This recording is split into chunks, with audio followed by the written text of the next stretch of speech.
అనేటప్పటికీ అసలు యాక్చువల్గా ఏంటంటే it is applicable to all entire India.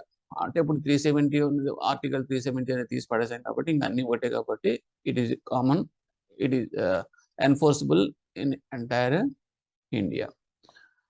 And తర్వాత దీనికి సపోర్టింగ్గా మనం ఏం చేస్తామంటే సెంట్రల్ రిజిస్ట్రీ అనేది కూడా సెటప్ చేసింది central government for the purpose of registration of transactions of securitization, reconstruction and creation of security interest. ఇక్కడ simple thing I want to explain why it is more important for us in the బ్యాంకర్కి మనకి ఏ రకంగా ఇది చాలా ఉపయోగపడేది అంటే it is ఒక వజ్రాయుధం లాంటిది. ఇంతకుముందు మనం ఏం చేసామంటే ఎవరైనా లోన్ కట్టలేదు అనుకోండి, బారోయర్స్ అప్పు తీసుకున్న తర్వాత లోన్ కట్టకపోతే డిఫాల్ట్ అయితే కనుక మనం నార్మల్గా will give a notice, demand notice ఇస్తాం. దానికి కూడా రెస్పాండ్ అవ్వకపోతే కనుక we shall go for that legal notice.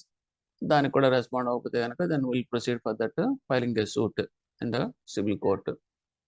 Civil court చేసిన తర్వాత సివిల్ కోర్టు డిస్కషన్స్ మామూలుగా దట్ మీన్స్ హియరింగ్స్ అనేది జరుగుతూ ఉంటాయి. వాడి వెర్షన్ వాడు చెప్తాడు, బ్యాంకుల వెర్షన్ బ్యాంకులు చెప్తాడు. It will take a lot of time. So ఇలాగా మీకు టైం అనేది ఎక్కువ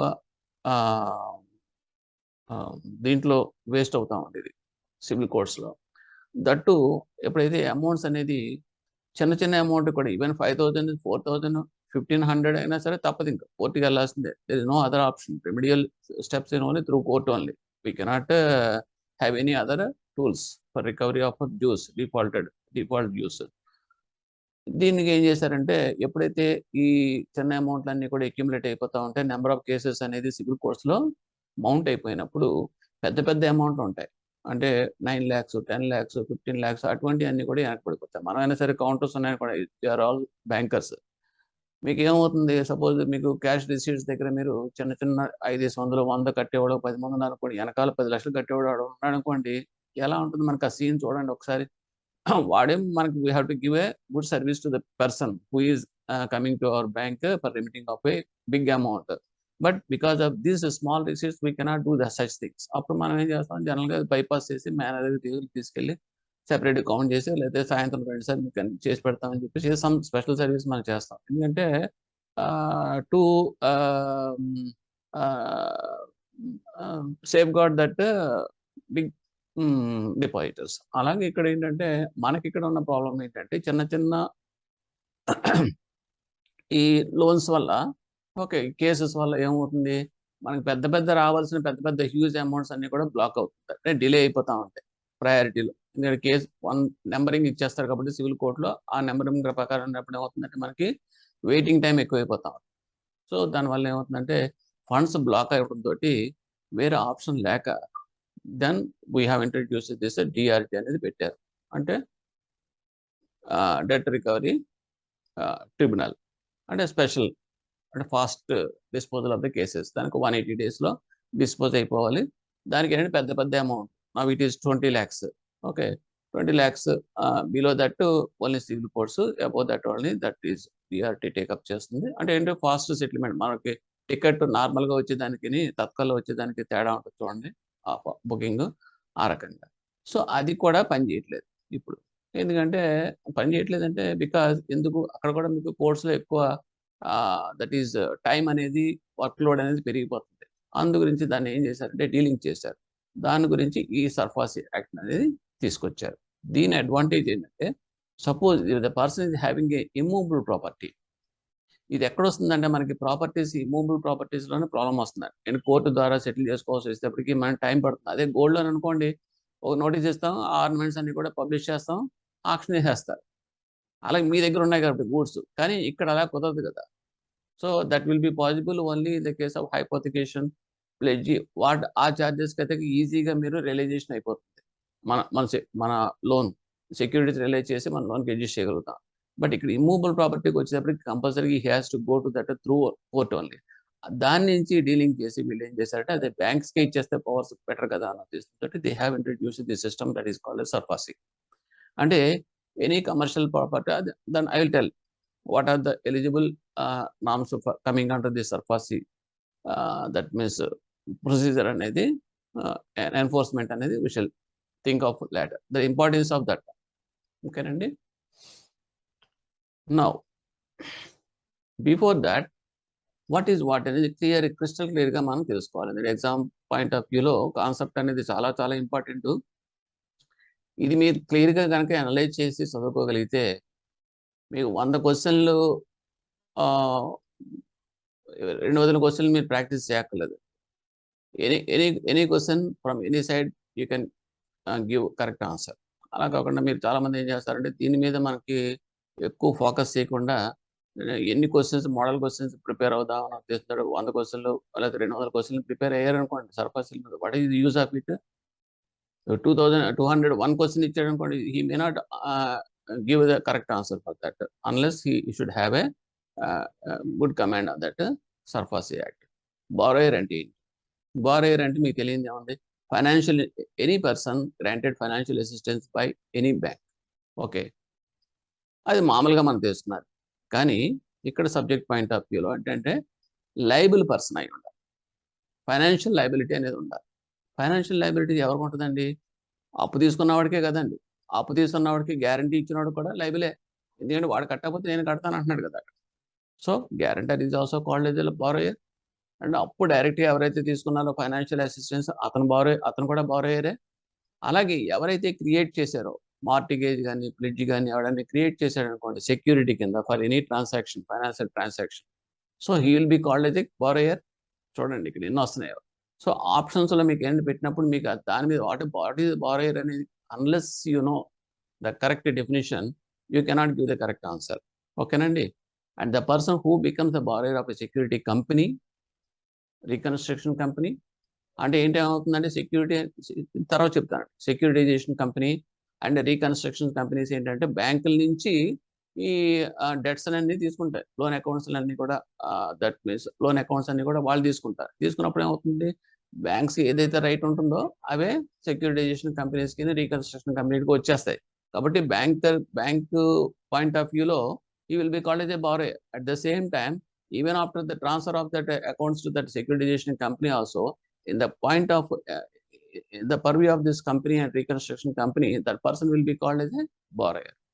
So మీకు borrower అంటే చూడండి ఎంతమంది ఆ డెఫినేషన్ ఆఫ్ ద borrower ఎంత బ్రాడ్గా ఉందో. For getting the right of security enforcement under this act there should be a default committed by the borrower. ఇక్కడ చూడండి, ఇక్కడ ఎన్ఫోర్స్మెంట్ చేయాలనుకోండి, అంటే ఈ సర్ఫాసీ కనుక ఎన్ఫోర్స్మెంట్ చేయాలి అనుకుంటే కనుక ఈ వెపన్ కనుక ఉపయోగించాలంటే ఆ బారోయర్కి ఉండాల్సింది ఏంటంటే first of he should be defaulter. అంతేగాని వాడు ఏదో తీసుకున్న తర్వాత రెగ్యులర్గా కడుతున్నాడు, ఓకే, కట్టినప్పుడు వాడు మనకి డిఫాల్టర్ ఎలా అవుతాడు? డిఫాల్ట్ అంటే ఏంటంటే టైంకి మనం పే చేయాల్సిన టైంకి వాడికి పే చేయకపోతే then will be called the defaulter. Then only we have to apply enforce this act. Next one is అంత మాత్రాన సరిపోతుందంటే కుదరదండి.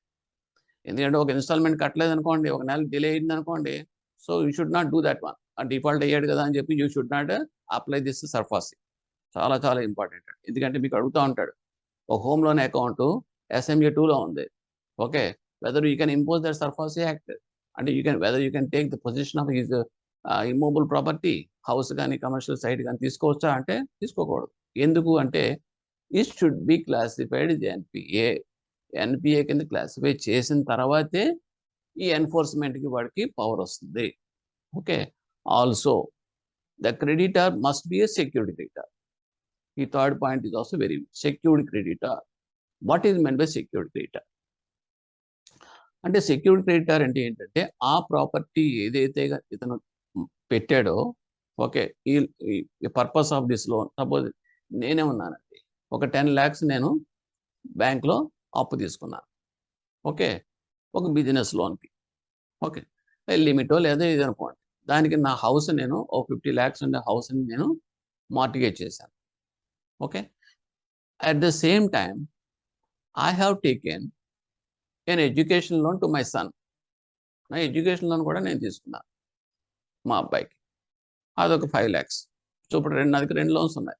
ఒకటి ఏంటంటే 10 lakhs నేను తీసుకున్నాను నా బిజినెస్ పర్పస్కి, డైరెక్ట్గా నాకున్న ప్రాపర్టీని ఆ బిజినెస్ లోన్కి మాత్రమే నేను సెక్యూరిటీ కింద ఇచ్చాను. But I have not given my property to this education loan who has taken for my son education. Okay, ఇప్పుడు నా సన్ ఎడ్యుకేషన్ లోన్ డిఫాల్ట్ అయింది, ఎన్పిఏ అయిపోయింది. సో ఇప్పుడు బ్యాంకరు ఈ ప్రాపర్టీని అమ్మి టేకింగ్ పొజిషన్ తీసుకోగలదంటే తీసుకోలేదు. ఎందుకంటే నేను ఇచ్చిన సెక్యూరిటీ దేనికి కనెక్ట్ అయ్యి ఉంది? నా బిజినెస్ లోన్కి మాత్రమే కనెక్ట్ అయింది. సో దెన్ దిస్ అసెట్ ఏదైతే కనెక్ట్ అయిందో అది that will be called as secured creditor to the bank. ఓకేనండి. Education loan will not come under this. So ఇప్పుడు మీకు ఈ బిజినెస్ లోన్ కనుక డిఫాల్ట్ అయితే అప్పుడు bank very well can enforce this SARFAESI, proceed against me for taking possession of the property and realizing the sale and whatever it may be. Enforcement అంటాం. But education loan cannot be. So this is the meaning of that secured creditor. ఓకేనండి.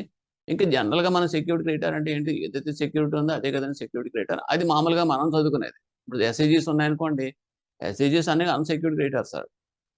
ఎందుకంటే మనం loan ఇస్తున్నాం, ఓ 10 లక్షలు ఇస్తున్నాం, ఆ members అందరూ ఏం చేసుకుంటున్నారు? ఏమైనా ఛార్జ్ క్రియేట్ చేస్తున్నారా మనకి? ఏమైనా హైపోతికేషన్ కానీ ప్లిడ్జ్ కానీ ఏమైనా ఇస్తారా? వీళ్ళు ఇంటర్నల్ లెండింగ్ అని చెప్పేసి అందరూ పంచుకుంటూ ఉంటారు. Okay, where is the hold for a banker? So it is all unsecured advances. So that is the basic variation of the secured creditor and unsecured creditor. And in this secured creditor also I have given this point for exam point of view. అందుగురించి నీకు education loan ఈ example చెప్పాల్సి వచ్చింది. ఓకేనండి. Now I'm going to that further. Financial assistance.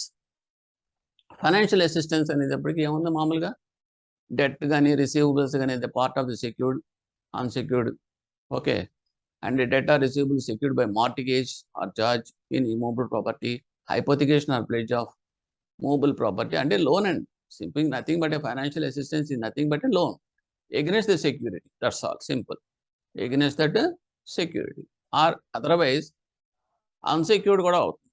But SIG loan ki ichedi kuda financial assistance, but it is a unsecured advance. Gold loans ichanukondi, it is a secured advance. That is the basic. And there is simply, it is nothing but a debt. ఇందులో మనకి charge creations, మనం car ఇచ్చామనుకోండి hypothecation అని చెప్తాం, gold loan ఇచ్చామంటే pledge అని చెప్తాం. That is the different charges created out of this financial assistance. Okay, next hypothecation in the contest. Hypothecation అంటే ఏంటి? యాక్చువల్గా ఏంటంటే మనకి ప్లెడ్జ్ తర్వాత వాట్ ఈస్ దట్ లీను, ఇవన్నీ కూడా మనకి తెలుసున్నవే. అవన్నీ కూడా ఇండియన్ కాంట్రాక్ట్ యాక్ట్లో డిఫైన్ చేయబడ్డాయి. కానీ హైపోతికేషన్ అనేది ఈ SARFAESI యాక్ట్ రానంత వరకు కూడా అది ఎక్కడా కూడా డిఫైన్ చేయబడదు. That is very very important. Hypothecation was nowhere defined in that any act until this SARFAESI act comes to the picture. Okay, మరి SARFAESI యాక్ట్ వచ్చిన తర్వాత మాత్రం హైపోతికేషన్ ఎలా వచ్చిందండి అంటే, SARFAESI యాక్ట్లో ఏం చేశారంటే, ఇమూవబుల్ ప్రాపర్టీ ఏదైనా సరే మనం ఒకవేళ కనుక బారోయర్ కనుక మనకి సెక్యూర్డ్ క్రెడిటర్ కింద అయ్యి ఉండి మన దగ్గర సెక్యూరిటీ కింద మార్టిగేజ్ చేసో లేకపోతే మన ఇంట్రెస్ట్ క్రియేట్ చేసి దాని మీద లోన్ కనుక తీసుకుని అది కనుక కట్టకపోతే the banker very well can give a notice and take possession of his property, తీసేసుకోవచ్చు. అలా తీసుకున్నప్పుడు ఆ రకంగా ఈ SARFAESI యాక్ట్ అనేది వచ్చింది. అంటే దీంట్లో మీకు పాయింట్ ఏంటంటే, మామూలుగా అయితే కనుక మనం డైరెక్ట్ తీసుకోవడానికి లేదు.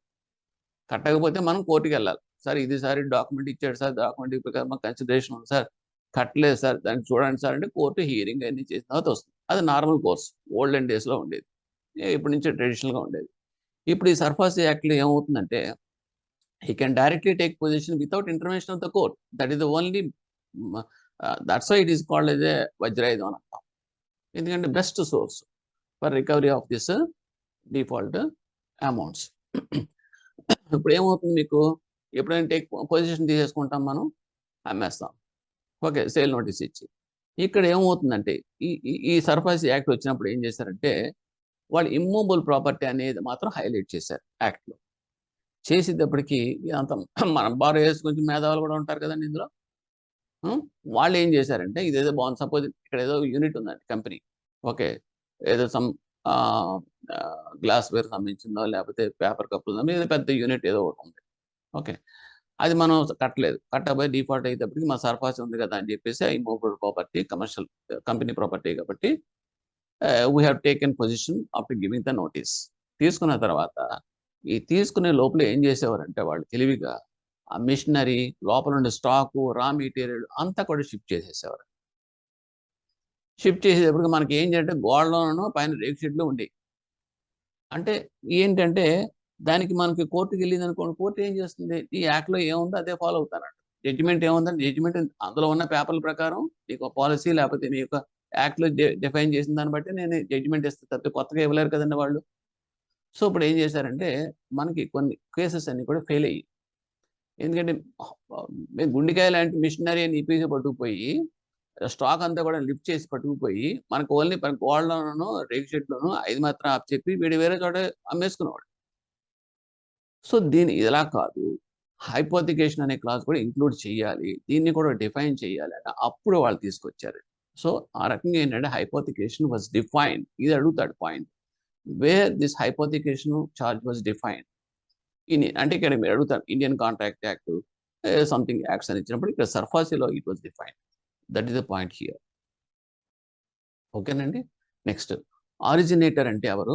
ఆబ్లిగర్ అంటే ఆరిజినేటర్ అంటే ఎవరైతే లోన్ ఇచ్చారో వాళ్ళని మనం ఆరిజినేటర్ అంటాం. ఓకే. బ్యాంక్ ఇస్తుంది, ఫైనాన్షియల్ ఇన్స్టిట్యూషన్ ఇస్తుంది loan. So, he will be called as a originator. Obligor అంటే ఎవడైతే లోన్ తీసుకున్నాడో borrower. Okay. Obligor is nothing but a borrower. Next reconstruction company. Reconstruction company ఏంటంటే వాట్ ఈస్ మీరు doubt ఏంటంటే securitization company ఏంటంటే reconstruction companies ఏంటంటే ఇవన్నీ ఏంటి? అంటే సెక్యూరిటైజేషన్ కంపెనీ ఏంటంటే just you are taking ah, position of that securities. అంటే ఇప్పుడు సపోజ్ ఒక బ్యాంక్ ఉందండి. ఎక్స్ బ్యాంక్ అన్నది. ఎక్స్ బ్యాంక్ అనేది ఈ ఎన్‌పీఎసో లేకపోతే చాలా అడ్వాన్సెస్ అని కూడా బ్యాడ్ అడ్వాన్సెస్ మౌంట్ అయిపోయినాయి. ఓకే. వీళ్ళు ఏం చేస్తారు దాని మీద పెట్టుకునేటప్పుడు ప్రొవిజన్స్ పెట్టుకోవాలి. తర్వాత దాని అమౌంట్స్ బ్లాక్ అయిపోతాయి కదా! రీపేమెంట్ అంటే ఇప్పుడు మనకు ఒక అసెట్ ఇవన్నీ అసెట్స్. మన లోన్స్ అన్నీ నథింగ్ బట్ అసెట్స్. అసెట్స్ అనేది ఇన్‌కమ్ జనరేట్ చేయాలి. జనరేట్ చేయకుండా ఐడియల్‌గా ఉండిపోయినాయి అనుకోండి. What is the use of it? White ఎలిఫెంట్‌లా ఉంటున్నాయి మన దగ్గర. అటువంటప్పుడు ఏం చేస్తారంటే మన బ్యాలెన్స్ షీట్ క్లీన్ చేసుకోవడం కోసం బ్యాంక్‌లు ఏం చేస్తాయంటే there is an option for selling of this bad debts. అప్పుడు there will be some other sources who are ready to purchase your bad debts. So, that's companies called as securitization companies అంటాం. ఈ securitisation companies ఏం చేస్తారంటే బ్యాంకులు ఏదైతే సర్ఫాసీ act ఎన్ఫోర్స్‌మెంట్‌కి right అన్నీ ఉన్నాయో, remedial options అన్నీ బ్యాంకర్‌కి ఎలా ఉన్నాయో, వీళ్ళ దగ్గర నుంచి ఆ సెక్యూరిటీస్ కంపెనీస్ వాళ్ళు తీసేసుకొని, వాళ్ళు బ్యాంకులకు ఉండే రైట్స్ ఆటోమేటిక్‌గా వాళ్ళకే వచ్చేస్తాయి. వాళ్ళు సర్ఫాసీ ఎన్ఫోర్స్ చేయొచ్చు, వాళ్ళు నోటీసులు ఇవ్వచ్చు, వాళ్ళు చేయొచ్చు రికవరీ మెకానిజం అంతా. ఫస్ట్ ఆఫ్ ఆల్ దాని అడ్వాంటేజ్ ఏమవుతుందంటే ముందు బ్యాంక్ దగ్గర ఉన్న బ్యాడ్ డెట్స్ అన్నీ కూడా క్లియర్ అయిపోయి బ్యాలెన్స్ షీట్ క్లీన్ అయిపోతుంది. రెండోదేంటంటే ఫండ్స్ వచ్చేస్తాయి కాబట్టి ఆ ఫండ్స్ మళ్ళీ ఫ్రెష్ అడ్వాన్సెస్ కింద మనం ఇచ్చుకుంటే ఇన్‌కమ్ అనేది జనరేట్ అవుతుంది. That is the advantage to the banker. వాళ్ళకేంటంటే వాళ్ళు కంపెనీ కింద ఫార్మ్ అయ్యారు కాబట్టి సెక్యూరిటైజేషన్ కంపెనీ కింద వాళ్ళేం చేస్తారంటే మనకి సెక్యూరిటీ రికవరీ ఏజెంట్స్ అంటారు చూడు, ఆ టైప్‌లో ఏం చేస్తారంటే వాళ్ళు డోర్ టు డోర్ ఎళ్లి వాళ్ళ మెకానిజము, ఆఫీస్ సెటప్‌లు పెట్టుకొని వాళ్ళ రికవరీ ప్రాసెస్‌లోకెళ్ళి వాళ్ళు చేస్తారు. మరి ఏంటి అడ్వాంటేజ్ అంటే బ్యాంక్ కూడా ఏం చేస్తాడంటే తనకున్న బ్యాడ్ అంతా మురికి చెత్త అంతా వదిలించుకుంటాడు సమ్ డిస్కౌంట్. సపోజ్ 100,00,00,000 ఉందనుకోండి. ఓ 10,00,00,000 ఎంతో పోయిందనుకుంటాడు. 90,00,00,000 ఆడికి వచ్చేసింది కదా! దాంతో రోల్ చేసుకుంటా ఉంటాడు. మనకు క్లీన్ అయిపోతుంది. వాడికి ఏం చేస్తుందంటే వాడంతా తీసుకుంటాడు. డిస్కౌంట్‌లో వచ్చింది కాబట్టి వాడు ఒరిజినల్‌గా ప్రైస్ వాడు రికవర్ చేసుకుంటాడు. సో, ఆడికది ఆ 10 క్రోర్సో, 1 క్రోరో మిగులుతుంది. Out of their deduction of their running expenses అన్నీ కూడా. ఓకే. మెయింటెనెన్స్ అంతా కూడా. So, this is mutual advantage. ఓకేనండి.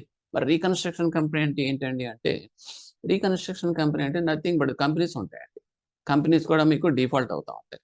ఆ! వచ్చినప్పుడు వీడేం చేస్తాడంటే సమ్ వీళ్ళు కొన్ని పవర్స్ ఉంటాయి వీళ్ళకి. ఈ రీకన్‌స్ట్రక్షన్ కంపెనీస్‌కి పవర్స్ ఏంటంటే ఆర్‌బీఐ ఇస్తుంది ఆళ్ళకి. So, they can change that management of that company and they can go for any remedial steps. Okay. అంటే మళ్ళీ స్ట్రీమ్‌లైన్ చేయడానికి ట్రై చేసి, అవసరమైతే లిక్విడేషన్ ప్రాసెస్‌కి ఏదైనా సరే చేసుకోవచ్చు. And these are all the reconstruction process of the company. ఆ 2 కలిపే ఈ యాక్ట్‌లో ఉంటాయన్నమాట. ఇదేంటంటే ఈ కంపెనీ ఈ reconstruction company security reconstruction company ఎవరైనా సరే స్టార్ట్ చేయొచ్చు. Okay. But only thing that should be registered with companies act 1956. అది ఇంపార్టెంట్ ఇక్కడ. Next securitisation. హియర్ సెక్యూరిటైజేషన్ గురించి మనం చెప్తే మీన్స్ ఇప్పుడు చెప్పిందే acquisition of financial assets by the securitization or reconstruction company from the originator.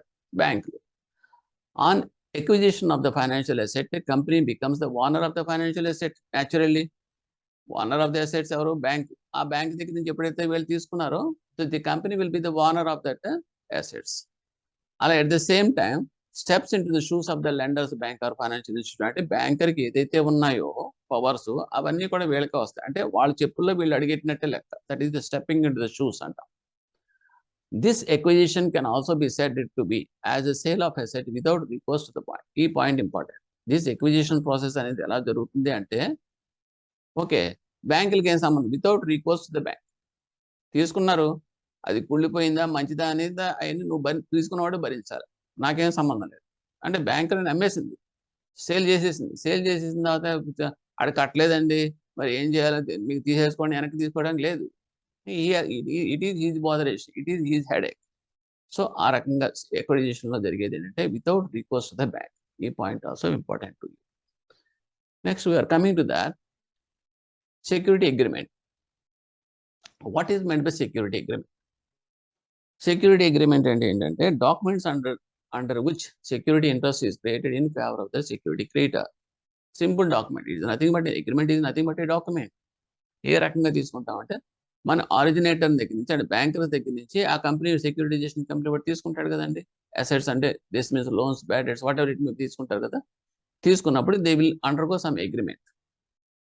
అదేంటంటే in favour of that security creditor ఇస్తాడన్నమాట. So this is called as security agreement అంటాం. Next security receipt. ఇందులో మనకి ఇంకొంచెం డీప్గా కూడా వెళ్ళొచ్చు, అది కూడా చూద్దామండి. ఎందుకంటే ఎగ్జామ్ పాయింట్ ఆఫ్ వ్యూలో these points are also very very important. ఒకటి, సెక్యూరిటైజేషన్ అగ్రిమెంట్ అనేది, ఇక్కడ కొన్ని పాయింట్స్ చెప్తున్నాను మీకు. మామూలుగా మన అసెట్స్ తీసుకుంటాం, బ్యాంకర్ ఉంటాడు, బ్యాంకర్ దగ్గర నుంచి లెఫ్ట్ సైడ్ ఇంకోటేమో కంపెనీ ఉంటుంది, సెక్యూరిటైజేషన్ రీకన్స్ట్రక్షన్ కంపెనీ. ఇవన్నీ కూడా ఎక్వైర్ చేస్తారు వాళ్ళు, వాడుకున్న ఎన్పిఏలు, చెత్త చెదారం అంతా కూడా వీడు తీసుకుంటాడు, డిస్కౌంట్ మీద తీసుకుంటాడు, ఏ రకంగా తీసుకుంటాడు. తీసుకున్నప్పుడు న్యాచురల్గా ఏమవుతుందంటే ఆ అసెట్స్ ఉన్నాయి చూడండి, ఆ అకౌంట్ అసెట్స్ అంటే నథింగ్ బట్ లోన్స్, అవన్నీ కూడా వీళ్ళకి అంటే కంపెనీకి బ్యాంక్ వాడు అసైన్ చేయాలి. అంటే ఇక్కడ ఏముంటుందంటే నీకు ఇవన్నీ ఇస్తున్నానని చెప్పేసి అసైన్మెంట్ అనేది చెయ్యాలి. Okay, assignment is nothing but that is right. It is దాని మీద హోల్డ్ చేసే హక్కు అంతా కూడా వాళ్ళకి ఇస్తున్నట్టు లెక్క. ఈ అసైన్మెంట్ గురించి మనం వేరే వీడియో కూడా చేసాము, అందులో మీరు చూస్తే తెలుస్తుందండి. అసైన్మెంట్ ఏంటి, లీన్ అంటే ఏంటి, ప్లెడ్జ్ అంటే ఏంటి, హైపోథెటిక్ ఏంటి అనేది, టైప్స్ ఆఫ్ చార్జెస్ అనే దాంట్లో మీరు చూస్తే తెలుస్తుంది అన్నమాట. సో ఇప్పుడు ఏమవుతుంది, వీళ్ళిద్దరి మధ్యలో ఒక డీడ్ అనేది ఉంటుంది. డీడ్ అనేది నథింగ్ బట్ అగ్రిమెంట్ లాంటిది. ఇవన్నీ నీకు అసైన్ చేస్తున్నానని చెప్పేసి అని అంటాం. కానీ గుర్తుపెట్టుకోవాల్సిన విషయం ఏంటంటే ఈ పర్టికులర్ సెక్యూరిటైజేషన్ దాంట్లో అసైన్మెంట్ అనేది రాదు. అసైన్మెంట్ అంటే simple transfer of that loan accounts to the company మాత్రం కాదు. అంటే డీడ్ అనేది ఎక్కడ ఉండదు. మరి డీడ్ లేకుండా మన ఇద్దరికి ఎలాగా కుదురుతుందండి, ఎలా బ్రిడ్జ్ అవుతుంది అంటే, వీడు ఏం చేస్తాడంటే బ్యాంక్ వాడికి అసెట్స్ అన్నీ కూడా ట్రాన్స్ఫర్ చేసేస్తాడు, ఇచ్చేస్తాడు. కంపెనీ వాడు ఏం చేస్తాడంటే దానికి బదులుగా బాండ్స్ కానీ డిబెంచర్స్ కానీ ఇచ్చేస్తాడు. చూడండి ఎంత ఇంపార్టెంట్ ఇది. ఈ మెకానిజం చాలా చాలా ఇంపార్టెంట్, ఎస్పెషల్లీ ఫర్ సిఐబి. అంటే ఇక్కడ ఏమవుతుంది, మీకు అసైన్మెంట్ డీడ్ అనేది సెపరేట్గా ఉండదు. చాలా చాలా ఇంపార్టెంట్. అసైన్మెంట్ డీడ్ అనేది ఉండదు. సింపుల్గా వీడి అసెట్స్ వాడికి ఇస్తాడు, కంపెనీ వాడు ఏం చేస్తాడంటే బాండ్స్ రూపంలో కానీ లేదంటే క్యాష్ రూపంలో ఇవ్వడు, బాండ్స్ రూపంలో కానీ లేదంటే డిబెంచర్స్ రూపంలో కానీ వీడికి ఇచ్చేస్తాడు బ్యాంకర్కి. మరి క్యాష్ రూపంలో కంటే బాండ్స్ డిబెంచర్స్ ఇస్తే బ్యాంక్ వాడికి ఏంటో ఉపయోగం, ఫండ్స్ ఇలాగ ఎలాగంటే ఏం ఉపయోగం ఉందండి, ఎస్ఎల్ఆర్ సిఆర్ఆర్ పర్పస్కి ఎలాగో కావాలి బయట పెడతాడు ఫండ్స్ అని తీసుకొచ్చి, ఆ ఫండ్స్ ఈ రకంగా వచ్చినప్పుడు అవే చూపించుకుంటాడు, వాడికి ఫండ్స్ మిగిలినట్టే కదా లెక్క. So that is advantage of the banker. Okay, ఇది subject to some terms and conditions ప్రకారం వాళ్ళు రాసుకుంటారు అన్నమాట. దాన్నే మనం అసైన్మెంట్ కింద తీసుకుంటాం. That is one point here. And second point ఏంటంటే, ఎక్కడైనా సరే డాక్యుమెంట్ కనుక ఎగ్జిక్యూట్ చేస్తే కనుక కంపల్సరీగా స్టాంపింగ్ అనేది చేయాలి, అంటే స్టాంప్ డ్యూటీస్ అనేది పే చేయాలి. ఇక్కడ ఈ పర్టికులర్ కంటెస్ట్లో ఈ రకంగా చేసే డాక్యుమెంట్కి, అంటే between that banker and this what is that company, okay, అగ్రిమెంట్లో అంటే అసైన్మెంట్ అనుకున్నాం చూడండి, అసైన్మెంట్ టైప్ ఆఫ్ అగ్రిమెంట్కి, డాక్యుమెంట్కి స్టాంపింగ్ అనేది జరుగుతుంది. కానీ ఇండియన్ స్టాంప్ యాక్ట్ ప్రకారం మాత్రమే పేమెంట్ చేయాలి. అదొకటి చేస్తే సరిపోతుంది. అంటే మనకి స్టాంప్ డ్యూటీ 2 రకాలు కూడా చేయొచ్చు. ఇక్కడ స్టేట్ స్టాంప్ డ్యూటీ లాస్ అనేది వర్తించవు, గుర్తుపెట్టుకోండి. స్టేట్ స్టాంప్ డ్యూటీ ప్రకారం వాడు పే చేయాల్సిన పని లేదు. అంటే దట్ ఈస్ నిల్ మాట, జీరో మాట. Only he has to pay a simple stamp duty as per that Indian stamp act మాత్రమే చేస్తే సరిపోతుంది. This is a point you have to remember. Of course it has not come here, somewhere else it may come. ఓకేనండి. Next అయిపోయింది. Sponsor అంటే ఎవరు? Sponsor అంటే ఏంటంటే సింపుల్గా చెప్పాలంటే, ఇప్పుడు మన బ్యాంక్స్ ఉంటాయి, పబ్లిక్ సెక్టర్ బ్యాంక్స్ కొన్ని గ్రామీణ బ్యాంక్స్ని స్పాన్సర్ కింద ఉంటాయి. ఓకే, గోదావరి గ్రామీణ బ్యాంక్ ప్రీవియస్గా ఆంధ్ర బ్యాంకు స్పాన్సర్ చేస్తుంది. అంటే ఏంటి చేస్తుంది స్పాన్సర్? ఎందుకంటే they have some hold in that particular bank and stake hold ఉందన్నమాట. ఓకే, అలాగే ఇక్కడ కూడా స్పాన్సర్ని ఎలా అంటాం? సపోజ్ రిలయన్స్ ఉంది, Reliance reconstruction company, securitisation reconstruction companies ఉంటాయి. అలాగే టాటా సెక్యూరిటైజేషన్ రీకన్స్ట్రక్షన్ కంపెనీస్, అంటే మేజర్ జైంట్ కంపెనీస్ ఉంటాయి చూడండి. వాళ్ళు ఏం చేస్తారంటే వాళ్ళు సబ్సిడరీస్ కింద పెట్టుకుంటా ఉంటారు అన్నమాట.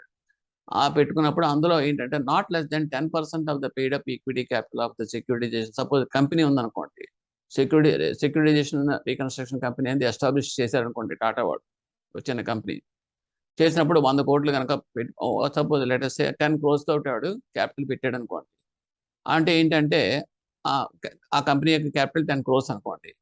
ఈ ప్రమోటర్స్ ఎవడైతే వీడు చేస్తున్నాడు, ఎవరి కింద అయితే ఈ కంపెనీ ఫామ్ అవుతుందో ఆ టాటా వాడు నాట్ లెస్ దెన్ 10%, అంటే 1 crore తక్కువ కాకుండా ఇందులో వాడు హోల్డ్ ఉండాలన్నమాట, స్టేక్ హోల్డ్ ఉండాలి. So that will be called as a sponsor అంటాం.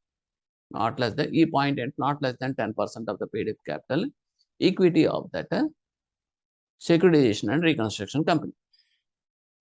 Next securitisation company. Securitization company deals with the financial assets of the banks. It should obtain certificate of registration from the RBI. What are the securitization company? First of all, financial assets of the bank deals only financial assets. ఇంకా వేరే allegations ఉండకూడదు, వేరే other business activities ఉండకూడదు. So then only it will be called as a securitization company అంటాం. Financial అసెట్స్తో మాత్రం deal చేయాలి. రెండోది ఏంటంటే he should obtain a certificate of registration from the RBI. Third point అంటే it should have own funds not less than 2 crores at the time of registration. Registration చేసే టైంకి company యాక్ట్లో registration companies that means ROs registration చేసే టైంకి ఈ particular కంపెనీకి not less than 2 crores own funds కలిగి ఉంటాయి. ఓకే, ఇంకో పాయింట్ కూడా ఉంది, యాక్చువల్గా మిస్ అయింది, మీ టెక్స్ట్ బుక్లో చూస్తే ఉంటుంది. 15% of that assets which is going to B acquired. Suppose the bank ఉన్నది, బ్యాంకులో వాళ్ళు ఒక 10 crores అసెట్స్ వీళ్ళు తీసుకుందామని, అంటే అసెట్స్ అంటే బ్యాడ్ డెట్స్ అవన్నీ తీసుకుందామని చెప్పేసి వీళ్ళు ప్రిపేర్ అయ్యి ఒక కంపెనీ స్టార్ట్ చేశారు. ఓకేనండి. 10 crores అసెట్స్ అంటే ఇప్పుడు మీకు వాట్ ఈస్ ద అమౌంట్? 15% అంటే ఎంత అండి? 1.5 crores. అంటే ఇక్కడ 15% ఆఫ్ దట్ 10 crores అంటే total assets which is going to B acquired 1.5 మాత్రం. కానీ ఇక్కడ మీకు ఏమవుతుంది, నామ్స్ ఏం పెడుతున్నాడు? కనీసం it should have, that company should have not less than 2 crores paid up capital ఉండాలి, ఓన్ ఫండ్స్ ఉండాలి. అంటే ఏమవుతుంది ఇప్పుడు వీళ్ళు అంటే ఇక్కడ 2 ఆప్షన్స్ ఉంటాయన్నమాట. అయితే not less than 2 crores paid up capital own funds అయినా ఉండాలి, లేదనుకుంటే or 15% of that assets which we're going to be take over purchase from that other company. So అలాగా, so whichever is the minimum. ఇది ఉందనుకోండి, okay, they will take this one అంటే at the time of registration. This is of course బిట్స్లో మనం next వస్తాయి, వచ్చినప్పుడు మీకు easy అవుతుందండి. దీని తర్వాత నేను ఏం చేశానంటే బుల్లెట్ పాయింట్స్ కింద ప్లేస్ చేశాను కాబట్టి you can easily can able to remember those things. And the risk of non-realization of assets will be impacting on the investors. ఇకపోతే ఇక్కడ ఏం జరుగుతుందంటే సెక్యూరిటైజేషన్ కంపెనీలో జనరల్గా ఏం చేస్తారంటే సెక్యూరిటైజేషన్ కంపెనీ వాడు ఏం చేస్తాడు, బాండ్స్ తర్వాత వాట్ ఈస్ దిస్ డిబెంచర్స్ కింద బ్యాంకుకి ఇచ్చేస్తారు. ఇచ్చేసిన తర్వాత ఆ అసెట్స్ అన్ని తీసేసుకుంటారు. ఎవరు? ఈ సెక్యూరిటైజేషన్ కంపెనీ తీసుకుని ఏం చేస్తుందంటే against these secured assets they will issue security receipts. Security ఇప్పుడు మనమైనా సరే బ్యాంక్ కూడా ఏం చేస్తాం, మనం కలెక్ట్ చేస్తున్నాం కదండి. మన వెళ్ళి నేను 10,000, 20,000, 30,000, 1,00,000, 2,00,000 మనం డిపాజిట్ చేస్తున్నాం లేదా బ్యాంకులో. వాడు ఏం చేస్తున్నాడు, ఇగో 6% ఇస్తున్నాను, 7%, 1 year కింద, 2 years కింద అని చెప్పి మనకి రేట్ చార్ట్ ఇస్తున్నాడు, డిపాజిట్ రేట్స్ ఇస్తున్నాడు. దాని ప్రకారం మనం ఇన్వెస్ట్ చేస్తున్నాం. ఆ టైం అయ్యేటప్పటికి మెచ్యూరిటీ మనం ఆ రిసీట్ పట్టుకెళ్ళిస్తే కనుక మన డబ్బులు మనకి విత్ ఇంట్రెస్ట్ ఇచ్చేస్తున్నారు. సేమ్ అదే ప్రాసెస్ ఏం చేస్తాయంటే ఈ కంపెనీస్ ఇవన్నీ చూపిస్తాయి. ఇవన్నీ చూడ మా దగ్గర ఉన్న సెక్యూరిటీస్, పలానా బెంచ్ సర్కిల్ హౌస్ ఉంది, పలానా చోట ఏమో స్థలం ఉంది, దీని వాల్యూస్ ఇంత అని చెప్పేసి అసెట్స్ అన్ని కూడాను ఆడికి ఇన్వెస్టర్స్కి అట్రాక్ట్ చేస్తుంది. అట్రాక్ట్ చేసి ఇవన్నీ ఉన్నాయి, మీకు ఏం పర్వాలేదు, భరోసా ఇచ్చి మీకు against these securities you can come and invest in our security receipts అని చెప్పేసి సెక్యూరిటీ రిసీట్స్ని ఇష్యూ చేస్తాయి. ఆడికి కొంత దీని ఇన్వెస్టర్స్కి ఏంటి అడ్వాంటేజ్ ఏంటంటే they will get some attractive interest. Okay, at the same time ఇవన్నీ కూడా సెక్యూర్డ్గా ఉంటాయి because of this assets on hold. So that is the mechanism behind this one. ఇక్కడ ఏమవుతుందంటే the risk of non realisation of assets. ఒకవేళ కనుక మనం అనుకున్న అసెట్స్ కనుక రియలైజ్ కాలేదనుకోండి, రియలైజ్ కాకపోతే అంటే అమ్ముడవ్వలేదు అనుకోండి, అప్పుడు రిస్క్ ఎవరు భరిస్తారు అంటే కనుక కంపెనీ కూడా భరిస్తాడు. ఈ point important.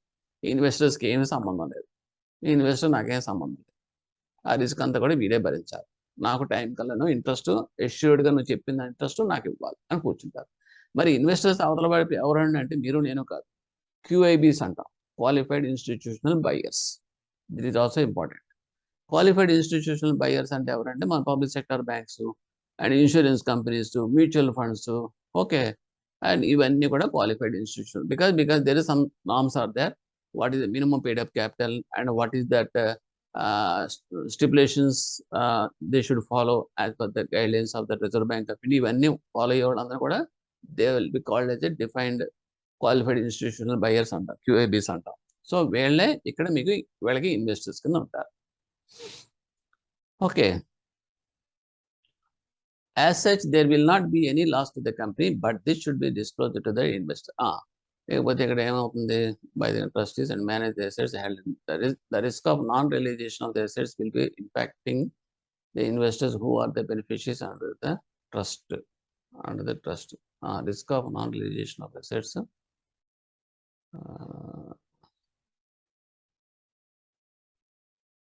Sorry, RBI can. ఇక్కడ ఏమవుతుందంటే this company has formed different scheme. మాకు ఏమవుతుందంటే మీకు మన ఇన్వెస్ట్ మొబిలైజ్ చేసిన ఫండ్స్ అన్నీ కూడా కంపెనీ డిఫరెంట్ స్కీమ్స్ కింద విడగొట్టేస్తుంది అన్నమాట. అంటే ఏంటంటే సపోజ్ దానికి ఎగ్జాంపుల్ ఏం చెప్తానంటే ఒక 100 హోమ్ లోన్ అకౌంట్స్ వాళ్ళు బ్యాడ్ డెట్స్ కొన్నారనుకోండి ఒక బ్యాంక్ నుంచి. అన్ని హోమ్ లోన్ అకౌంట్స్ ఒకలాగా ఉండవు కదండి. ఒకటి మంచి సెంటర్ ఆఫ్ ది సిటీలో ఉంటాయి హౌసెస్, ఒకటి ఎక్కడ ఊరు చివరి అక్కడ ఉంటుంది. అంటే ఏది మార్కెట్ వాల్యూ రియలైజబిలిటీ అనేది కొన్ని వాటికి చాలా ఫాస్ట్గాను చాలా రైజింగ్గా ఉంటుంది రియలైజేషన్, కొన్ని వాటికి ఎక్కువ టైం పడుతుంది. ఓకే, సో ఇప్పుడు ఏమవుతుంది, మార్కెట్ రిటర్న్స్ కూడా బెటర్గా ఉంటాయి. ఇలా ఉన్నప్పుడు ఏమవుతుందంటే మీకు అందులో గ్రేడింగ్ సిస్టమ్ కింద పెట్టేసుకుని వాళ్ళు ఏం చేస్తారు, డిఫరెంట్ స్కీమ్స్ పెట్టేస్తారు ఎగెన్స్ట్ దిస్ సెక్యూరిటీస్. పెట్టి ఏం చేస్తారంటే వాళ్ళు ఆఫర్ చేస్తారన్నమాట. అంటే ఇప్పుడు దీని అర్థం ఏంటంటే ఏదైతే ఎక్కువ ఫాస్ట్ రియలైజింగ్ కెపాసిటీ ఉంటుందో అసెట్, ఆ స్కీమ్లో కనుక ఎవరైనా ఇన్వెస్ట్ చేస్తే కనుక రిస్క్ ఫ్యాక్టర్ తక్కువ ఉంటుంది కాబట్టి they will offer only lesser interest rate. అదే కనుక హై రిస్క్ ఉందనుకోండి they will offer more interest rate. అలాగే ఏమవుతుందంటే వేరియేషన్స్ కూడా చూపిస్తారు ఇన్వెస్టర్స్కి, ఎవరికి నచ్చినట్టుగా వాడు పెట్టుకుంటారు. కానీ ఇక్కడ ఉన్న ఫ్యాక్ట్ ఏంటంటే risk of non realisation of assets ఎవరు భరిస్తారు అనుకున్నాం కదండి. ద క్వశ్చన్ అది ఇంపాక్టింగ్ అయితే ఇన్వెస్టర్స్కి మీద నెత్తి మీదే పడుతుంది. ఎందుకు అలా చేస్తారు అంటే కనుక అన్నిటికీ ప్రిపేర్డ్ అయ్యే వాడు చేసుకోవాలి, because it is his choice. దాని గురించి ఈ కంపెనీస్ చేయాల్సిన పని ఏంటంటే they have to give the information to that investors. అంటే ట్రాన్స్పరెంట్గా ఇదిగో బాబు మీకే చాయిస్ మీ చేతిలోనే పెడుతున్నాం, డిఫరెంట్ స్కీమ్స్లో పెట్టాం, డిఫరెంట్ అసెట్స్ దాని వాల్యూస్ అన్ని కూడా మీకు ఇలా చూపిస్తున్నాం. కాబట్టి మీకు నచ్చిన ప్రకారం మీరు ఇన్వెస్ట్ చేసుకోండి. ఒక దాంట్లో రిస్క్ ఉంటుంది, ఒక దాంట్లో ఉండకపోవచ్చు. దానివల్ల ఏమైనా కనుక లాస్ వస్తే కనుక that I don't bear that risk, that is your part one అని చెప్పేసి మనం ఇన్వెస్టర్స్కి ఇస్తాం అన్నమాట. నెక్స్ట్ తర్వాత certificate of registration of this companies అనేది ఎవరు క్యాన్సిల్ చేస్తారంటే Reserve Bank of India cancel చేసే పవర్స్ ఉన్నాయి దానికి. ఎందుకు క్యాన్సిల్ చేస్తారంటే if they have not compiled the terms and conditions automatically Reserve Bank of India can cancel the licence. ఇప్పుడు ఇవైనా సరే మన బ్యాంకులు అయినా సరే if the follow the stipulations made by the Reserve Bank of India as long as that no problem. ఇప్పుడు SLR maintain చేయాలంటే చేయాలి, సిఆర్ఆర్ మెయింటైన్ చేయాలంటే చేయాలి, డీవియేషన్స్ మన కేవైసీ అనేది ఫాలో అవ్వాలి. ఏం చేయలేదనుకోండి ముందు వార్నింగ్ ఇస్తారు, దాని పెనాల్టీ తర్వాత క్యాన్సిల్ చేసి పడుతుంది లైసెన్స్ ఆఫ్ ద బ్యాంక్. అలాగే same way the RBI can cancel this licence. Okay. Acquisition of rights of interest in financial assets. Company can acquire the financial asset of any company by using a debenture. ఇదే అనుకున్నది, debenture, bond or any other security by the agreement consideration. Consideration అనేది చాలా point important. What is men by consideration అంటే ఊరినే బాండ్లు debentures మనం ఇవ్వడం కాదు, they should be some consideration. అంటే ఏంటంటే ఫైనాన్షియల్ అసెట్స్ మనం ఇస్తున్నాం కాబట్టి, అదే బ్యాంక్ అవతలకి ఇస్తున్నాడు కాబట్టి వాడికి against that they are giving that what is the debentures and bonds అనేది ఇస్తున్నారు. సో ఇక్కడ మధ్యలో లింకింగ్ ఎక్కడ అవుతుందంటే ఈ ఫైనాన్షియల్ అసెట్స్ అనేది లింక్. సో బ్రిడ్జ్ అన్నమాట. So this is called as a consideration అంటాం. Okay. By entering into the agreement with such a bank transfer of fund as these transactions involve. ఈ రకంగా జరిగే transactions రెండు steps ఉంటాయండి. ఒకటి ఏంటంటే acquisition of financial assets and undivided interest therein. And second point issue of security receipts in favour of that investors. ఏంటి అంటే first ఏం జరుగుతుందంటే ఎక్విజిషన్ ఆఫ్ ఫైనాన్షియల్ అసెట్స్ అనేది ఎలా తీసుకుంటారు అంటే అన్డివైడెడ్ ఇంట్రెస్ట్. అన్డివైడెడ్ ఇంట్రెస్ట్ అంటే దాని అర్థం ఏంటంటే సి హియర్ బ్యాంకుల నుంచి బ్యాడ్ డెట్స్ అన్నీ కూడా కంపెనీ తీసుకుంటుంది. ఓకే. తీసుకుంటున్నప్పుడు హోల్సేల్గా తీసేసుకుంటుంది. ఇదిగో ముద్ద ఫిగర్, ఇది 50 కోట్లు లేకపోతే 60 కోట్లు అని చెప్పి తీసుకుంటుంది. అంతేగాని ఏ అసెట్ వాల్యూ ఎంత, ఏ అసెట్ వాల్యూ ఎంత అనేది మనం తీసుకోవడానికి కుదరకపోవచ్చు. అంటే సెగ్రిగేట్ చేసి ఈచ్ అండ్ పిన్ పాయింట్ కింద మనం డివైడ్ చేసి చేయలేం. ఓకేనండి. ఇలా చేస్తున్నప్పుడు ఏమవుతుందంటే మీకు ఇలా మొత్తం తీసుకుంటున్నప్పుడు what I mean to say security receipts issue చేశారు. సెక్యూరిటీ రిసీట్స్ సపోజ్ ఒక అసెట్ ఉందండి, 50 లక్షల హోమ్ లోన్, అంటే హోమ్ లోన్ ఉంది ఒక అసెట్. సో ఇప్పుడు 50 లక్షలు పెడతాడంటే ఎవడు పెడతాడు, అందులో 5 లక్షలు 3 లక్షలు 2 లక్షలు పెట్టేవాడు ఎంతమంది ఉంటారు. Against in this particular 50 lakhs home loan సంబంధించిన అసెట్ ఎగెనిస్ట్ గా ఇచ్చే సెక్యూరిటీస్ మీద, సెక్యూరిటీ రిసీట్స్ మీద. సో ఇప్పుడు ఏమవుతుంది, అందరి యొక్క ఛార్జ్ ఏ రకంగా అన్డివైడెడ్ పోర్షన్ అవుతుంది. అంటే ఎవరికి వస్తుంది కంప్లీట్ గా 50 లక్షలు పెట్టిన వాడికి ఇది అసెట్ ఆడికి ఇచ్చేస్తాం. అక్కడ దాకా ఎందుకంటే very simple example, individual house కి ఒక అపార్ట్మెంట్ కి తేడా అండి, అంతే సింపుల్. ఇండివిజువల్ హౌస్ ఉందనుకోండి, నాకు నచ్చింది అనుకుంటే నేను 20 లక్షలు ఇచ్చానంటే 20 లక్షలు నా హౌస్ నేను తీసేసుకుంటాను, నా పేరు టైటిల్ డీడ్ వచ్చేస్తే ఆ హౌస్ అంతటి మీద నాకు పూర్తి హక్కు ఉంటుంది. అవసరమైతే గోడ బద్దలు కొడతాను, లేదా కన్స్ట్రక్ట్ చేసుకుంటాను, నా ఇచ్చినట్టు చేసుకుంటాను. Okay, it is my fold. అదే మీరు అపార్ట్మెంట్కి వెళ్ళండి, అపార్ట్మెంట్లో మీకు అన్డివైడెడ్ పోర్షన్ అంటాడు. అన్డివైడెడ్ అంటే ఏంటి, అందులో కొన్ని మాత్రమే మనకి ఇంచుమించు చెప్పాలంటే మన కామన్ ఏరియా అంటాం, అన్డివైడెడ్ పోర్షన్ అంటాం. మరి రిజిస్ట్రేషన్ జరిగేటప్పుడు అదే ప్రాబ్లం వస్తుంది ఇక్కడ. ఎందుకంటే మీకు కింద ఉన్నాయన్నీ కూడా, మన కింద ఉన్నవాడు మంది కాదు, అది మన పైన ఉన్నవాడు మంది కాదు. ఓకే, 4 గోడల మధ్యలో మనం ఉంటాం. అలాగే బాల్కనీ ఉంటుంది, బాల్కనీ ఒకటే కాదు కదా, మీకు అటాచ్డ్గా ఉండే 10 మంది అపార్ట్మెంట్ ప్లాట్లో ఉన్నవాళ్ళు కూడా నడుస్తారు. సో అందరూ నీ హక్కు ఎంత అంటే ఏం చెప్తాం. అలాగే పార్కింగ్ ప్లేస్ ఉంటుంది, పార్కింగ్ ప్లేస్లో కూడా మీకు పార్టీషన్ చేసి అన్ని అగ్రిమెంట్ చేసి ఇస్తాడు, అది వేరే విషయం. ఓకే, అక్కడ మీకు అన్డివైడెడ్ పోర్షన్ అనేది అక్కడ మీకు వస్తుంది. సో అటువంటి అన్డివైడెడ్ పోర్షన్ అనేది ఇక్కడ మీకు ఇంట్రెస్ట్ అనేది క్రియేట్ అవుతుంది. ఎక్కడ, సెక్యూరిటీ రిసీట్ ట్రాన్సాక్షన్స్లో. రెండోది ఏంటంటే ఈ సెక్యూరిటీ రిసీట్స్ అన్నీ కూడా ఇన్వెస్టర్స్ పేరులో ఇస్తాం, ఇష్యూ ఆఫ్ సెక్యూరిటీ రిసీట్. అంతే, అదేంది కదా మనం ఎఫ్డీ వేసామనుకోండి, మన పేరునే కదా FD, fixed deposit receipt bank వాళ్ళు ఇస్తారు, అదే ప్రకారం. ఇక్కడ మీకు తెలియాల్సిన పాయింట్ ఏంటంటే, ఎప్పుడైతే ఈ టైప్ ఆఫ్ సెక్యూరిటీ రిసీట్స్ అనేది ట్రాన్సాక్షన్ ఈ రకంగా ఇవ్వాల్సి వస్తుందో, ఓకే, ఇది మనకి తలకాయ పోటు. తలకాయ పోటు అంటే ఏంటంటే, రిజిస్ట్రేషన్ చేయాలా లేదా, ఇవన్నీ కూడా మనకి ప్రాబ్లమ్స్ వస్తాయి అన్నమాట. So I will cover in the later stage, next దాంట్లో వస్తాయి.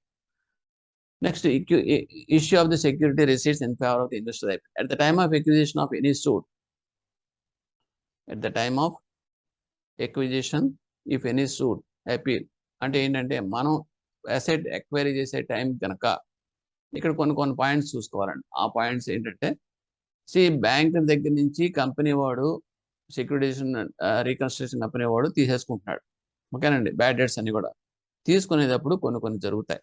అదేంటంటే, ఆల్రెడీ కొన్ని ఉన్నాయి బ్యాడ్ డెట్స్, కానీ అవి కోర్టులో నలుగుతున్నాయి, ఏమండి, కోర్టులో రన్ అవుతున్నాయి. మరి రన్ అవుతున్నప్పుడు మరి బ్యాంక్ వాడి దగ్గర నుంచి వెళ్ళిపోతున్నాయి కదా ఇవి కంపెనీకి. వెళ్ళిపోతున్నప్పుడు ఈ కోర్టులో జరిగే కేసులన్నీ క్యాన్సిల్ అయిపోతాయా, ఆటోమేటిక్గా సీజ్ అయిపోతాయా అంటే అబ్బో, దట్ విల్ కంటిన్యూ. అంటే ఏంటంటే, ఆ ఎక్వైర్ చేసిన వాడు ఎవడైతే ఉన్నాడో కంపెనీ వాడు, ఆడు హ్యాండ్ ఓవర్ చేసుకుని వాడు చూసుకుంటాడు కోర్టుగా. ఇదివరకు బ్యాంకు మేనేజర్ బ్యాంక్ వాడు అటెండ్ అయ్యేవాడు, ఇప్పుడు వాడు అటెండ్ అవుతాడు. ఒక పాయింట్. రెండోది ఏంటంటే, మీకు హ్యాండ్ ఓవర్ చేసే టైంకే ఈ బ్యాంకు వాడు కొన్ని కమిట్మెంట్స్ ఇచ్చాడు అతనికి. ఏంటంటే, నీకు ఇచ్చేస్తాను, లోన్ ఇచ్చేస్తాను, నీకు మీ అబ్బాయికి ఎడ్యుకేషన్ డెఫినెట్గా ఇచ్చేస్తాను, ఎందుకంటే నువ్వు యూఆర్ బ్యాంకింగ్ విత్ మీ అని చెప్పేసి వాడు మేనేజర్ కమిట్ అయిపోయాడు. కమిట్ అయిపోతే మరి వాడు తీసుకున్నాడుగా, మీ దగ్గర నుంచి ట్రాన్స్ఫర్ అయిపోయినాయి కదా, అకౌంట్స్ అసెట్స్ అన్ని కూడా అటువైపు వెళ్ళిపోయినాయి కదా. వెళ్ళిపోయినప్పుడు మరి అక్కడ ఏమైనా మరి ఇవ్వాలా కంపెనీ వాడు అంటే ఇవ్వాల్సిన అవసరం లేదు. అక్కడ ఇవ్వాల్సిన అవసరం ఏమీ లేదు. So there is no obligation on the part of the company to fulfill that commitments already made by the bank by that time. చేయక్కర్లేదు, ఓకే. కానీ ఇక్కడ ఏంటంటే, ఒకవేళ కనుక కనెక్టివ్గా దానికి సంబంధించిన యాక్టివిటీస్ ఏమైనా ఉన్నాయనుకోండి, అంటే ఇంక it is a part of that, అది ఇస్తేనే కానీ రన్ అవ్వదు అనే కమిట్మెంట్స్ ఉన్నాయి. సపోజ్ ఎప్పుడైనా లిమిట్స్ ఉంటాయి, లిమిట్స్ అనేది అతనికి షార్ట్ వచ్చింది, అది కంపల్సరీగా అది ఇస్తేనే కానీ కరెంట్ అసెట్స్ ఫిక్స్డ్ అసెట్స్ వేసి వాడు స్టెబిలైజ్ చేసుకోలేడు వాడి బిజినెస్. అటువంటి సిచ్యువేషన్స్లో అది మాత్రం ఒబ్లైజ్ చేయక తప్పదు, అలా మాట్లాడు. సో అది మీకు చాలా క్లియర్గా డిమార్కేషన్ అనేది మీరు చూసుకోవాల్సి వస్తుంది. అవి ఎగ్జాంపుల్స్. అంటే there is no obligation on the part of this commitments. అలాగే ఫండ్ బేస్డ్ ఉంటాయండి, ఓకే. ఫండ్ బేస్డ్లో ఏం చేస్తాడు, ఫండ్ బేస్డ్ అంటే ఏంటి, ప్రామిసెస్, నీకు అది ఇచ్చేస్తాను ఇది ఇచ్చేస్తాను అని చెప్పానంటారు, ఓకే. బ్యాంక్ వాడు గ్యారంటీస్ ఇవన్నీ ఉంటాయి. మరి ఇవన్నీ ఉంటాయంటే మరి ఇవన్నీ కూడా వాడు తీసుకున్నప్పుడు టేక్ ఓవర్ చేసినప్పుడు వాడికి కమిట్మెంట్ వెళ్తుందా అంటే వెళ్తుంది. It is a business activity కనుక ఉంటే కనుక అందులో పార్ట్ ఆఫ్ దట్ కంటిన్యూ అవుతూ ఉంటే వెళ్తాయి. అలా కాకుండా ఫ్రెష్గా కనుక వీడు నాన్ ఫెసిలిటీస్ కనుక ఏమైనా ప్రామిసెస్ కనుక చేసాడు అనుకోండి, ఓకే, ఓకే, అటువంటిప్పుడు that will not be carried out to that company.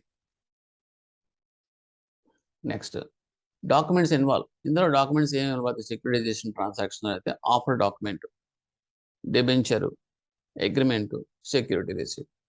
Offer document దేన్ని అంటామంటే, full details and particulars about the financial assets. ఏదైనా సరే హోమ్ లోన్ తీసుకున్నాను కూడా, హోమ్ లోన్ సంబంధించి ఎవరు తీసుకున్నాడు, గ్యారంటర్ ఎవరు, ఎప్పుడు తీసుకున్నాడు, టర్మ్ ఎంత, రీపేమెంట్ టర్మ్స్ అండ్ కండిషన్స్ ఎంత, ఇవన్నీ కూడా అందులో ఉంటాయి. So that is nothing full document, it is offer document అంట. ఎందుకంటే ఇప్పుడు ఆఫర్ డాక్యుమెంట్, నేను కూరగాయలు అమ్మాను అనుకోండి, నాకు కూరగాయలు చూపించి నేను రేట్ చెప్తాను, అంతేనా? లేకపోతే నా కూరగాయలు నువ్వు చూపించొద్దు, 2 కేజీలు కావాలంటే 2 కేజీలు నువ్వు డబ్బులు ఇచ్చేసి పట్టుకుపో అని చెప్పేసి మనం డబ్బులు ఇచ్చేసి పంపిస్తానంటాం, చేయం కదా. ఇది కూడా అంతే. ఆఫర్ ఏంటంటే you have to offer that document. నీ దగ్గర ఏమున్నాయి, నీ అసెట్స్ ఏంటి అనేది అవతలకి చెప్పాలి. So with details you have to give it. Loan details of the bank, trustee details etcetera అన్నీ కూడా మనం చెప్తాం. డిబెంచర్ అనుకున్నాం కదండి. డిబెంచర్ అంటే ఏంటంటే, వీడు అక్కడ ట్రాన్స్ఫర్ చేసిందంటే ఆడ అవతలకి డిబెంచర్ ఇస్తాడు. కానీ ఇక్కడ కండిషన్ ఏంటంటే, డిబెంచర్ ఇచ్చేటప్పుడు రేట్ ఆఫ్ ఇంట్రెస్ట్ అనేది ఆఫర్ చేస్తాడు ఎవరు, కంపెనీ వాడు, ఎవరికి, బ్యాంకర్కి. అది దాని మీద కొన్ని కండిషన్ రెస్ట్రిక్షన్స్ ఉన్నాయి. అంటే the rate of interest offered in the debenture cannot be less than 1.5% above the bank rate. This is very very important. Bank rate suppose if it is 5% అనుకోండి, 5 + 1.5 ఎంత, 6.5. 6.5 కన్నా తక్కువ ఎట్టి పరిస్థితుల్లోనూ కూడా ఎక్వైర్ చేసిన కంపెనీ ఫైనాన్షియల్ ఇన్స్టిట్యూషన్కి ఆఫర్ చేయకూడదు. తక్కువ చేయడానికి లేదు. అంటే above that only they should give that interest rate. Agreement, it is with the originator to continue to serve the assets of that securitization. Originator and agreement originator దగ్గర ఉంటారు. It is with the originator bank, financial institution దగ్గర ఉంటారు to continue to serve the assets of that securitization. ఆ securitisation చేసే securitisation అంటే what is that enforcement and other things అన్ని కూడా continue చేయమని చెప్పేసి దట్ అగ్రిమెంట్ అనేది ఉంటుంది. That is called agreement. Security receipts అంటే చెప్పాను, it is the favour of the investors. మనం ఇచ్చే రిసీట్స్, మన ఎఫ్డి రిసీట్స్ అలాగో వీడి కంపెనీ వాడు ఇన్వెస్టర్స్కి ఇస్తున్నాడు కదండి, అంటే క్యూఐబీస్, క్వాలిఫైడ్ ఇన్స్టిట్యూషనల్ బయర్స్కి. That is called security receipt in favour of the investors అంటాం. Next, notice to that originator and discharge of obligation. ఇదేంటండి, ఇది కూడా చాలా ఇంపార్టెంట్. సపోజ్ బ్యాంకర్ ఉన్నాడు, బ్యాంకర్ ఏం చేస్తాడు, బ్యాంకులో ఏదో బ్యాంక్ ఉంది, మీరే బ్యాంకు, నేను మీ దగ్గర లోన్ తీసుకున్నాను, కట్టకపోయేటప్పటికి ఎన్పీ అయిపోయింది. నా లోన్ ఏం చేశారు మీరు, ఎవడో రిలయన్స్ అని చెప్పారు, లేకపోతే వై అన్నవాడికి మీరు అమ్మేశారు నా అసెట్స్. ఓకే, మీరు అమ్మేసిన విషయం నాకు తెలియదు. ఓకే, నేను రేపు పొద్దున డబ్బులు కట్టడానికి వచ్చినప్పుడు ఎవడు కట్టాలి, నేను? మీరు కడితే మీరు ఆల్రెడీ పంపించేశారు అక్కడికి. సో ఇక్కడ ఏమవుతుందంటే 2 ఆప్షన్స్ ఉంటాయి. ఒకటి ఏంటంటే, మీరు కనుక నాకు నోటీస్ ఇచ్చారనుకోండి, బ్యాంక్ వాడు కనుక నాకు నోటీస్ ఇచ్చాడనుకోండి, ఇదిగో బాబు నీ అసెట్స్ అన్ని కూడా నువ్వు కట్టలేదు, నీ అసెట్స్ అన్ని కూడా మేము అమ్మేసాం, అమ్మేస్తున్నట్టు నీది కూడా ఉంది, పలానా రిలయన్స్ వాడికి వెళ్ళిపోయింది నీది అని చెప్పేసి నోటీస్ ఇచ్చాడు అనుకోండి. Okay, that is one system. రెండోది నోటీస్ ఇవ్వకుండా చేయడు. నోటీస్ ఇస్తే ఏంటి, నోటీస్ ఇవ్వకపోతే. నోటీస్ అంటే ఇచ్చాడు అనుకోండి, ఇప్పుడు నేను మీకు కట్టాను అనుకోండి, నేను మీకు కట్టాను 10,000 బ్యాంకులో కట్టేశాను. నా పక్కన ఉన్నది కదా, నా ఊళ్ళో ఉన్నది బ్యాంక్ మీరే కదా, రిలయన్స్ అంటే బాంబేలో ఉంటాడు, అక్కడికి వెళ్ళి నేను కట్టను కదా, కట్టేశాను. కట్టేటప్పటికి మీరు ఏం చేస్తారంటే ఎస్ రిసీవ్డ్ అని చెప్పి అక్నాలజ్మెంట్ ఇస్తారు, డిశ్చార్జ్ ఇస్తున్నారు. At the same time the person, company ఎవడైతే ఎక్వైరీ చేసాడో వాడు కూడా డిశ్చార్జ్ చేస్తారు. ఓకేనండి, అంటే 2 వైపులు డిశ్చార్జ్ అయిపోతాయి. మీరు ఇచ్చినట్టు అవుతుంది, వాడు ఇచ్చినట్టు. అంటే మీ అక్నాలజ్మెంట్ అనేది మీకు వస్తుంది, డిశ్చార్జ్ అనేది వాడు వస్తుంది. ఇద్దరు కలిపి మ్యూచువల్గా చేసుకోవాల్సిన బాధ్యత. నాకు నోటీస్ ఇవ్వలేదు అనుకోండి మీరు, ఓకే, నోటీస్ ఇవ్వనప్పుడు ఏం చేస్తాను, నేను మీకు మాత్రమే కడతాను, నాకు వాడితో సంబంధం లేదు. వాడెవడో నాకు తెలియదు, చెప్పలేదు, వాడెవడో నాకు చెప్పలేదు, తెలియదు. లేకపోతే ఇవన్నీ కూడా కోర్టులో స్టాండ్ అవ్వాలి. నీకు నాకు మధ్యలో ట్రాన్సాక్షన్ కాబట్టి నేను నీకు కట్టాను అంతవరకే, ఇప్పుడు నేను డిశ్చార్జ్ చేసిన నాకు ఇస్తావు. వీడేం చేస్తాడంటే బ్యాంక్ వాడు అవతలకి పంపించుకుంటాడు. అంటే దీని అర్థం ఏంటంటే, రేపొద్దున కంపెనీ వాడు నా మీద ప్రొసీడ్ అయ్యడానికి వాడికి హక్కులు లేవు. ఏదైనా ఉంటే నువ్వు నేను చూసుకుందాం, ఎందుకంటే I have not aware of the information of this sale of assets to that company. అది ఇక్కడ పాయింట్. ఓకేనండి, that is implication of that without notice and with notice. Next, other functions of that securitisation company. Company can act as an agent. ఇక్కడ ఏంటంటే company అనేది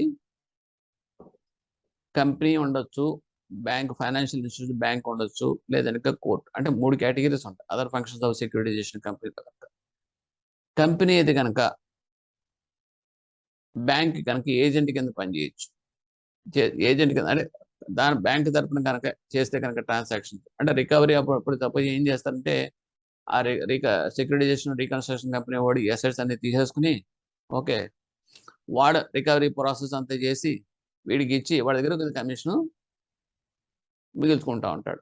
so that is one setup. దాన్ని మనం ఏం చేస్తామంటే తీసుకోవడం ఏజెంట్ అంటాం.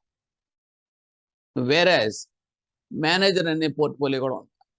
అంటే యాక్ట్ ఏం చెప్తుందంటే, acts as a manager. Manager అంటే ఏంటంటే, సెక్యూరిటీ అసెట్స్కి మేనేజర్ అంటే the position is taken by any bank with fees as may be agreed upon. ఏదో బ్యాంకు పొజిషన్ తీసుకుంటుంది, ఓకే, అంటే మేనేజర్ బ్యాంకే చేస్తుంది అన్నమాట. బ్యాంక్ చేస్తుంది అంటే ఏంటంటే, దీని అర్థం ఏంటంటే, కంపెనీ వాడు అంటే ఈ అసెట్స్ అన్ని కూడా వెళ్ళిపోయినాయి, తోసేసాం, వాడు ఫండ్స్ అన్ని వచ్చేసినాయి.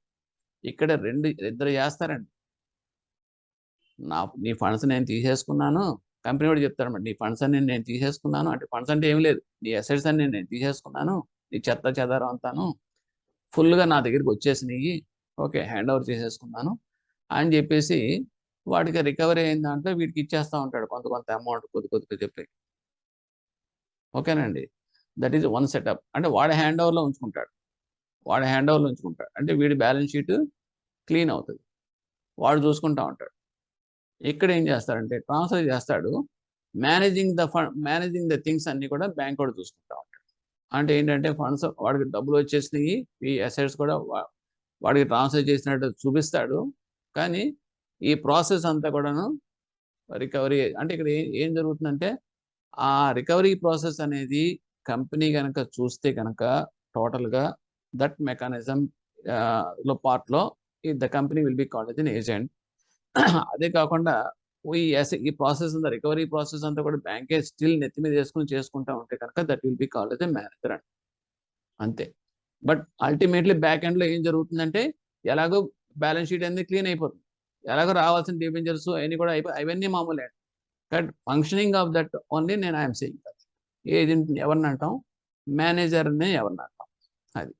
నెక్స్ట్ థర్డ్ పాయింట్లో ఏంటంటే sometimes acts as a receiver. అంటే securitization reconstruction company okay manager కింద యాక్ట్ చేస్తుంది, ఏజెంట్ కింద యాక్ట్ చేస్తుంది, అండ్ థర్డ్ రోల్ ఏంటంటే రిసీవర్ కింద కూడా యాక్ట్ చేస్తుంది.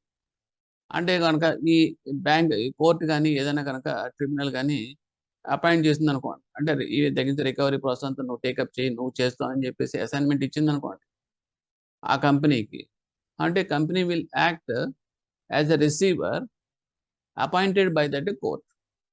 అది ఆ రకంగా 3 పాత్రలు కూడా వాడే చేస్తాడు. 1వ కృష్ణుడు, 2వ కృష్ణుడు, 3వ కృష్ణుడు. ఓకేనండి. Next enforcement of security interest. SARFAESI act empowers banks to enforce security in the without the intervention of the civil code. First చెప్పిన పాయింట్ అది. ఇక్కడ జనరల్గా చేసి బ్రాడ్గా చెప్పేస్తున్నారు. ఫస్ట్ ఆఫ్ ఆల్ సెక్యూరిటైజేషన్లో SARFAESIలో ఎన్ఫోర్స్మెంట్ చేయాలి అనుకుంటే కనుక ఇప్పటిదాకా నేను చెప్పింది ఏంటంటే I discussed about the securitisation reconstruction companies, వాటి యొక్క బౌండెడ్ ప్రాసెస్ అంతా. ఇప్పుడు బ్యాంక్ అనేది చేయొచ్చు SARFAESI ఎన్ఫోర్స్మెంట్, లేదంటే ఎక్వైరీ చేసిన కంపెనీ అనే చేయొచ్చు. ఓకే, ఇది ఏంటి? What is this enforcement of the security interest అంటే ఎంపవర్స్ ఏ రకంగా ఏం చేయాలి? Without intervention of the civil code, DRT సంబంధం లేకుండా ఫస్ట్ తీసుకోవచ్చు. 60 days నోటీస్ అనేది ఇవ్వాలి. దాన్ని మనం ఏంటంటే డిమాండ్ నోటీస్ అంటాం. Asking the borrower to discharge the full his liabilities to secured creditors. Bank ఇవ్వాల్సిన అమౌంట్లను కూడా ఇచ్చే బాబు అని చెప్పేసి 60 days నోటీస్ ఇస్తాం. డిమాండ్ నోటీస్ అంటాం. Borrower should respond by reply or make representation to the notice so received within 15 days. 15 రోజుల లోపల వాడు రెస్పాండ్ అవ్వాలి రిసీవ్ చేసుకున్న దగ్గర నుంచి. ఇక్కడ మీకు వచ్చే క్వశ్చన్స్ ఎలా వస్తాయంటే నోటీస్ పీరియడ్ 60 రోజులు ఎప్పటి నుంచి కౌంట్ అవుతుంది sir? Date of demand notice నుంచి. ఈ పాయింట్ ఇంపార్టెంట్. 60 days నోటీస్ అనేది అంటే దాని అర్థం ఏంటంటే 60 days కనుక ఆడు సైలెంట్గా కూర్చున్నాడు అనుకోండి, నోటీసు తీసుకున్న తర్వాత కూడా సైలెంట్గా కూర్చున్నాడు అనుకోండి, 60 days కంప్లీట్ అయిపోయిన వెంటనే ఇంకా బ్యాంక్ ఎన్ఫోర్స్ చేసేయచ్చు. డైరెక్ట్గా వెళ్ళి take possession of that property.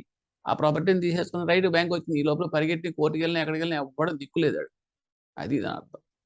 So that is the powerful notice.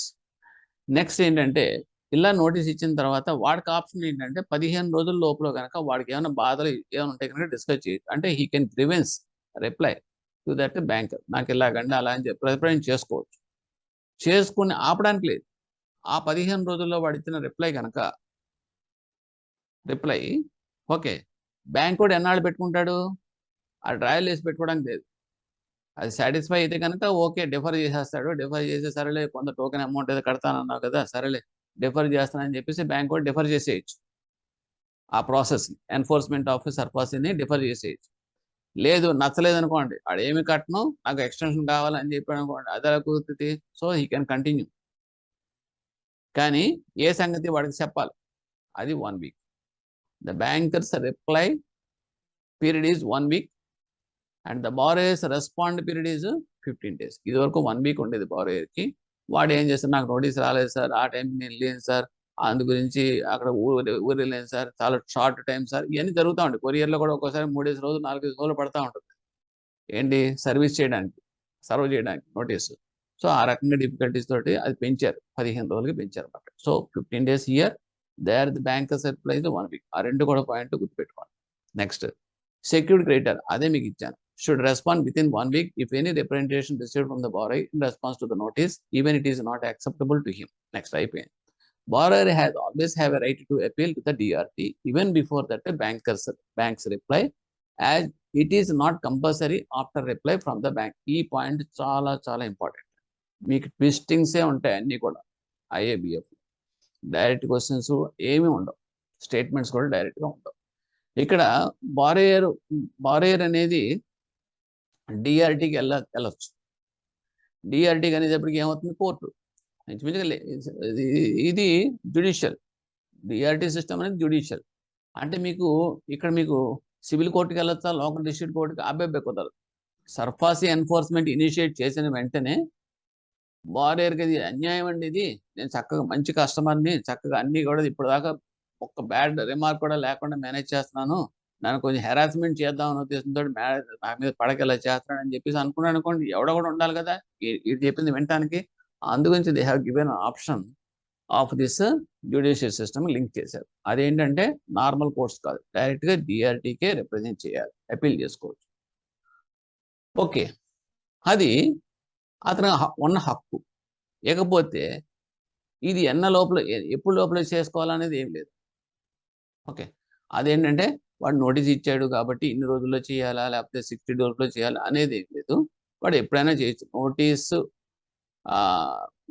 Reply అంటే బ్యాంకర్స్ ఇచ్చేసాడు, 15 రోజుల లోపల వాడే ఇచ్చేసాడు. ఇచ్చిన తర్వాత బ్యాంకర్ గురించి వెయిట్ చేయక్కర్లా, నాకు చాలా అన్యాయం అని చెప్పేసి వీడు వెళ్ళిపోవచ్చు. అంటే he did not wait the reply from the banker, what he will respond అనే దాని గురించి అక్కర్లేదు. లేదనుకుంటే కనుక రిప్లై తర్వాత కూడా వెళ్ళవచ్చు. So this is the point here. And డిఆర్టీకి అపీల్ చేసుకోవచ్చు. ఇకపోతే if the borrower does not pay in full as per the notice, take possession of the assets of the borrower including that right of transfer by way of lease, assignment of sale for the realisation of the money. ఒకవేళ కనుక borrower 15 రోజుల్లో respond కాకుండా సైలెంట్గా కూర్చుని notice కూడా receive చేసుకుని కూర్చున్నాడు అనుకోండి, మనకు 60 డేస్ అయిపోయింది అనుకోండి, so we can take possession of that assets. ఇంకా అందులో ఏం తిరిగేలేదు. దాన్ని ఎందుకు తీసుకుంటాం, పొజిషన్ తీసేసుకుని సేల్కి వెళ్ళిపోవడం. When the sale is made, the appropriation of the sale process realise in the following order. ఇకపోతే వదిలేసాను. ఇక్కడ బాగా వస్తే కానీ జనరల్గా ఏంటంటే మనం పొజిషన్ తీసుకుంటాం. జనరల్గా ఏమవుతుందంటే పొజిషన్ తీసుకోవడం అంటే ఏంటంటే మనం డైరెక్ట్గా వెళ్ళిపోయి ఓకే ఒక నోటీసు దాని మీద అంటిస్తాం, పొజిషన్ నోటీస్ అంటించి మనం పేపర్ కూడా ఇచ్చేస్తాం. ఎందుకంటే సింబాలిక్ పొజిషన్ కూడా చేయాలి. ఎందుకంటే ఒక్కొక్కసారి ఏం చేస్తామంటే ఇందులో చిన్న టెక్నికల్ పాయింట్స్ బ్యాంకర్స్కి కొంచెం ప్రాక్టికల్గా మనకి 60 డేస్ అయిపోయిన తర్వాత automatical will take full powers to take possession of the property. ఇక్కడ జనరల్గా ఏంటంటే మనకి మూవ్డ్ ప్రాపర్టీ అయి ఉండాలి, తర్వాత నాన్ అగ్రీ ప్రాపర్టీ ఉండాలి. కమర్షియల్ ప్రాపర్టీస్ మాత్రమే మనం చేయగలుగుతాం. నోటీస్ ఇప్పుడు వెళ్ళినప్పుడు పొజిషన్ తీసుకునేటప్పుడు ఏమవుతుందంటే ఒక్కోసారి వాడు థ్రెటన్ చేస్తాడు, మనకి కోఆపరేట్ చేయడు. అంటే ఏంటో వాడు అడమెంట్గా ఉంటాడు. అటువంటిప్పుడు మనం ఏం చేస్తామంటే మనం సింపుల్గా నోటీస్ వాడి మీద పేస్ట్ చేసి, ఇంకా వాడు బోండాలు పెడతాడని భయం ఉంటే కనుక will take protection from that district magistrate దగ్గర నుంచి పోలీస్ ఫోర్స్ అవన్నీ కూడా పెట్టుకుని విల్ టేక్ సింబాలిక్ పొజిషన్. అంటే ఏం లేదు, రికార్డ్ చేస్తాం వాళ్ళ ప్రెజెన్స్లో మనం అంటించి మేము పొజిషన్ ఇవన్నీ తీసేసుకున్నాం అని చెప్పేసి అది మనం రికార్డ్ చేసి ఫోటో తీసుకునేవన్నీ పెట్టుకుంటే సరిపోతుంది. That is it self is a symbolic position. అంటే ఫిజికల్ పొజిషన్ తీసుకోలేని పరిస్థితులు. ఓకేనండి, ఫిజికల్ పొజిషన్ మనకి ఇచ్చేసాడు అనుకోండి, గొడవ లేదు, మనమే తీసుకుంటాం, మనం తాళం వేసేస్తాం, మన హ్యాండ్ ఓవర్లో పెట్టి. అది కాని పక్షంలో ఇది జరుగుతుంది. ఓకేనండి. లేకపోతే ఇక్కడ మీకు జరుగుతున్నది ఏంటంటే కొన్ని పాయింట్స్ ఉంటాయి. మనం డిమాండ్ నోటీస్ ఇచ్చినప్పుడు 2 న్యూస్ పేపర్స్లో ఇవ్వాల్సి వస్తుంది. ఒకటి లోకల్ న్యూస్ పేపర్, ఒకటి నేషనల్ వైడ్గా న్యూస్ పేపర్. రెండిట్లోనూ వెర్నాక్యులర్ లాంగ్వేజ్ అంటాం. ఓకే, ఈ రెండిట్లో కంపల్సరీగా ఇవ్వాల్సి వస్తుంది. తర్వాత ఈ ఎందుకు ఇస్తున్నప్పుడు పేపర్గా అవుతుంది, 10,000 అవుతుంది, 15,000 అవుతుంది, మరి యాడ్ ఇచ్చినప్పుడు అవుతుంది కదండి. ఈ రకంగా ఎక్కడ ఏ యాడ్ ఇచ్చినా, ఎక్కడ ఏ పేపర్ నోటిఫికేషన్స్ ఇచ్చినా కూడా మనకు అయ్యే ఖర్చు అంతా కూడా మనం రికవరీ చేసుకోవాల్సిందే, బ్యాంక్ మీద ఉండదు. అది గుర్తుపెట్టుకోండి. That should B recovered from the borrower. It is the expenditure of the borrower only, not hours. ఓకేనండి. నెక్స్ట్ ఇప్పుడు మనం తీసేసుకున్నాం, పొసెషన్ కూడా తీసేసుకున్నాం. తీసేసుకున్న తర్వాత మనం సేల్ నోటీస్ ఇవ్వాలి. 30 days సేల్ నోటీస్ పీరియడ్ ఎంత అంటే 30 days. ఈ సేల్ నోటీస్ ఇచ్చినప్పుడు మీకు ఏమవుతుందంటే that is the record date. ఇక్కడ కొన్ని పాయింట్స్ ఉన్నాయి. Okay, that will come later. చదువుతున్నప్పుడు మీకు చెప్తాను. అదేంటంటే మనం మన మార్కెట్ వాల్యూ ఎంత అని వేస్తాము. తర్వాత కొన్ని పాయింట్స్ కూడా అప్పుడే డిస్కస్ చేద్దాం, అది బెటర్. ఇక్కడ రికవరీ అయిపోయిన తర్వాత కనుక మనకి ఎలా అడ్జస్ట్ చేసుకుంటాం అంటే కనుక ఇక్కడ పాయింట్ ఇచ్చాడు. ఫస్ట్ టువర్డ్స్ ద కాస్ట్ అంటే పేపర్ అటు కాస్ట్, తర్వాత charges, expenses towards the preservation of security preserve చేసుకోవాల్సిన దాని కాస్ట్ అయింది అనుకోండి, అవంతా కూడా వాళ్ళ దగ్గర నుంచి రికవర్ చేసుకోవాలి. ఇన్సూరెన్స్ ప్రీమియమ్స్ కట్టాల్సి వచ్చింది అనుకోండి, డ్యూరింగ్ దట్ పీరియడ్ ప్రాసెస్ మనం కట్టామనుకోండి, అది కూడా మనం ఫస్ట్ రికవర్ చేసుకోవాలి. ఇవన్నీ అయిన తర్వాత ఫస్ట్ పేజ్లో ఇవన్నీ రికవర్ చేస్తాం. సెకండ్లో ఏం చేస్తామంటే మనం డ్యూస్ రికవర్ చేస్తాం. వాడి దగ్గర నుంచి లోను విత్ ఇంట్రెస్ట్ అన్ని కూడా రికవర్ చేస్తాం. లాస్ట్లో ఏంటంటే సర్ప్లస్ ఏమైనా ఉంటే కనుక వాడి అకౌంట్ మనం క్రెడిట్ చేస్తాం, అంతే. Next, in the case of joint finance or consortium finance, joint finance కానీ కన్సార్షియం ఫైనాన్స్ కానీ కనుక no secured creditor can take any action of taking position of secured assets unless exercise of such right is agreed upon by the secured creditors representing not less than 3/4 in the value of the defaulted amount on record date. ఇప్పుడు ఏమైందంటే ఒక security ఉంది, common security, ఓ factory అనుకోండి. ఆ factory మీద 4-5 bankers ఇచ్చారు, consortium అంటాం. ఇచ్చినప్పుడు నలుగురికి డిఫరెంట్ లయబిలిటీస్, అసెట్స్ ఉన్నాయి. అంటే ఏంటంటే ఒకటి 5 కోట్లు ఇచ్చాడు, 3 కోట్లు ఇచ్చాడు, 2 కోట్లు ఇచ్చాడు, అలా డిఫరెంట్గా against that common security they have given that loan to this particular company.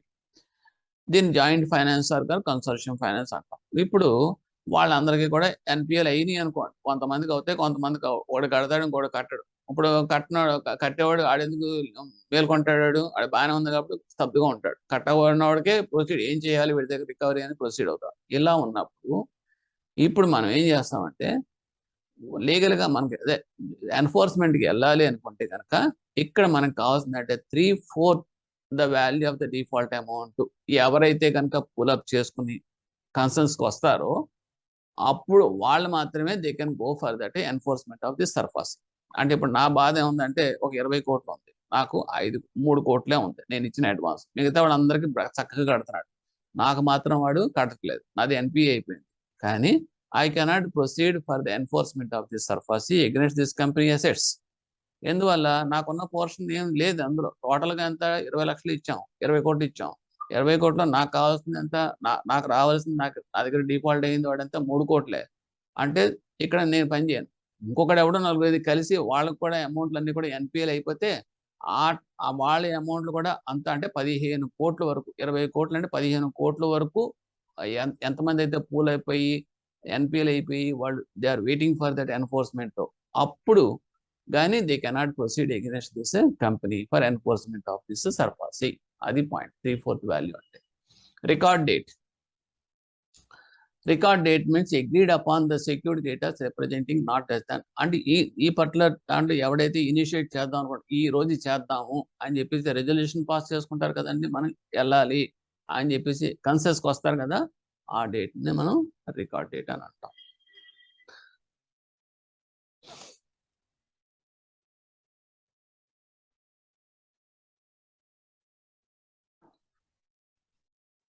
Next, in normal course if the borrower is a company under winding up process, the dues payable to the workman have pari passu charge with the secured creditors. But in SARFAESI, this is not so. It is an exception to this act. What is the meaning of this one? అంటే ఏంటంటే, see here, ఒక company ఉంది, కంపెనీలో మీరు కట్టలేదని చెప్పి మీరు secured creditor కదా, మీరు బ్యాంకరు వెళ్ళిపోతున్నారు, వాడి అసెట్స్ అన్ని మీరు సీజ్ చేసుకుని అమ్మేద్దామని చెప్పి అమ్మేస్తారు, బాగానే ఉంది. మీ లోన్ పోర్షన్ 3 కోట్లు ఎంత ఉంది, కానీ అందులో పెట్టుబడి పెట్టినోడు ఉన్నారుగా షేర్ హోల్డర్స్, మరి వాళ్ళ పరిస్థితి ఏంటి, మీ లోన్ మీరు తీసేసుకుంటే కుదురుతుందా అనుకున్నప్పుడు మామూలుగా ఏమవుతుందంటే ఈ రకంగా మన కంపెనీ కనుక దానంతట అది లిక్విడేషన్లోకి వెళ్తే కనుక ఓకే, అప్పుడు నార్మల్ కోర్సులే కనుక బారోయర్ కనుక ఒక కంపెనీ అయితే కనుక వైండింగ్ ఆఫ్ ప్రాసెస్లో ఉంటే dues payable to the workman have pari passu charge with the secured creditors. అంటే సెక్యూర్డ్ క్రెడిటర్స్ అంటే ఆ కంపెనీకి ఇచ్చిన వాళ్ళు ఉంటారు కదా, కంపెనీలకు ఇచ్చిన వాళ్ళు ఫైనాన్షియర్స్ కావచ్చు, లేకపోతే ఇంకెవరైనా వస్తే వాళ్ళు కూడా లైబులే కదా, అంటే వాళ్ళు కూడా కంపెనీ లైబులే. అంటే ఈ క్యాపిటల్ ఎవరైతే షేర్ హోల్డర్స్ ఉన్నారో వాళ్ళకి లైబులే కంపెనీ, అండ్ దిస్ ఎవరైతే అప్పు ఇచ్చారో వాళ్ళకి లైబుల్. ఇటువంటి అప్పుడు ఏమవుతుందంటే పారిపోసం అని చెప్పి అంటే ఏంటంటే ప్రపోర్షనల్ ఛార్జ్. అంటే వాళ్ళ దగ్గర ఉన్న అసెట్స్ వాల్యూ ఎంతో చూస్తాం, లైబిలిటీస్ ఎంతో అని చూస్తాం. సపోజ్ లైబిలిటీస్ 100 అనుకోండి, అసెట్స్ 50 కోట్లు వస్తుంది అనుకోండి, అంటే ఏంటి, రూపాయికి ₹10 చొప్పున మాత్రం సెటిల్ చేయగలుగుతారు, అంతకన్నా చేయలేరు కదా, ఎందుకంటే because of less assets there more liabilities. Okay, అదే ప్రాసెస్ కనుక ఇక్కడ వస్తే కనుక it is not in the case of SARFAESI, అంటే it is exception to this act. అంటే ఏంటి, సర్ఫాసీ ఓన్లీ సోల్గా ప్రొసీడ్ అయిపోయి వాళ్ళు రావాల్సిన డబ్బులన్నీ తీసేసుకుని మిగతాయి కావాలంటే ఆ ఇన్వెస్టర్స్కి ఇస్తారు. ఇది గుర్తుపెట్టుకోవాలి. నార్మల్ కోర్సులో without intervention of the SARFAESI act అయితే కనుక ద ప్రాసెస్ ఈజ్ పారిపస్సు, అందరూ సమానంగా పంచుకోవడమే ఉన్నది. అలా కాకుండా సర్ఫాసీలో ప్రొసీడ్ అయితే కనుక మనకి first of all first priority will be SARFAESI. Okay, ఎవడైతే సెక్యూర్డ్ క్రెడిటర్స్ ఉన్నారో వాళ్ళకి సెటిల్ చేసేస్తారో, మిగతాది మిగిలిందంటే ఇన్వెస్టర్స్ అందులో పెట్టుబడి పెట్టిన వాళ్ళకే వస్తాయి. After enforcement of the SARFAESI if still dues are exist, ఇది కూడా పాయింట్, ఎన్ఫోర్స్ చేసేసారు సర్ఫాసీ. ఓకేనండి, 10 లక్షలు ఒక ఒక 2 కోట్లు బకాయి డెట్, ఆ బకాయి అయితే కనుక వాడికి అమ్మేస్తే, ప్రాపర్టీ అమ్మేస్తే 1,50,00,000 మాత్రమే వచ్చింది, మిగతా 50 లక్షలు స్టిల్ పెండింగ్. అప్పుడు ఏం చేయాలి, ఇంకంతేనా అంటే కుదరదు. They can proceed other options remaining for this remaining balances. అది 50 లక్షలు అనేది ఎప్పటికి ఏమవుతుంది, above the ceiling of 20 lakhs కాబట్టి డిఆర్టీకి వెళ్ళిపోతుంది. Suppose if it is less than the 20 lakhs అంటే that will go to the civil court. అంతే, యాజ్ యూజువల్గా మనం ఓల్డ్ ట్రెడిషనల్ రికవరీ ప్రాసెస్లోకి వెళ్ళిపోతాం. Next, apart from the secured assets, secured creditors holding security by way of a pledge of any mobile possession cases, secured creditors are entitled to sell the pledged goods or process against the guarantor to recover the defaulted loan without any initiation of any action against the security assets. ఇక్కడ ఏంటంటే గుర్తుపెట్టుకోవాల్సిన point, సర్ఫాసీకి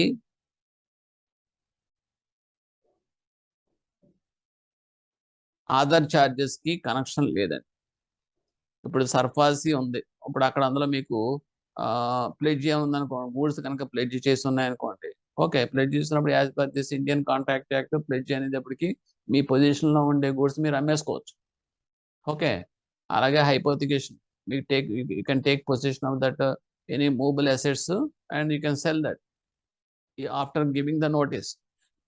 ఇప్పుడు సర్ఫాసీ initiate చేశాం కాబట్టి ఆ pledge, హైపోథికేషన్, normal కోర్సులో recovery process అనేది పనికిరావు అనుకోవడానికి లేదు. దాని దారి దాందే, దీని దారి. అంటే ఏంటంటే ఇది అంతా మీకు సెటిల్ అవ్వడానికి సపోజ్ లెటర్సే 6 months పడుతుంది అనుకోండి, ఏంటి ఈ సేల్ పట్టి పొజిషన్ తీసుకుని సేల్ నోట్ తీసుకుని ఎన్ని అవుతుంది అనుకోండి, ఆల్రెడీ వాడి దగ్గర ఏదో ఫెర్టిలైజర్స్ లేకపోతే వాట్ ఈస్ దట్ బ్యాగ్స్ లేకపోతే స్టాక్ ఏమైనా ఉందనుకోండి, ఓకే, ఈ సర్ఫాసీతో సంబంధం లేదు, ఈ ప్రాసెస్ ఎలాగో టైం పడుతుంది. ఈ లోపల మీకు as per this pledge charge ఉంది కదా, దాని ప్రకారం you can take position and cell the goods because you already given the notice. అది ఇప్పుడు మెరెన్స్ గోల్డ్ లోన్ ఉందనుకోండి, గోల్డ్ లోన్ ఫ్రిడ్జ్ ఉంటుంది, అంటే మీరు ఏం చేస్తున్నారు, వాడు కట్టలేదని చెప్పేసి ఒక నోటీస్ ఇస్తున్నారు, అதாவது గోల్డ్ అన్న ఆక్షన్ చేస్తున్నారు లేదా పేపర్ నోటీస్ ఇచ్చి, అలాగే ఇది కూడా చేసేయచ్చు. అంటే ఇట్ ఈస్ టోటల్లీ ఇండిపెండెంట్, అది మీరు గుర్తుపెట్టుకోవాల్సిన పాయింట్. ఇకపోతే ఇక నోటీస్ ఎవరు ఇవ్వాలనుకుంటే that is not less than scale 4, that is chief manager and above the rank authorised persons అంట, వాళ్ళు మాత్రమే ఇవ్వాలండి నోటీస్ అనేది. Once the borrower receives the notice from the creditor, he cannot transfer the assets by way of sale, lease or otherwise. ఒకసారి కనుక notice ఇచ్చిన తర్వాత గుర్తుపెట్టుకోండి, డిమాండ్ నోటీస్ కనుక ఒకసారి ఇచ్చేసాడు అనుకోండి ఆథరైజ్డ్ ఆఫీసర్ బారోయర్కి, ఇంకా అప్పుడు వాడు అమ్మడానికి కానీ ట్రాన్సాక్షన్ ఇనిషియేట్ చేయడానికి కుదరదు. ఓకేనండి, అంటే సేల్ కానీ లీజ్ కానీ ఇంకేమి చేయడానికి బారోయర్కి పవర్స్ ఉండవు.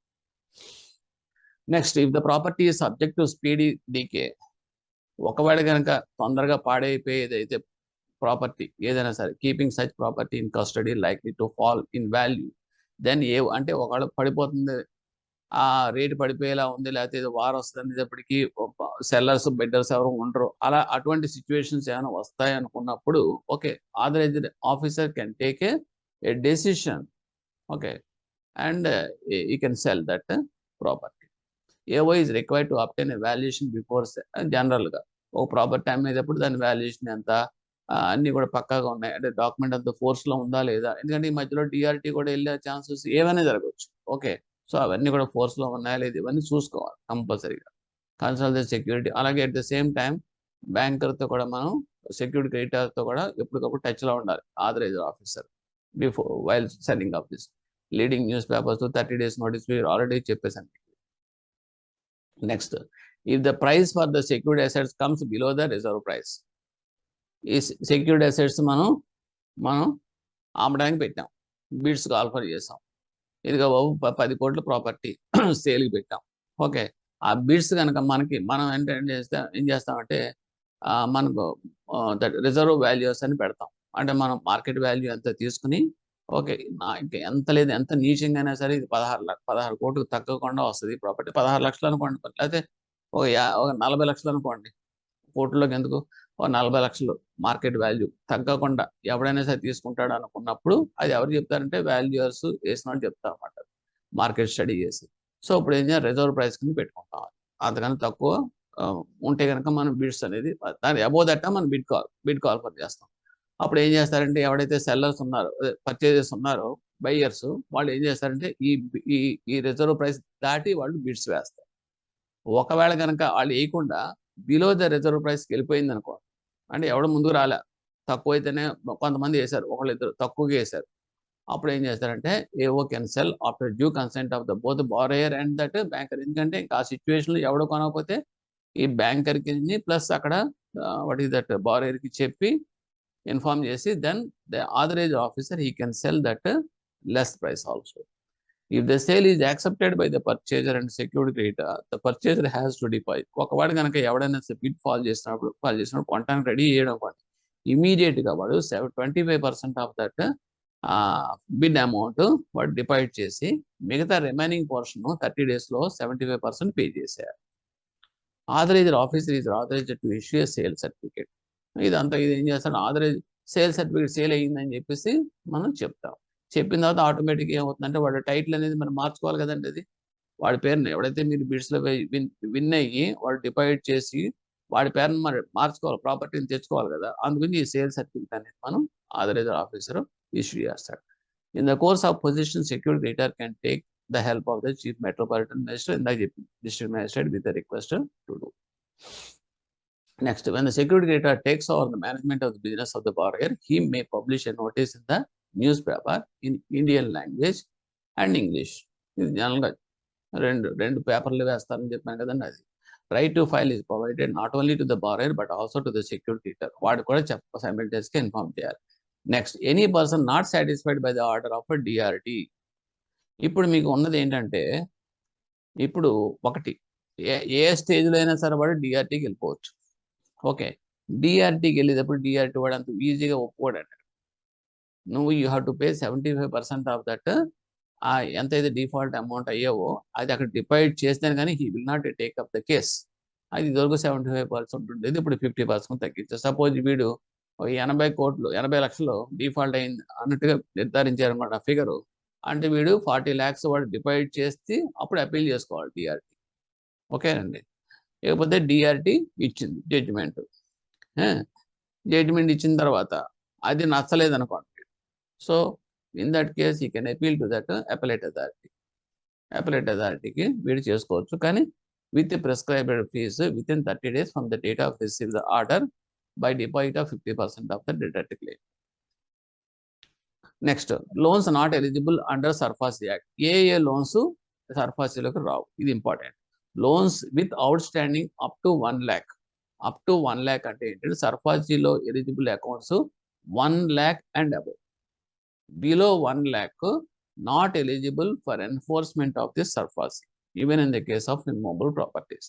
రెండో point, agriculture lands cannot be eligible under this enforcement of సర్ఫాసీ.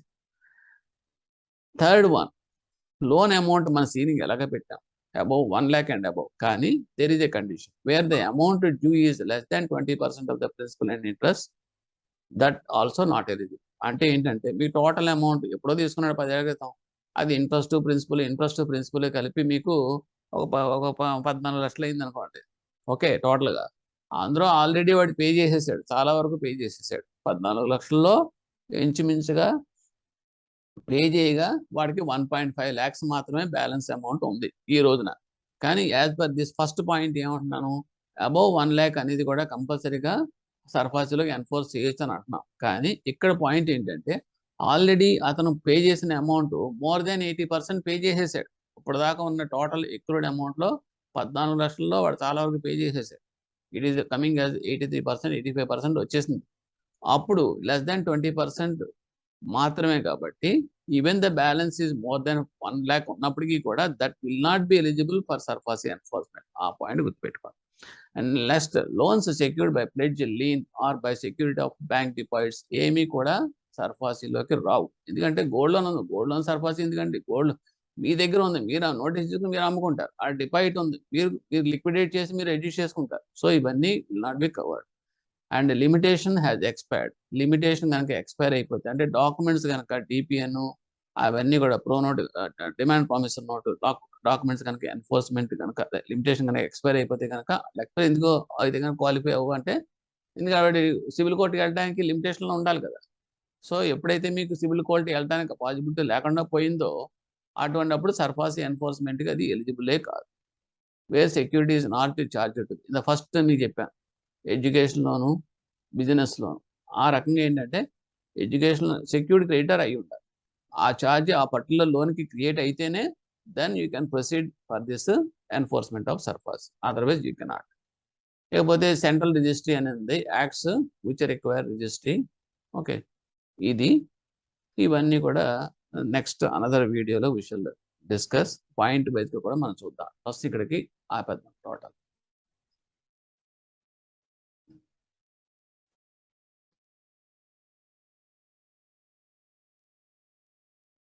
First topic debt recovery tribunals అనేది నీకు నథింగ్ బట్ అది ఫాస్ట్ ట్రాక్ కోర్ట్ లాంటి మాట. ఇదివరకు మామూలుగా ఎవరైనా ఫైనాన్షియల్ ఇన్స్టిట్యూషన్ కానీ బ్యాంక్స్ కానీ ఎవరైనా డిఫాల్ట్ అయ్యారనుకోండి బారోయర్స్, సో మనం ఏం చేస్తామంటే సివిల్ సూట్ ఫైల్ చేయాల్సి వచ్చింది. సూట్ ఫైల్ చేసి సివిల్ కోర్ట్స్లో మనం ఇట్ విల్ టేక్ టైం.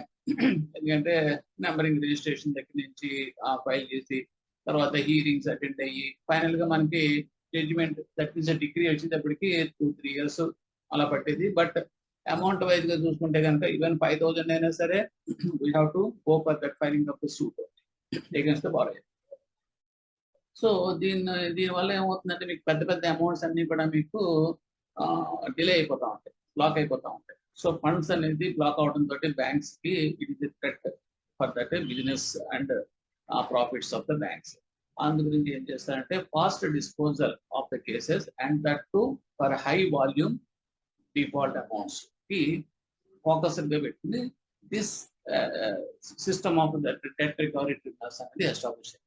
ఏ రకంగా సెటప్ అయిందంటే చూడండి, DRTs are setup under recoveries of debts due to banks and financial institutions act 1993. దాని ప్రకారం డిఆర్టీస్ అనేది సెటప్ అయింది. This is one question. DRT అనేది ఏ యాక్ట్ ప్రకారం ఎస్టాబ్లిష్ అయింది అనేది. So recovery of debts due to banks and financial institutions act 1993. And this is applicable throughout India. DRT అనేది it is all over India it is applicable. Next, DRT jurisdiction coverage ఎంత అంటే jurisdiction coverage అంటే judgment ఎంతవరకు cover అవుతుంది అంటే amount of default amount 20 lakhs and above. అంటే below 20 lakhs వెళ్ళేటప్పటికి మీరు సివిల్ కోర్టే టేకప్ చేస్తారు. Suppose if 20 lakhs and above అనేటప్పటికి civil courts have no powers to take up the case. అంటే then compulsory it has to go to that DRT. So this point is DRT limit ఎంత అంటే 20 lakhs and above. That should be a point in the examination. Next, debt means any liability include of interest whether secured or unsecured. Debt అంటే అది security coverage ఏమి ఉంటుంది లేదు. అదే సర్ఫాసీలోకి వచ్చేటప్పటికి మన సెక్యూర్డ్ క్రెడిటర్స్ సెక్యూరిటీ అనేది అక్కడ వస్తుంది. కానీ ఇక్కడ డెట్ అనేటప్పటికీ ఇది అన్సెక్యూర్డ్ అడ్వాన్స్ అయినా పర్లేదు, సెక్యూర్డ్ అడ్వాన్స్ అయినా పర్లేదు. But debt in the sense total amount including of that interest will be coming under this meaning of the debt. Any liability payable under a mortgage or payable under a decree also. అంటే ఇప్పుడు ఒక case నడుస్తుంది అనుకో, దీని అర్థం ఏంటంటే ఒక case మీద సివిల్ కేసు నడుస్తుంది అనుకో, నడుస్తున్నప్పుడు అది అంటే అర్థం ఏంటంటే ఆ యాక్ట్ వచ్చేటప్పటికి అక్కడ మాత్రం అప్లికబుల్ అవుతుంది. ప్రస్తుతం this is not applicable to this context. ఎందుకంటే జనరల్ గా 20 lakhs అబౌవ్ అయితేనే డిఆర్టీకి వెళ్తాయి. కానీ అక్కడ ఎగ్జిస్టింగ్ ఆ టైంలో ఎగ్జిస్టింగ్ అయ్యే అమౌంట్స్ 20 lakhs అంటే అబౌవ్ సివిల్ కోర్ట్స్ లో రన్ అవుతున్నాయి అనుకోండి, అంటే ద కేసు రన్ అవుతుంది అనుకోండి. సో అది డిగ్రీ స్టేజ్కి ఉన్నప్పుడు రానప్పటికీ కూడా ఆటోమేటిక్గా they can jump that DR. ఇది liability payable under a mortgage or payable under a decree also can be taken as a debt under the definition of the DRT. Similarly, money overdrawn from a bank account without any overdraft facility and liability arising during the course of a business activity, etc., all treated as debts under DRT.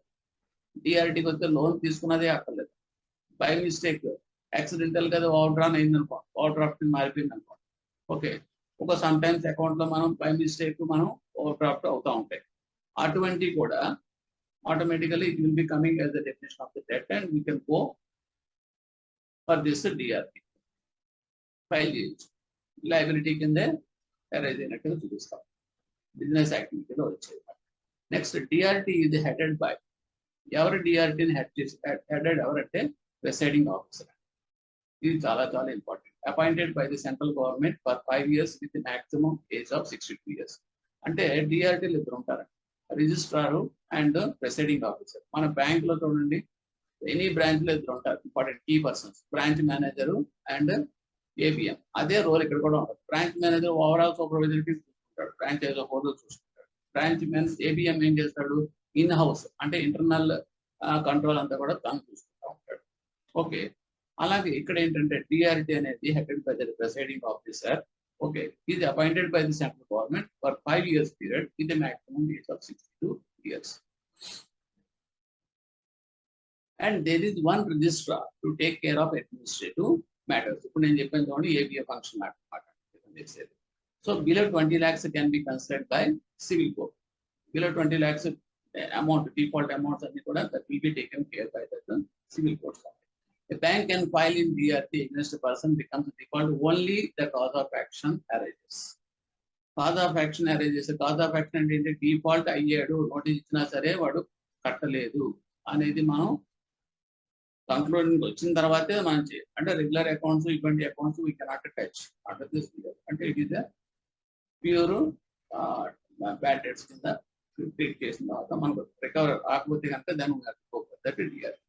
Where a bank has filed application before the tribunal for recovery of its debts, and if from the same person another bank also has to recover any debt, may join the applicant bank at any stage of the proceedings before the final order is passed. అంటే ఒక person కి ఇద్దరు ముగ్గురు లోన్లు ఇచ్చారంట. Okay, ఒకడు 21 లక్షలు ఇచ్చాడు, అది ఎవడో అంటే ఏంది, ఒకడు డిఫాల్ట్ అమౌంట్ 21 lakhs, ఇంకోటి 22 lakhs అనుకోండి, సేమ్ పర్సన్ అనుకోండి. సో అటువంటిప్పుడు ఒకడు ఆల్రెడీ డిఆర్టీకి వెళ్ళాడు for recovery of his dues because it crosses 20 lakhs limit. So at the same time another applicant also he can also join at any stage, ఎప్పుడైనా సరే join అవ్వచ్చు ఇంకోటి for the proceedings of the proceedings before the final order. And final order వచ్చే లోపల ఇతను కూడా రెండో అతను కూడా జాయిన్ అవ్వచ్చు. So that is the privilege available in this DRT file. On receipt of application, tribunal has to issue summons to the defendant to show cause 30 days within 30 days of the service. The summon. జనరల్గా ఏం చేస్తామంటే మనం with evidences అన్ని కలిపి okay prescribed fee కూడా మనం pay చేయాలి. Pay చేసి డిఆర్టీలో ఫైల్ చేస్తాం case for recovery of your dues. చేసినప్పుడు ఇక్కడ ఇమీడియట్ గా ఏం చేస్తుందంటే that DRT it will issue that show cause within 30 days of the service of the summons issue service 30 days of service the summons అంటే మీకు summons issue చేస్తున్నారు. And someone's issue ఏంటంటే simple గా they have to come to that DRT physically and give his explanation reasons for that not paying that amount అది చెప్పుకోవాలి. That is someone's issue అంటే they cannot refuse. అంత fast మాట fast track అంటే అదే ఇంకా ఒకటో నోటీసు రెండో నోటీసు మూడో నోటీసు ఈ టైప్ ఆఫ్ రిజిస్టర్ నోటీస్ మనం అయితే బ్యాంక్ లో అలా చేస్తాం. అదే ఉండాలి. డైరెక్ట్ గా we have to issue that summons. Summons వెళ్ళిపోతే వితిన్ 30 days లో అదే షో కాజ్ మొత్తం చెప్పాలి. So the dependent has to present a written statement on or before the first hearing or within his this 30 days whichever is earlier. అతను return గా అనేది చెప్పొచ్చు, statement రూపంలో అని చెప్పొచ్చు, లేదంటే కనుక వితిన్ 30 days లో ఇదంతా చేయాల్సి వితిన్ 30 అంటే ఫిజికల్ గా అతను వచ్చి ప్రెజెంట్ అయ్యి చెప్పొచ్చు, లేదంటే కనుక రిటర్న్ స్టేట్మెంట్ అయినా సరే he has to reply. And counter claim can also can be made by dependent for damages. Dependent అనేది క్లెయిమ్ అంటే డ్యామేజెస్ కూడా క్లెయిమ్ చేయొచ్చు. ఓకే, కౌంటర్ క్లెయిమ్ కూడా మన డ్యామేజ్ క్లెయిమ్ చేయొచ్చు. Next, we are coming to that. The tribunal can pass an interim order against the dependent to debar him from transferring or otherwise dealing with or disposing of any property belonging to him without tribunal permission. అంటే ఇప్పుడు ఏంటంటే ఒక్కసారి టీఆర్టీలో file చేసిన తర్వాత వాడు కనుక ఆ ప్రాపర్టీని కానీ నెగోషియేట్ చేయడం కానీ అమ్మేయడానికి వాటి దానికి డీల్ చేసాడు అనుకోండి without the permission of the tribunal, so that will not be allowed. అంటే ఇన్ బిట్వీన్ ఈ ఇన్ఫర్మేషన్ కనుక మనం టీఆర్టీ కనుక ఇన్ఫార్మ్ చేస్తే కనుక ఆటోమేటిక్గా ఇంటీరియం ఆర్డర్ కూడా పాస్ చేస్తాం, అంటే to stop that transaction. Okay, if dependent fails to show cause the tribunal May pass order for attachment. అతనికి ఇతనాడు సమన్స్ ఇష్యూ చేసి కాల్ చెప్పమంటారు. కాల్ చెప్పిన తర్వాత అతను కనుక ఇచ్చిన షో కాజ్ కనుక ఎవరేదనుకోండి అంటే కాదు రీజన్ అనేది ఇవ్వకుండా కూర్చున్నాడు అనుకోండి విత్ ఇన్ 30 days ఆటోమేటిక్గా direct attachment TRT order issue చేసేస్తుంది పాస్ ఆర్డర్. లేదనుకోండి they have to see that they have to hear that listen that hearing that versions అవి వింటాం. Next, if that tribunal finds it just and inconvenient by order, can appoint a receiver of that property after grant of certificate for recovery of debt. ఈ tribunal ఏం చేస్తుందంటే they will issue judgement. ఇవన్నీ విన్న తర్వాత ఏ సంబంధించిన results చూసిన తర్వాత ఇంకా ఫైనల్ గా అల్టిమేట్ గా జస్ట్ 2 hearings అటు ఇటు 2 విన్న తర్వాత 2 versions, so they will pass that order. So that is called the recovery certificate అంటాం. అంటే ఇక్కడ మనకి టీఆర్టీలో ఇచ్చే జడ్జిమెంట్ ఏంటి అంటే కనుక రికవరీస్ ఆర్సీ అంటాం, రికవరీ సర్టిఫికేట్. అక్కడ మిగతాది మన లోక్ అదాలత్లో దాన్ని అవార్డు అంటాం, బ్యాంకింగ్ అంబార్డ్స్లోనే అవార్డు అంటాం. అదే సివిల్ కోర్టులో ఇచ్చేది అయితే కనుక డిగ్రీ అంటాం. So this are the terminate అంటే జడ్జిమెంట్స్ మాట. ఇవన్నీ కూడా జడ్జిమెంట్స్ ని డిఫరెంట్ వర్డ్స్ మనం నామక్లైజ్ చేసుకుంటాం. This recovery certificate will be issued to recovery officer by presiding officer by order. Presiding officer ఇస్తారు. అంటే who will issue the recovery certificate అంటే కనుక that will B issued by that presiding officer by order. ఇది important point. ఎవరికి ఇస్తారు? Recovery officer కి ఇస్తారు ఈ సర్టిఫికేట్. అంటే అక్కడ రికవరీ ఆఫీసర్స్ టీఆర్టీలో చాలా మంది ఉంటారు, 45 ఉంటారు. ఒక కేసుల ప్రకారం ఏం చేస్తారు, ఇంకో రికవరీ ఆఫీసర్ ఏ రికవరీ ఆఫీసర్ వాళ్ళు డిఫరెంట్ ఉంటారు కాబట్టి ఎవరో వాళ్ళకి ఇచ్చి you take up you just process అంతా వీళ్ళట్టు. అంటే వాళ్ళు చేసేది ఏమి లేదండి, ఆర్డర్ తీసుకెళ్తారు, బ్యాంక్కి అప్రోచ్ అవుతారు, వెళ్తే ప్రాపర్టీని ఐడెంటిఫై చేస్తారు, ఆ ప్రాపర్టీని ఏమో మార్కెట్ వాల్యూ అంతా అసెస్ చేస్తారు, పేపర్కి ఇస్తారు, సేల్ నోటీస్ కింద ఇచ్చేసి పేపర్కి దాన్ని రిలైజ్ చేయడానికి మిగతా ప్రాసెస్ చేసి అమ్మేసి దాని అమౌంట్ బ్యాంక్కి ఇష్యూ చేసేసి డెట్ రియలైజేషన్ డెట్ అంతా క్లోజ్ అయ్యేలాగా చూస్తారు. So this entire process will be handled by the recovery officer. So recovery certificate అనేది judgment order. Okay, who will give అంటే president officer. That is important. Next we are coming to that appeal to that appellate tribunal. అంటే ఇప్పుడు judgment ఇచ్చారు, okay, అది నచ్చలేదు. So న్యాచురల్గా that people can go to that file appeal for that higher other appellate other the AP TRT TRAT and TRAT. appeal can be made within 45 days from the date of order copy is received. Order copy మనకు వచ్చింది, but we are not satisfied with this order. Then you can go for that appeal. Within 45 days లో receive చేసుకున్న order receive చేసుకున్న దగ్గర నుంచి 45 days లోపల మాత్రం మనం అపీల్ చేసుకోవడానికి అవకాశం ఉంటుంది. These are all the key points.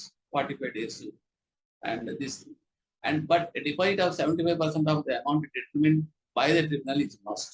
కానీ 75% ఆఫ్ దట్ అమౌంట్ డిక్లేర్ చేశారు కదండి. ఇది జడ్జిమెంట్ సపోజ్ 30 lakhs అని జడ్జిమెంట్ ఇచ్చారు అనుకోండి, కట్టాలి నువ్వు అని చెప్పేసి 30 lakhs అందరూ 75% 30 lakhs he has to deposit with that TR80. Then only the TR80 will take up the case. And the recovery process వస్తే కనుక on receipt of the copy of the recovery certificate issued, RO has to, the recovery officer has to proceed to recover the amount by attachment and the sale of mobiles and immobile of that property of the defendant. Defendants యొక్క mobiles, immobile properties attachment కి వెళ్ళిపోతారు. అది ఇందాక చెప్పిన point. Now, validity of the recovery certificate. Recovery certificate validity and presiding officer of the tribunal who had issued the recovery certificates to authorized to withdraw it or correct any clerical mistake in it. Any party wants to have a review of the order on ground error is apparent can be done, but within 60 days. ఇప్పుడు ఇందులో ఏమవుతుందంటే recovery certificate issue చేసిన తర్వాత ఆ issue చేసిన ఆర్డర్లో కనుక typing mistakes కానీ క్లరికల్ మిస్టేక్స్ తర్వాత ఏమైనా తప్పులు ఏమైనా జరిగినాయి అనుకోండి, ఓకే, అప్పుడు ఈ కెన్ రిప్రజెంట్ ఇలాగ తప్పు మీరు ఇచ్చిన ఆర్డర్లో తప్పు ఉందంటే నా అమౌంట్ అంత లేదు, అసలు పలానా డేటా తప్పు ఉందని చెప్పేసి అంటే క్లరికల్ మిస్టేక్ జరుగుతాయి కామన్గా. అటువంటి జరిగినప్పుడు మనం రిప్రజెంట్ చేస్తే అది వాళ్ళు ఏం చేస్తారంటే కరెక్షన్ వాళ్ళు రివ్యూ చేస్తారు. ఆర్డర్ ఇమీడియట్గా ఇంపోజ్ చేసామని చెప్పి చేస్తారు. Review the order on ground error is apparent, error కనపడుతుంది కాబట్టి but can be done, but within 60 days లోపల మాత్రమే అది చెయ్యాలి. ప్రొలాంగ్ చేయడానికి ఏం లేదు. ఎందుకంటే this is all meant time stipulations ఎందుకు పెట్టారంటే ఫాస్ట్ గా డిస్పోజ్ అవ్వాలి. టీఆర్టీ టార్గెట్ యాక్చువల్గా ఏంటంటే it should be dispose within 6 months. But nowadays and exigencies so many cases అన్ని కూడా అక్కడ కూడా మౌంట్ అయిపోతున్నాయి కాబట్టి డిలే అవుతుంది. Otherwise it should be very fast dispose, fast track judicial system and judicial system. Other modes of recovery.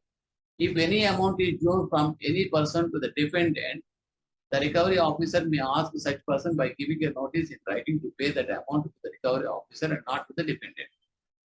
ఒకవేళ కనుక any amount of the due from any person, ఇతను కట్టాల్సింది సపోజ్ మన బారోయర్ ఉన్నాడు, బారోయర్కి ఎవడో కట్టాల్సిన బాకీ ఉంది, ఓకే, అంటే వాడు ఏదో ఫార్మ్ కావచ్చు మరొకటి అయినా కావచ్చు. సో వాడికి న్యాచురల్గా ఏంటంటే తెలియకుండా వాడు వచ్చి కట్టడానికి ప్రయత్నం చేసేయడం అనుకోండి, అది డిపెండెంట్ కి అంటే బారోయర్ కి రావడానికి బారోయర్ అకౌంట్ తీసుకోవడానికి. The recovery officer may ask such person, అటు మన ఆర్సీ ఉన్నాడు కదండి రికవరీ ఆఫీసర్, అతని డ్యూటీ ఏంటంటే వచ్చిన అమౌంట్ అన్ని సెటిల్ చేసి ఆ బ్యాంక్ లో ఉన్న లోన్ క్లియర్ చేయాలి. అవసరం అయితే సేల్ చేయాలి, అవసరం అయితే సీజ్ చేసుకోవాలి, ప్రాపర్టీలు మూవ్స్ అన్ని కూడా అన్ని చేయాలి. ఆ అసైన్మెంట్ లో ఎవరైనా సరే ఇతను బారోయర్ అకౌంట్ కట్టడానికి వస్తే కనుక అతనికి చెప్పి రీజనబుల్ నోటీస్ ఇవ్వాలి. అతనికి రికవరీ ఆఫీసర్ ఇచ్చి సో అండ్ సో ఇతను డిఆర్డి పర్వ్యూలో ఉన్నాడు, సో ఇతనికి అమౌంట్స్ అన్ని కూడా వర్తించు, అన్ని కూడా నాకే పే చేయాలని చెప్పేసి వాళ్ళకి నోటీస్ ఇచ్చి ఆ అమౌంట్ అతను తీసుకోవాలి. తీసుకుని దాన్ని he will take up that adjustment of that amount recovery not the ఎట్టి పరిస్థితుల్లోనే బారోయర్ కంటే డిపెండెంట్ కి ఇవ్వకూడదు అదర్ పర్సన్స్. నెక్స్ట్ రికవరీ ఇది ఎక్కడ వస్తుందంటే మీకు ఇన్ ద కేస్ ఆఫ్ ఇన్సాల్వెంట్స్ కూడా ఇదే వర్తిస్తారు. ఎవడైనా సరే పర్సన్స్ ఇన్సాల్వెంట్ గా డిక్లేర్ అయిపోయారు అనుకోండి, డిక్లేర్ అయిపోయినట్టు బ్యాంక్ తెలుస్తుంది అనుకోండి, అప్పుడు కనుక ఆ తెలియని వాళ్ళు ఎవరో వచ్చి డబ్బులు కట్టడానికి వచ్చారనుకోండి, ఆ బ్యాంక్ పర్సన్ అకౌంట్ కట్టడానికి వచ్చారనుకోండి, కరెంట్ అకౌంట్ లేకపోతే ఏదైనా కావచ్చు, ఇమీడియట్ గా మనం ఏం చేస్తామంటే అది ఇన్ఫార్మ్ చేస్తాం. అతను చేసి మనం we should not take that amount to the credit of this borrower account directly. We have to inform to that receiver. Court appointed person ఉంటాడు కదండి ఇన్సాల్వెంట్ అయినప్పుడు, ఆ రిసీవర్కి ఇన్ఫార్మ్ చేసి అతనికి ఇస్తాం అమౌంట్. ఎందుకంటే he has to settle that matter of this insolvent person కాబట్టి. అలాగే ఇక్కడ కూడా recovery officer has also powers to sale that movable property by restrained and recover that amount in the same manner. ఇది కూడా అంతే, movable situation లో కూడా అతను డెసిషన్ తీసుకుని సేల్ చేసేసి అడ్జస్ట్ చేసుకుంటాడు. Net debt due from the dependent to the bank is treated as on par with IT arrears and can be recovered like the arrears under that income tax. Income tax ఎంత powerful powers ఉంటాయో, extreme powers to attach and recover that amounts, అలాగే ఈ debt due from the dependent to the bank is also treated on par. అలాగే మన attachment తీసుకుంటాం. Attach చేసి తీసుకునే powers DRT person తరఫున రికవరీ ఆఫీసర్ ఉంటాయి.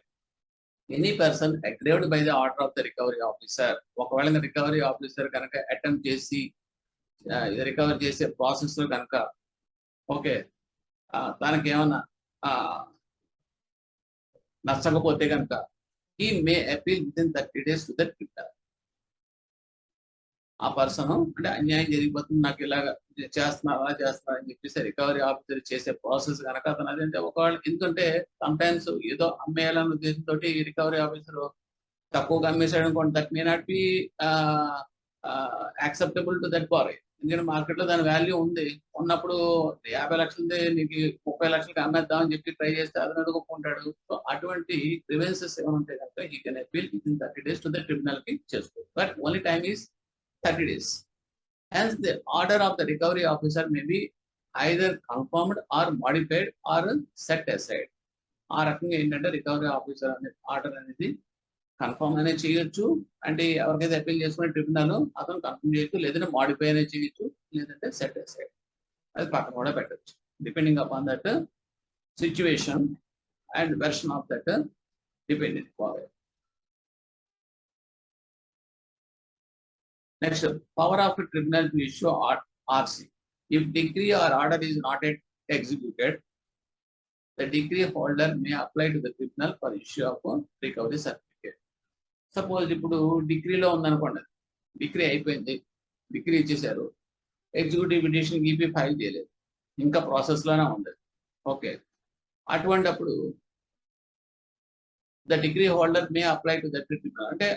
అంటే జనరల్గా ఏంటంటే అట్ ద టైమ్ ఆఫ్ 93 చెప్తున్నా, ఆ టైంలో కనుక సివిల్ కోర్ట్స్ లో పెండింగ్ ఉండి ఈ హై డ్యూస్ అమౌంట్స్ పెద్ద అమౌంట్స్, అటువంటిప్పుడు అది ఇంకా ఎగ్జిక్యూట్ చేయకుండా ఉంటే కనుక అప్పుడు ఎలాగ ఫాస్ట్ ట్రాక్ కోర్ట్ వచ్చింది కదా దానికి వెళ్ళిపోతాం.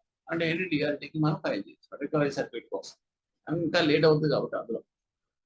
సో అది power to tribunal to issue RC. Next, doctrine of election. Withdrawal of that original application before the DRT under the DRT Act is not a precondition for taking recourse to that SARFAESI Act. ఇక్కడ withdrawal of the original application from before the DRT under the DRT action is not a precondition for taking recourse to the SARFAESI Act. అంటే ఏంటంటే DRT లో మీరు file చేశారు, okay, file చేసిన తర్వాత ఈ లోపలనే ఎందుకు మనకు డిఆర్టీలోకి వెళ్ళాల్సిన అవసరం ఏముంది, డైరెక్ట్ గా మన SARFAESIలోకి వెళ్ళిపోవచ్చు కదా, మనకు ఆల్రెడీ పవర్స్ ఉన్నాయి కదా అని చెప్పేసి యూ కెన్ గో. అది మీకు అక్కడ మీకు ఇందులో మనం డిఆర్టీ ఇచ్చేసాం కాబట్టి మనం అది కంప్లీట్ అయ్యేదాకా మనం దాని జోలికి వెళ్ళడానికి లేదు, SARFAESI ఎన్ఫోర్స్మెంట్ మనం చేయడానికి లేదు అనేది ఏం లేదు. We can proceed in the SARFAESI also even if you already stuck in to that DRT process. Mortgage అంటే జనరల్ గా ఏంటంటే is a transfer of an interest in specific immovable property for the purpose of securing payment of money advanced by way of loan, an existing or future debt or performance of an engagement which may give rise to a pecuniary liability as per section 52A of the Transfer of Property Act 1882. ఇందులో మీకు important point ఏంటంటే mortgages అనేది ఏ act ప్రకారం వచ్చినాయి. Transfer of property act 1882 section మీకు అనవసరం, అంత ఇంపార్టెంట్ ఏం కాదు, just remember it, that's all. Next ఏంటంటే ఇవి ఇమ్మూవబుల్ ప్రాపర్టీతో డీల్ చేస్తాయి. మార్టిగేజ్ అనేది ఇమ్మూవబుల్ ప్రాపర్టీకి మాత్రమే అప్లికబుల్. అంటే that means sites, buildings, okay, ఇవన్నీ కూడా అంటే ఇమ్మూవబుల్ ప్రాపర్టీస్ అంటాం. ఇందులో అనదర్ ఇంపార్టెంట్ పాయింట్ ఏంటంటే for everything there should be consideration. ఫ్రీగా మార్టిగేజ్ అనేది సెక్యూరిటీ అనేది ఛార్జ్ క్రియేట్ చేసామనుకోండి ఇమ్మూవబుల్ ప్రాపర్టీ మీద, there should be some consideration. దానికి యాక్ట్ ఏం చెప్తుందంటే ట్రాన్స్ఫర్ ఆఫ్ ప్రాపర్టీ యాక్ట్ లో కనీసం ఆ అమౌంట్ ఆఫ్ కన్సిడరేషన్ అనేది 100 రూపాయలనే ఉండాలి. ఉంటేనే మీకు అప్పుడు what is that registered mortgage, ఈ టైప్ ఆఫ్ మార్టిగేజ్ అనేది మనకి వ్యాలిడిటీలోకి వస్తాయి. మరి of course just note down that's all. ఇక్కడ పాయింట్ ఏం లేదు రండి అది. తర్వాత ఈ మార్టిగేజ్ దేని క్రియేట్ చేస్తాం? What is implication of that అంటే some interest in specific immovable property. Immovable ప్రాపర్టీలో ఉన్న ఇంట్రెస్ట్ అంటే అక్కడ ఉన్నది ఏంటంటే దాని మీద మనకుండే hold. It's nothing but a hold. అంటే బై వే ఆఫ్ పొజిషన్ ద్వారా రావచ్చు, లేదంటే కనుక దాన్ని ఎంజాయ్ చేయడం, ఆ ప్రాపర్టీని ఎంజాయ్ చేయడం ద్వారా కూడా మనకు రావచ్చు. అంటే హక్కులు లాంటి మాట, మనకుండే హక్కు హోల్డ్ని మనకి ఇస్తుంది ఈ మార్టిగేజ్ అనే ఫెసిలిటీ. ట్రాన్స్ఫర్ చేస్తుంది. అంటే యాక్చువల్గా ఓనర్ ఒకడు ఉంటాడు, వాడు కనుక వేరే కనుక లోన్ ఏమైనా తీసుకున్నాడు అనుకోండి, against this security of this immovable property అనుకోండి, అప్పుడు ఏంటంటే దీని మీద కొంత హోల్డ్ వాడికి ఇస్తాడు ఈ మార్టిగేజ్ డీల్ ద్వారా. మాట్లాడు దీని ఎంటైర్ ప్రాసెస్ మార్టిగేజ్ అంటే. ఇందులో పార్టీస్ ఉంటారు కదండి, బారోయర్, దట్ మీన్స్ బ్యాంకర్ ఉంటారు కదా. ఇప్పుడు ఎక్కడి నుంచి స్టార్ట్ అవుతుంది అది? Relationship of that banker and customers. దాంట్లో కూడా ఈ డెఫినేషన్ ఎలా వస్తుందంటే, ఎవరు స్టార్ట్ చేస్తారు ఈ మార్టిగేజ్ ట్రాన్సాక్షన్స్ లో అంటే, first it will B originating from that customer. Customer తన దగ్గర ఉన్న ప్రాపర్టీని ఆఫర్ చేస్తేనే అప్పుడు బ్యాంక్ అది సెక్యూరిటీ కింద తీసుకుంటుంది. So originator is a customer. So that's why he will be called as a mortgagor అంటాం. ఎవరికి ఇస్తున్నాడు ఇది ప్రాపర్టీని అంటే బ్యాంక్ ఇస్తున్నాడు కాబట్టి, డెస్టినేషన్ బ్యాంక్ కాబట్టి bank is called as a mortgagee. That is the relation part. Next ఇందులో డిఫరెంట్ టైప్స్ ఆఫ్ ఎప్పుడు దేనికి అప్లికబుల్ అంటే, ఎగ్జిస్టింగ్ ప్రస్తుతం మనం ఏదైనా లోన్ తీసుకున్నాం అనుకోండి, బై వే ఆఫ్ లోన్కి సంబంధించింది కానీ, ఎగ్జిస్టింగ్ లోన్కి కానీ, ఆర్ అదర్వైజ్ ఫ్యూచర్ డెట్, ఫ్యూచర్లో కనుక ఏమైనా కనుక లోన్ తీసుకుందాం అనుకుంటే దానికి కూడా మనం ఈ మార్టిగేజ్ అనేది క్రియేట్ చేయొచ్చు. అంటే త్రూ అగ్రిమెంట్ ద్వారా. So and so your future advance of education loan or something, I'm offering this property అని చెప్పేసి మనం కన్సెంట్ ఇచ్చినా కూడా, అంటే ఫ్యూచర్లో వచ్చే లోనే టెట్టే, కానీ even then prior to that also we can give this process of mortgage. అది అలాగే performance of an engagement also, డెట్టే కాకపోవచ్చు, ప్రామిస్, దానికి కూడా మనకి అప్లికబుల్. అంటే మనం గ్యారంటీస్ అయిన అంటాం చూడండి, నాన్ కాంట్రాక్ట్ ఫెసిలిటీస్ పెర్ఫార్మ్ చేస్తాను అంటాం, ప్రామిస్ చేస్తాం, గ్యారంటీస్, ఎల్సీస్ అటువంటి ఉంటాయి కదా, వీటికి కూడా ప్రాపర్టీ అనేది మార్టిగేజ్ అనేది అప్లికబుల్ కన్సిడరేషన్ కదా మనం ఇవ్వచ్చు సెక్యూరిటీ టు ద బ్యాంక్. అంటే లయబిలిటీ పార్ట్కి ఆఫ్సెట్ చేస్తారు. లేకపోతే ట్రాన్స్ఫర్ ఆఫ్ ప్రాపర్టీ యాక్ట్, ఇంట్లో డిఫరెంట్ టైప్స్ ఆఫ్ మార్టిగేజ్లు ఏమున్నాయంటే మనం చూడండి. Simple mortgage, types of mortgage మాట్లాడండి. Mortgage by conditional sale, usufructuary mortgage, English mortgage, anomalous mortgage, equitable mortgage. These are all the different types of the mortgages. One by one we shall study. Simple mortgage అంటే ఏంటి? ఇందులో mortgagor అంటే ఎవరండి? Borrower. Doesn't part with the position of the mortgaged property. Doesn't part with that position of that mortgaged property. The mortgagor binds himself personally to pay that mortgaged money. The mortgager agrees expressly or impliedly that in the event of his failing to pay according to his contract, the mortgagee shall have the right to cause the mortgaged property to be sold. ఈ 3 points ఉంటాయి. బ్రీఫ్గా చెప్పాలంటే, ఇక్కడ ఏం చేస్తారంటే, position అనేది తనకి ఇవ్వాల్సిన పని లేదండి.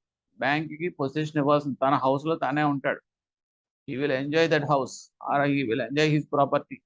కానీ వాడు ఏం చేస్తాడంటే, he will bind that bank, he himself bind అవుతాడు. ఎలాగంటే 5 years టెన్యూర్ ఎంతో బ్యాంక్ వాడు పెడతాడు, ఈ లోన్ ఈ రకంగా కట్టాలని చెప్పేసి. against that he will offer this security అనేది అతనికి ఇంట్రెస్ట్ అనేది ట్రాన్స్ఫర్ చేస్తాడు.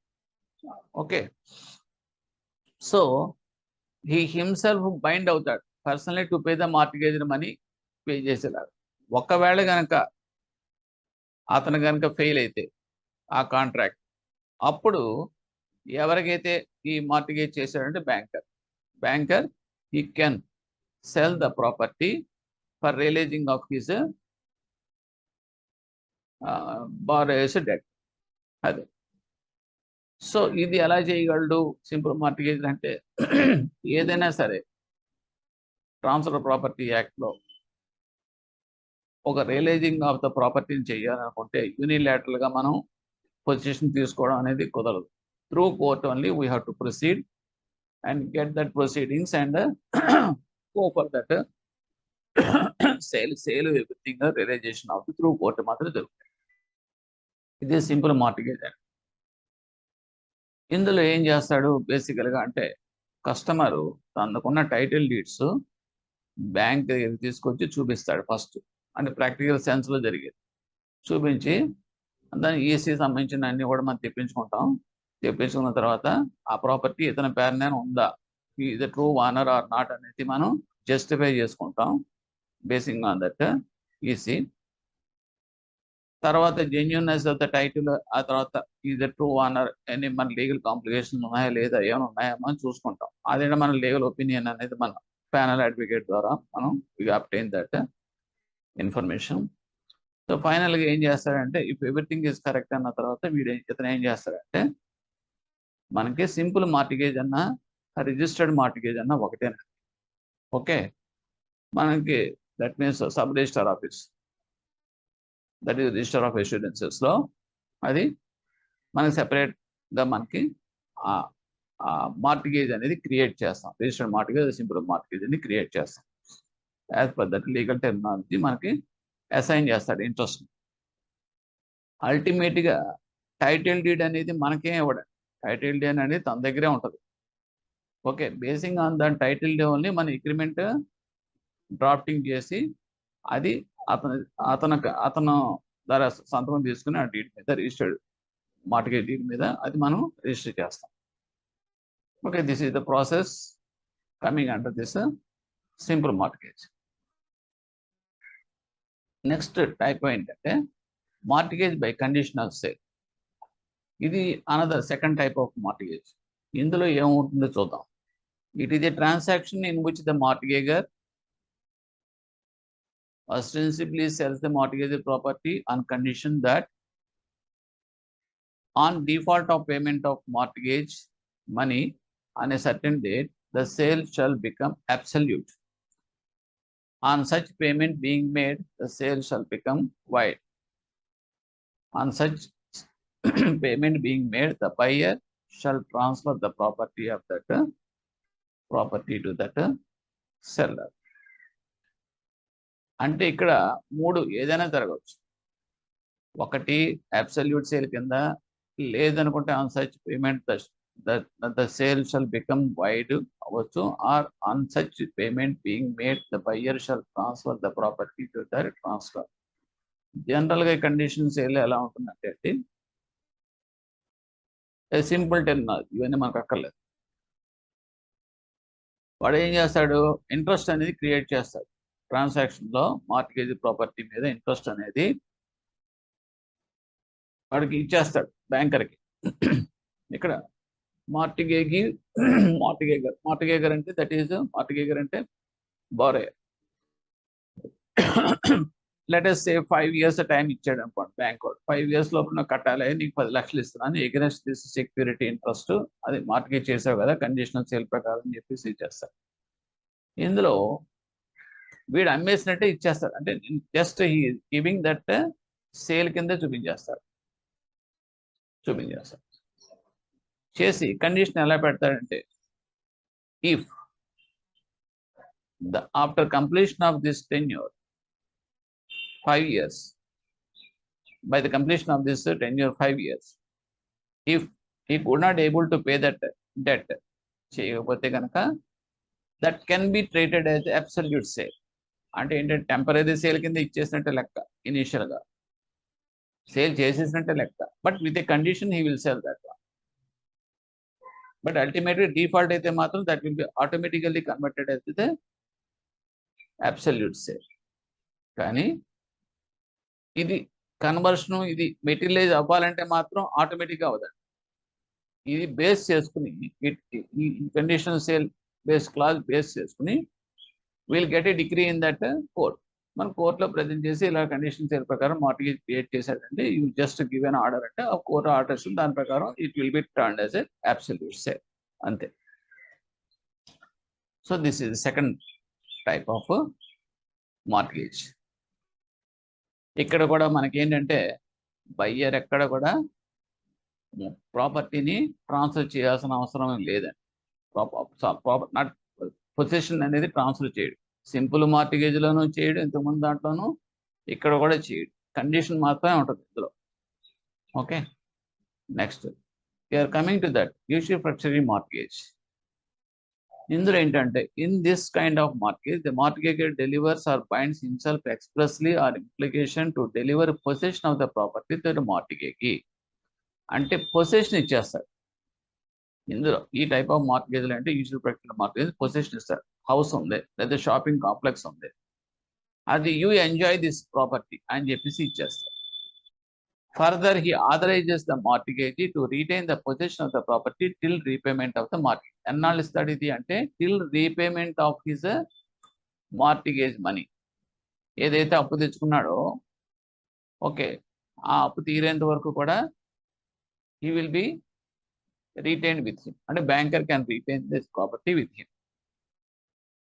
Okay, during that retention of the property అంటే ఆ డ్యూరింగ్ దట్ పీరియడ్లో mortgagee can appropriate rent are profit accrued from the property towards interest or principal of mortgage money or both. అంటే ఏంటంటే తను తీసుకున్న లోన్ ప్రిన్సిపల్ కావచ్చు, interest కావచ్చు, దానికి ఈ ప్రాపర్టీ నుంచి వచ్చే రెంటల్ అమౌంట్ ఏమైనా ఉన్నప్పుడు అవన్నీ కూడా దానికి అడ్జస్ట్ చేసుకోవచ్చు. ఎవరు? బ్యాంక్ అతను, బ్యాంక్ వాడు. సో ఆ రకంగా ఏంటంటే repayment process can be done from this rental amounts, profit or whatever it may, unless there is a personal covenant for the repayment of mortgage money. The usufructuary mortgage cannot sue the mortgager for repayment of that mortgage debt. అంటే స్పెసిఫిక్గా repayment period, repayment ఈ పలానా టైంలో కనుక చేయాలి అని చెప్పేసి కండిషనల్గా ఏమైనా పెట్టుకోకుండా ఉంటే కనుక యూనిఫ్రాక్చరీ మార్టిగేజ్లో okay, he cannot sue that mortgage sue చేయాల్సిన పని ఏం లేదు. అంటే బ్యాంకర్కి మార్టిగేజ్ మీద ప్రొసీడ్ అవ్వాల్సిన పని, ఎందుకంటే రెంటల్స్ వస్తూ ఉంటే కట్టుకుంటా పోతూ ఉంటాడు. అలా కాకుండా తీసే ఓ ఫిక్స్ చేశారనుకోండి 5 years లేకపోతే 6 years చేసి ఈ లోపల ఈ డెట్ క్లియర్ అయిపోవాలి అని అనుకున్నప్పుడు అప్పుడు ఆ రెంటల్ అమౌంట్ సరిపోకపోవచ్చు. సో రిమైనింగ్ బ్యాలెన్స్ మిగిలిపోయినప్పుడు టైం అయిపోయింది 5 years 6 years. So inevitably he has to go sue against that person చేయొచ్చు కోర్టులో. సూ అంటే జస్ట్ కోర్టుకి వెళ్తున్నారు. అది otherwise second option you can continue forever. So this is all about that usufructuary mortgage. So usufructuary mortgage లో మీరు చూడాల్సింది ఏంటంటే ఫిజికల్ పొజిషన్ అనేది వస్తుంది. So this is a special out of the earlier cases, 2 cases. Next, English mortgage. Under English mortgage, the mortgager binds himself to repay the mortgage money on a certain date and transfer the mortgage property absolutely to the mortgage, subject to the provision that the mortgage shall retransfer to the mortgager upon repayment of the mortgage money. అంటే ఇక్కడ English మార్టిగేజ్లో జరిగేది ఏంటంటే ఇక్కడ conditional ఏం లేదు, direct సేలే ఇచ్చేసాడు, sale చేసేసినట్టే లెక్క, చేసేసాడు అంటే ట్రాన్స్ఫర్ చేసేసాడు, పొజిషనే కాదు ఇంట్రెస్ట్ కూడా ట్రాన్స్ఫర్ చేసేసాడు.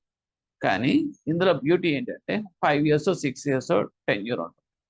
ఆ 5 years 6 years అనేది రీపేమెంట్ టెన్యూర్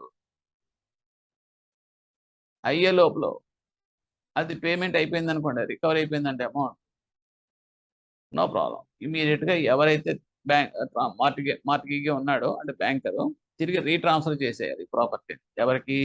మార్టిగేజర్. అలా చేయని పక్షంలో ఇంకా దాని గురించి వదిలేసుకోవడం, ఎందుకంటే ఇంకా ప్రాపర్టీ అది అలాగే సేల్ కింద అయిపోయింది కాబట్టి అది బ్యాంక్కి వచ్చేసినట్టు. ఇంకొక ఇందులో స్పెషల్ ఫీచర్ ఏంటంటే ఇప్పుడు ఇంతకుముందు కేసెస్ అన్ని కూడా మనం ఏం చేస్తున్నాం, ఎక్కడ ఏది డీవియేట్ అయినా సరే మనం కోర్టు ద్వారా మనం రాబట్టుకుంటాం. ఒక సింపుల్ మార్టిగేజ్ అవనివ్వండి, సింపుల్ మార్టిగేజ్ అంటే ఆఫ్కోర్స్ రిజిస్టర్డ్ మార్టిగేజ్ అవనివ్వండి, కండిషనల్ మార్టిగేజ్ అవనివ్వండి, యూసీ ఫ్రక్చరింగ్ మార్టిగేజ్ అండి, వీటన్నిటిలో వాటికి ఉన్న ఫీచర్స్ అలాగే ఉంటాయి. కానీ దాన్ని మనం ఇంప్లిమెంట్ చేసుకోవాలంటే మాత్రం మనం కోర్టులోకి వెళ్ళి ఆర్డర్ తెచ్చుకుని దాని ప్రకారం అది ఇంప్లిమెంట్ చేస్తాం. కానీ ఇక్కడ ఇంగ్లీష్ మార్టిగేజ్లో there is no intervention of the court. ఇక్కడ మీరు గుర్తుపెట్టుకోవాలంటే ఇంగ్లీష్ వాళ్ళు, ఇంగ్లాండ్ బ్రిటిష్ వాళ్ళకి మన ఇండియన్ జ్యుడిషియల్ సిస్టమ్ తోటి సంబంధం లేదు. అలా అనుకున్నా కూడా you can remember this point. So where there is no intervention of the court in what type of mortgage అంటే కనుక ఆడ్ మెన్ అవుట్ English mortgage. Okay, the personal liability of the mortgagor remains notwithstanding the absolute transfer of the mortgaged property. Personal liability తో mortgage మాత్రం mortgage ఎప్పుడు కూడా అలాగే ఉంటుంది. అంటే మార్టిగేజ్లో రెండు ఉంటాయండి. ఒకటి పర్సనల్ లయబిలిటీ ఉంటుంది, రెండు సెక్యూరిటీ మీద లయబిలిటీ ఉంటుంది. ఓకే, అంటే సెక్యూరిటీ పణంగా పెట్టాడు కాబట్టి సెక్యూరిటీ అమ్మేసి దాన్ని రిలైజ్ చేసుకుని తెచ్చుకోవడం. ఇంకోటి ఏంటి పర్సనల్ లయబిలిటీ అంటే తనకి ఇది కాకుండా వేరే తన ఇన్కమ్ అదర్ సోర్సెస్ ఉన్నాయనుకోండి, వేరే ఇన్కమ్ సోర్స్ అనుకోండి, దాని నుంచి మనం రికవరీ చేయాలంటే కనుక we have to go for that personal liabilities అన్ని వేసి దాంట్లో రాబట్టాలి. So that next we are coming to that anomalous mortgage. A mortgage which is not simple mortgage, a mortgage by conditional sale, a usually fracturing mortgage, an English mortgage, or a mortgage by deposit of titles is called as a anomalous mortgage. అంటే ఏంటంటే anomalous అంటే పైన ఏవైతే చెప్పామో అవన్నీ కాకుండా ఉన్న mortgage. This not so important for that, but definition పరంగా మాత్రం you just know that one. English equitable mortgage అంటే ఈఎం అని కూడా. This form of mortgage is very popular amongst bankers because it is easier to create, it takes less proper process time and not much expensive. ఇది మనకి అందరికీ తెలుసున్నదే EM అంటాం, equitable mortgage.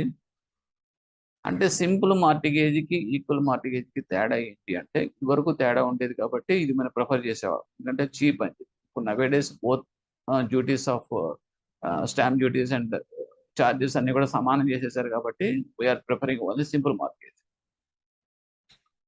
Equitable మార్టిగేజ్లో ఉన్నది ఏంటంటే ఇది కూడా సేమ్, దాని మీద ఉండే ప్రాపర్టీ మీద ఉండే రైట్ అనేది ట్రాన్స్ఫర్ చేస్తాడు, పొజిషన్ మాత్రం తన దగ్గరే ఉంటుంది, ఓనర్ దగ్గరే ఉంటుంది, అదేం పోదు, అంటే మార్టిగేజర్ దగ్గరే ఉంటుంది. నెక్స్ట్ ఏంటంటే సింపుల్ మార్టిగేజ్ ఆర్ రిజిస్టర్డ్ మార్టిగేజ్లో టైటిల్ డీడ్స్ అనేది బారోయర్ దగ్గరే ఉంటుంది. కానీ ఇక్కడ ఏం చేస్తారంటే టైటిల్ డీడ్స్ అనేది డిపాజిట్ చేసేస్తాడు, మీకు ఇచ్చేస్తాడు, బ్యాంక్లో ఇచ్చేస్తాడు. ఓకే, సో ఇక్కడ మనకి టైటిల్ డీడ్స్ అని మన చేతికి వచ్చేస్తాయి, డిపాజిట్ ఆఫ్ టైటిల్ డీడ్స్ అంటాం. సో ఎగ్నెస్ట్ దట్ మనం ఎంఓడి అంటాం, memorandum of deposit of title deeds అనేది తీసుకుని మనం for the purpose of loan ఈ డిపాజిట్స్ ఈ సెక్యూరిటీ సంబంధించిన డిపాజిట్స్ నాకు టైటిల్ డీడ్స్ డిపాజిట్ చేశాడని చెప్పేసి మనం రికార్డ్ చేసే ఆ ఫ్యాక్ట్ని that will registered with that register of insurances sub register officer register చేస్తాం. ఇదివరకు రిజిస్టర్ చేసేవాళ్ళం కాదు, ఇప్పుడు రిజిస్టర్ చేయాల్సి వస్తుంది because of this SARFAESI and others. Okay, so ఆ రకంగా ఏంటంటే ఈక్విటబుల్ మార్టిగేజ్ అనేది స్పెషల్ ఫీచర్ ఏంటంటే డిపాజిట్ ఆఫ్ టైటిల్ డీడ్స్ ఉంటాయి ఇందులో, అండ్ ప్రాసెస్ టైం కూడా చాలా ఫాస్ట్గా అవుతుంది. మనకి ఎన్ని చేసే అవసరం లేకుండా ఇమీడియట్గా we can disburse the loan and get it registered in that register of insurances. And it is not expensive అన్నాడు, కానీ ఇప్పుడు అదేం లేదు, బోత్ ఆర్ సేమ్. అది అంత 1%, ఇది 1%. ఇదివరకు అంటే దీనికి దానికి 50% వేరియేషన్ ఉంటుంది కాబట్టి we advise the customer to go for this equitable mortgage. Nowadays equally chargeable కాబట్టి charges, so we are preferring only simple mortgage. So this is all about the different types of mortgages.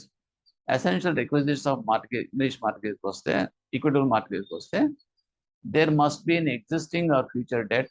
Only equitable mortgage గురించి చెప్తాను ఎందుకంటే ఇది popular కాబట్టి. Existing debt అయినా ఉండాలి, లేదంటే future debt అయినా ఉండాలి. ఉత్తనే మనం మార్కెట్ ఈఎం క్రియేట్ చేయడానికి లేదు.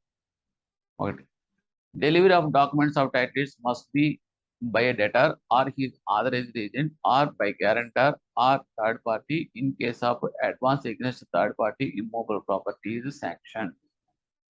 ఒకవేళ కనుక థర్డ్ పార్టీ మూవబుల్ ప్రాపర్టీ మీకు శాంక్షన్ చేస్తే కనుక థర్డ్ పార్టీ ప్రాపర్టీ మనం తీసుకోవచ్చు. అంటే నేను లోన్ తీసుకుంటున్నాను, సో నా ప్రాపర్టీ లేదనుకోండి, మా బ్రదర్ ప్రాపర్టీ కూడా నేను మార్టిగేజ్ కింద ఇవ్వచ్చు. ఓకే, ఆ రకంగానూ చేయొచ్చు. అటువంటిప్పుడు ఏం చేస్తారంటే బ్యాంక్ వాళ్ళు ఏం చేస్తారు, ఎందుకైనా మంచిది రేపొద్దున ఫ్యూచర్లో డిస్ప్యూట్స్ వస్తాయి, మనకి ఎందుకు వచ్చింది, ఇప్పుడు బాగానే ఉంటుంది అన్నదమ్ములు, వాడి ప్రాపర్టీ వీడికి చాలా ఉదారంగా ఇస్తున్నాడు, రేపొద్దున వీడే కనుక తిరగబడి నాకు ఫోర్స్గా తీసుకుని ఇలా ఎందుకు వచ్చిందని చెప్పేసి ఎవరైతే థర్డ్ పార్టీ ఇచ్చారో ప్రాపర్టీ అతన్ని మనం గ్యారంటర్ కూడా పెట్టుకుంటాం. That is the precautionary measures will take in the case of third party property. Okay, delivery of documents title deeds must be, అది డెటార్ అని చేయొచ్చు, లేదంటే authorised agent or by guarantor property కూడా మనం తీసుకోవచ్చు. ఇలా ఆ ప్రాపర్టీ అనేది any person property. Delivery of title deeds must be in the towns mentioned in the act or notified by that state government for this purpose. లేకపోతే DM create చేసినప్పుడు deposit of title deeds deposit చేస్తాం కదండి, అది తీసుకున్నప్పుడు మనం ఎక్కడ తీసుకుంటాం అంటే that will be recorded in the notified areas record చేస్తాం. సపోజ్ రూరల్ బ్రాంచ్ ఉందండి, రూరల్ బ్రాంచ్ నోటిఫైడ్ ఏరియా కాదనుకోండి, అక్కడ మనం డిపాజిట్ ఆఫ్ టైటిల్ డీడ్స్ మనం తీసుకుంటున్నట్టుగా మనం రికార్డ్ చేయకూడదు. అంటే there is separate register, EM register అని ఉంటుంది.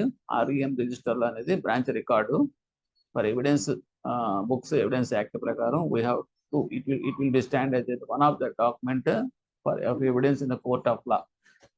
అందు గురించి నోటిఫైడ్ ఏరియాస్లో మాత్రం చేస్తాం. అటు branches which are coming under the notified areas. Suppose మన బ్రాంచ్లో లేదనుకో, నోటిఫైడ్ ఏరియాలో రావట్లేదు అనుకోండి, మరి పక్క బ్రాంచ్ ఏమైనా వస్తుంది అనుకోండి, మన bank branch, so there will create this EM, అక్కడ ఇస్తాడనమాట పార్టీ మీకు. Next essential continuation of this essential requirement of that requisites of the equitable mortgage వస్తే delivery must be to a creditor or his authorised agent. Delivery must be of documents of the title deeds to immovable property, and delivery must be with intention to create a security on the property comprised in the documents of the title deposited. First ఏంటంటే immovable property చెప్తున్నాం కదండి, only మనం dealing with only immovable property. Mortgage EM creation అనేది immovable property, అది create చేసేవాడు creditor అనేది చేయొచ్చు, అటుంది క్రెడిటర్ కానీ or his authorised agent. Delivery must be creditor చేయొచ్చు, లేదంటే క్రెడిటర్ ఆథరైజ్డ్ ఏజెంట్ కానీ. అంటే ఏమి లేదండి, సపోజ్ నా బ్రాంచ్ ఉంది, నా బ్రాంచ్లో నేను కుదరకపోతే, లేకపోతే నా ఏమనేది ఎక్కడ ఏ నోటిఫైడ్ ప్లేస్లో మనం చేయొచ్చు. సో ఇప్పుడు నా బ్రాంచ్ యాక్చువల్గా నోటిఫైడ్ ఏరియాలో ఉందనుకోండి, డైరెక్ట్గా నాకే చేస్తారు. ఒకవేళ కనుక నా it is not coming in my notified area అనుకోండి, సపోజ్ నెక్స్ట్ నేను ఐ విల్ రిఫర్ ఒక లెటర్ రాసి అతను ఏం క్రియేట్ చేస్తాడండి sir, you please take delivery of the documents అని చెప్పేసి మనం, ఎందుకంటే నెక్స్ట్ బ్రాంచ్కి నేను మేనేజర్ కాదు కదా, పక్కన ఉన్న బ్యాంక్, ఆ బ్యాంక్కి నేను డైరెక్షన్ చేయాలి కాబట్టి ఆ బ్యాంక్ రిక్వెస్ట్ చేస్తాను. చేసిన తర్వాత నా తరపున అతను ఆథరైజ్ ఏజెంట్ కింద అవుతాడు. సో ఆ బ్రాంచ్ మేనేజరు ఆ డిపాజిట్ ఆఫ్ టైటిల్ డీడ్స్లో ఆయన పార్టిసిపేట్ చేసి తీసుకుని ఈఎం అనేది అక్కడ క్రియేట్ చేస్తారు. సో ఆ రకమైన మీనింగ్ వస్తుంది అన్నమాట creditor or his authorised agent అంటే. లేకపోతే ఇమ్మూవబుల్ ప్రాపర్టీ. థర్డ్ వన్ ఏంటంటే delivery must be with intention to create a security. అది చాలా చాలా ఇంపార్టెంట్. నేను ఏదో పట్టుకొచ్చి బాగా తీసుకొచ్చి నా ముందు టేబుల్ ముందు పెట్టాడు అనుకోండి డాక్యుమెంట్స్ టైటిల్ డీడ్స్, ఓకే అది పెట్టాడు కదా, నా కోసమే పెట్టాడు కదా అని నేను తీసేసుకుని ఈఎం అనేది amount memorandum deposit title deeds తీసేసుకుని రికార్డ్ చేసేసి నేను అది పెట్టుకున్నాను అనుకోండి, లోన్ ఇచ్చేసాను అనుకోండి. ఆ తర్వాత ఏమంటే నేనేం చేయలేదు, I have no intention, I had no intention for the purpose of given this security for the purpose of raising loan అని చెప్పిస్తే వాడు కంటెంట్ చేశాడు కోర్టులో. మనం చెప్పుకోవాలంటే మనకు రికార్డ్ కావాలి కదండి. అందు గురించే there is a separate legal format ఉంటుంది అన్నమాట, అందులో క్లియర్గా ఉంటాయి డ్రాఫ్టింగ్. ఎందుకంటే నేను ఈ ప్రాపర్టీ మీకు టైటిల్ డీడ్స్ అన్ని కూడా మీకు డెలివరీ చేస్తున్నాను, ఎందుకంటే for the purpose of raising a loan from your bank against this security which I am proposing to deposit అని ఏదో రాస్తాం. అంటే ఏంటంటే మనకి రికార్డ్ అనేది క్రియేట్ చేస్తాం. సో రేపొద్దున్న నాళ్ళు వీడు లేదు నేను ఊరినే టేబుల్ మీద పెట్టింది మేనేజర్ లోపల పెట్టేసుకుని అది క్రియేట్ చేసేసుకున్నాడు. యాక్చువల్‌గా నేను ఇంటెన్షన్ దిస్ నో ఇంటెన్షన్ అన్నాడు అనుకోండి, at least this will be stand as evidence in court of law. ఆ పర్పస్ కోసం మనం చేస్తాం. Next key aspects of the mortgage. దానికొస్తే ట్రాన్స్‌ఫర్ ఆఫ్ ఫస్ట్ పాయింట్ ఏంటంటే ట్రాన్స్‌ఫర్ ఆఫ్ ఇంట్రెస్ట్ ఉంటుంది. ట్రాన్స్‌ఫర్ ఆఫ్ ఇంట్రెస్ట్‌లో మనకి ఏమొస్తాయి? ఎక్సెప్ట్ దట్ పొజిషన్ వచ్చేది ఓన్లీ యూసీ ఫ్రాక్చరీ మాత్రమే. ఫస్ట్ పాయింట్‌లో అవి రాదు. కాబట్టి ట్రాన్స్‌ఫర్ ఆఫ్ ఇంట్రెస్ట్ అనేది ఉంటుంది. అన్నిటికీ ఉంటుంది అది. Transfer of some interest in property and not its ownership. అందులో వచ్చేదేంటంటే ఎక్సెప్ట్ యూసీ ఫ్రాక్చరీ మార్ట్‌గేజ్ అన్నీ వచ్చేస్తాయి. ఇంగ్లీష్ మార్ట్‌గేజీ, తర్వాత what is that conditional sale, simple mortgage, EMI ఇవన్నీ కూడా. ఇది కూడా వస్తుంది. ఏది? యూసీ ఫ్రాక్చరీ మార్ట్‌గేజ్ కూడా వస్తుంది. మనం కన్‌ఫ్యూజ్ చేయడానికి ఆ రకంగా కూడా ట్విస్ట్ చేయొచ్చు. యూసీ ఫ్రాక్చరీ మార్ట్‌గేజ్ కూడా వస్తుంది. ఇంట్రెస్ట్ అనేది ట్రాన్స్‌ఫర్ ఆఫ్ ఇంట్రెస్ట్ అనేది ఇస్తున్నాం. Some interest in the property అనేది. ఓకే. బట్ నాట్ ఓనర్‌షిప్ అని చెప్పి మెన్షన్ చేస్తాం. కానీ ఇక్కడికి వచ్చేటప్పటికి ట్రాన్స్‌ఫర్ ఆఫ్ పొజిషన్ అనేది ఎక్కడ వస్తుందంటే not a prerequisite for all the types of the mortgages. ఇక్కడ యూసీ ఫ్రాక్చరీ మార్ట్‌గేజ్‌లో interest along with the possession. Interest along with that possession ఇచ్చేస్తాం. So that is the extra feature transfer of పొజిషన్‌లోకి వస్తే. Next immovable property అనేది ఏంటంటే only immovable properties can be given in mortgage. అది condition for all the mortgage. There is no provision to mortgage movables. అసలు mortgage అనే దానికి movable property, మూవబుల్స్ అనే question లేదు. కాబట్టి మీకు కూడా questions this mortgage are applicable to which type of what type of securities అని చెప్పి కింద మూవబుల్స్, తర్వాత డెట్స్, బుక్ డెట్స్, తర్వాత ఇమ్మూవబుల్ ప్రాపర్టీస్ ఇలా కూడా అడగొచ్చు. So simple questions. So it is only exclusively immovable properties. Immovable property is defined as అందులో వచ్చేదంటే land, benefit arising out of the land and things attached permanently fast into the earth. ఇక్కడ మీకు ఏంటంటే ఏదైతే మనం పీకలేమో అంటే ఏంటంటే ఫిక్స్డ్ అనమాట. ఎర్త్‌కి మీకు కనెక్ట్ అయిపోయి ప్యాసింగ్ చేసేస్తారు. Which cannot be removed. So ఇవన్నీ కూడా మనకి ఇమ్మూవబుల్స్ కింద వస్తాయి. ఇప్పుడు బిల్డింగ్స్ ఉన్నాయనుకోండి, బిల్డింగ్స్ పునాదులతో సహా దానికి ఎర్త్‌కి మీకు ఫిక్స్ అయిపోయి ఉంటాయి. So that cannot be detached. So అలాగా ఈ ల్యాండ్స్ అని, సైట్స్ అని, ఈ బిల్డింగ్స్ అని ఇవన్నీ కూడా ఇమ్మూవబుల్ ప్రాపర్టీ కింద ట్రీట్ చేస్తాం. Specific in nature that is it should B capable of being distinctly and clearly describe. అలాగే మనం డిస్క్రైబ్ చేయగలిగేలా ఉండాలి ఇమ్మూవబుల్ ప్రాపర్టీ. ఎందుకంటే ఐడెంటిఫికేషన్ అనేది ఇంపార్టెంట్ అక్కడ. ఆ ఐడెంటిఫికేషన్‌కి నువ్వు డిస్క్రైబ్ చేయగలగాలంటే అయితే బౌండరీస్ అయినా ఉండాలి. లేదంటే పక్కన సర్వే నంబర్‌లు ఇవన్నీ ఉండాలి. ఇవన్నీ కూడా మనకి ఏంటంటే కంట్రిబ్యూట్ చేస్తాయి టు ఐడెంటిఫై ద ప్రాపర్టీ. అటువంటి దాన్నే మనం ఫుల్ ఫ్లెడ్జ్డ్ ఇమ్మూవబుల్ ప్రాపర్టీ కింద మనం డిఫైన్ చేస్తాం. Next date of mortgage. Date of mortgage. Mortgage can be created to secure an existing or future debt. Future debt చెప్పేసుకున్నాము. Can be validly created on a date of loan. Date of loan అప్పుడు మనం date of mortgage create చేయొచ్చు. అంటే mortgage deed అనేది అప్పుడైనా create చేయొచ్చు. Or prior to the date of loan. ఆ లోన్‌కి ముందు కూడా చేయొచ్చు. Or subsequent to the date of loan. So ఇది గుర్తుపెట్టుకోండి. ఈ క్వెషన్స్ ట్విస్టింగ్‌గా వస్తాయి. అంటే మనం మనం మార్ట్‌గేజ్ క్రియేట్ చేయాలనుకుంటే ఎగ్జాక్ట్‌గా లోన్ ఇచ్చిన రోజునే చేయాలని ఏమి లేదు. You can create prior to the date of loan కూడా చేయొచ్చు. కానీ అప్పుడే మనం ఏంటంటే వాడు లెటర్ తీసుకుంటున్నాం కదా! I'm giving this title deeds లేదా I'm creating this mortgage process for raising of loan అని చెప్పేసి అన్నప్పుడు ఆ లోన్‌కి కనెక్టివ్‌గా ఉంటే చాలు. అది ముందు ఇచ్చే లోన్‌కి ముందు వాడు క్రియేట్ చేసినా కూడా తప్పేం లేదు. అలాగే లోన్ డేట్‌ని చేసినా పర్వాలేదు. సబ్సిక్వెంట్ డేట్‌ని కూడా చేయొచ్చు. అది కూడా it is depending upon our confidence the borrower.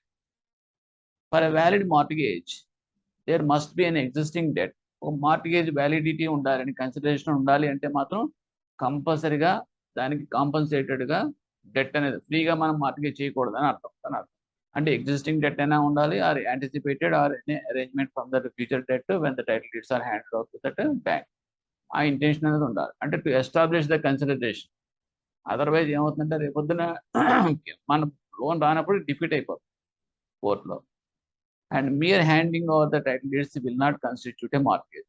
Just ఊరినే ఇస్తున్నానండి మీరు క్రియేట్ చేసుకోండి అన్న ఉంటే కన్సిడరేషన్ లేదు కాబట్టి it's will not B called as a mortgage. అది మార్టిగేజ్ కింద పిలవడానికే అది అర్హత లేదు. నెక్స్ట్ రైట్ ఆఫ్ రిడెంప్షన్కి వస్తే right to get back the mortgage property and repaying debt. ఇక్కడ ఏంటి దీని అర్థం ఏంటంటే మనం ఏంటంటే 10 ఏళ్ళకి మీరు లోన్ ఇచ్చారు, 10 years రీపేమెంట్ పీరియడ్ తోటి మీరు లోన్ ఇచ్చారు 20 lakhs. సో అతను కట్టకపోతే కనుక అప్పుడు మనం అతని మీద ప్రొసీడ్ అవుతాం కోర్టు ద్వారా.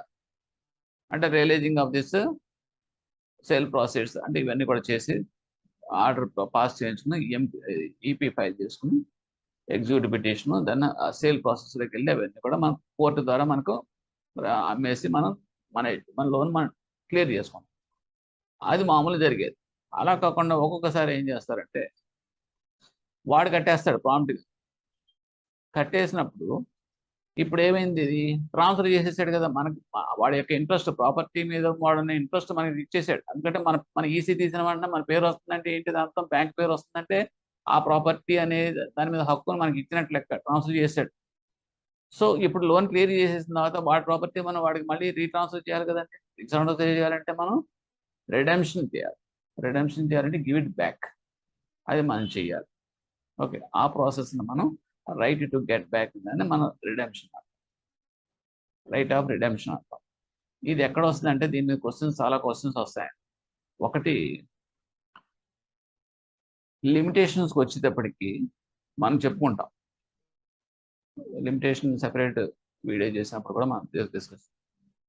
మార్టిగేజ్ ప్రాపర్టీ మీద లిమిటేషన్ పీరియడ్ వస్తే అంటే కోర్టులో మనం ఉండే limitation period proceeding filing of a case against the borrower against this mortgage property limitation period 12 years అంటాం.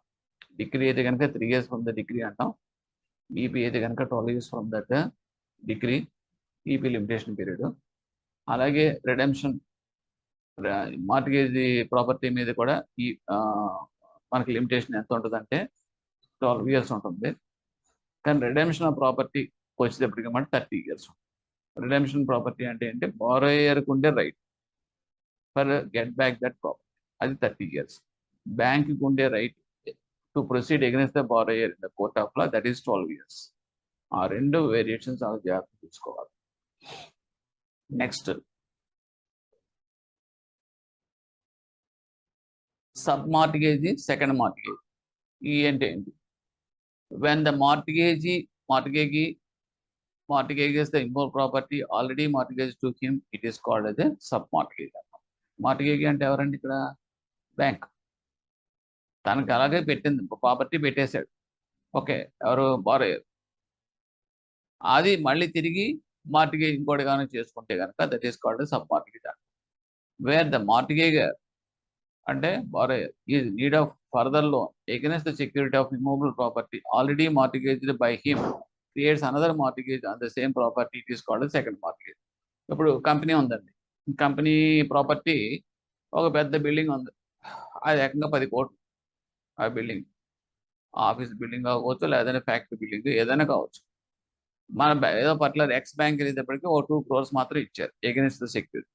సో మార్టిగేజ్ అనేది క్రియేట్ చేశాడు అక్కడ.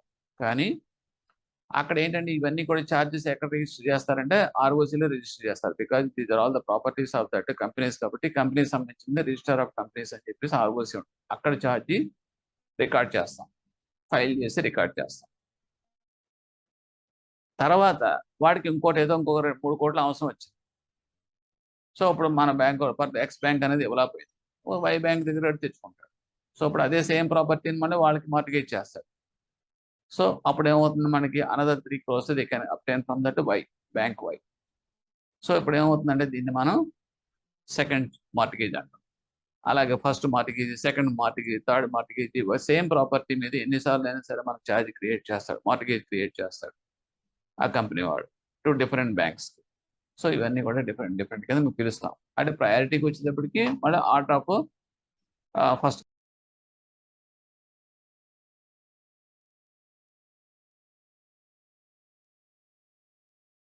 that point wise requisites of that proper bank document వస్తే one by one I will show with my cursor.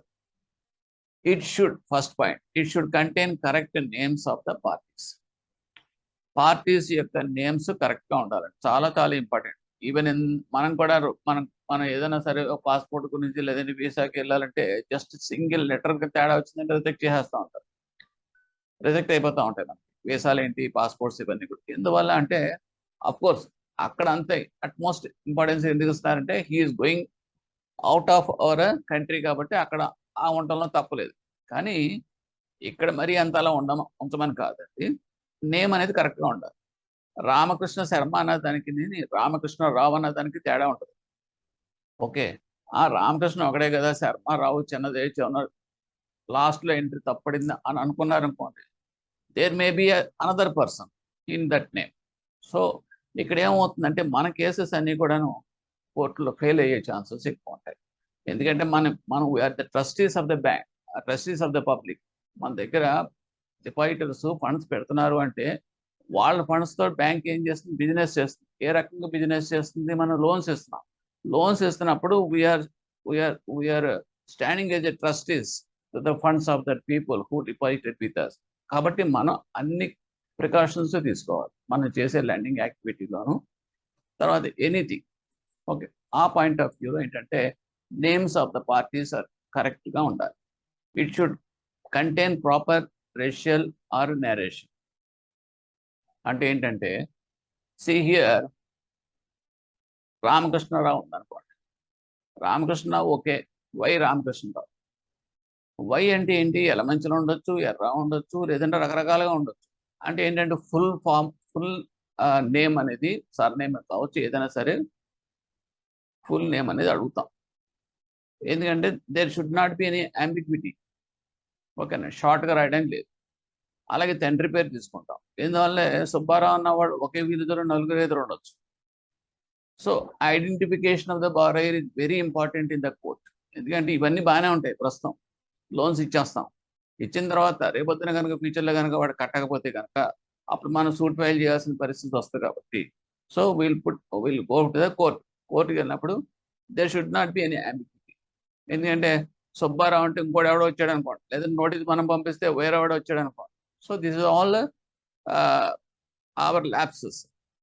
And court ఏం చేస్తుంది, ఇవన్నీ ఎవరు పట్టించుకుంటారు? కోర్టు సింపుల్గా just they will give judgement basing on that evidence available at that point of time. So సింపుల్గా కొట్టు పడేస్తారు. సో ఫైనాన్షియల్ లాస్ ఎవరు? బ్యాంక్. అల్టిమేట్గా ఎవరికి వస్తుంది ఇది? మన డిపాజిటర్స్ ఫండ్స్ మన దగ్గర ఉన్నాయి కాబట్టి they will be the losers of that money. So this are the interconnections to that all aspects. So ఆ పాయింట్ ఆఫ్ వ్యూలో we should be very careful. Next it should be properly stamped. కంపల్సరీగా stamping అనేది ఉండాలి.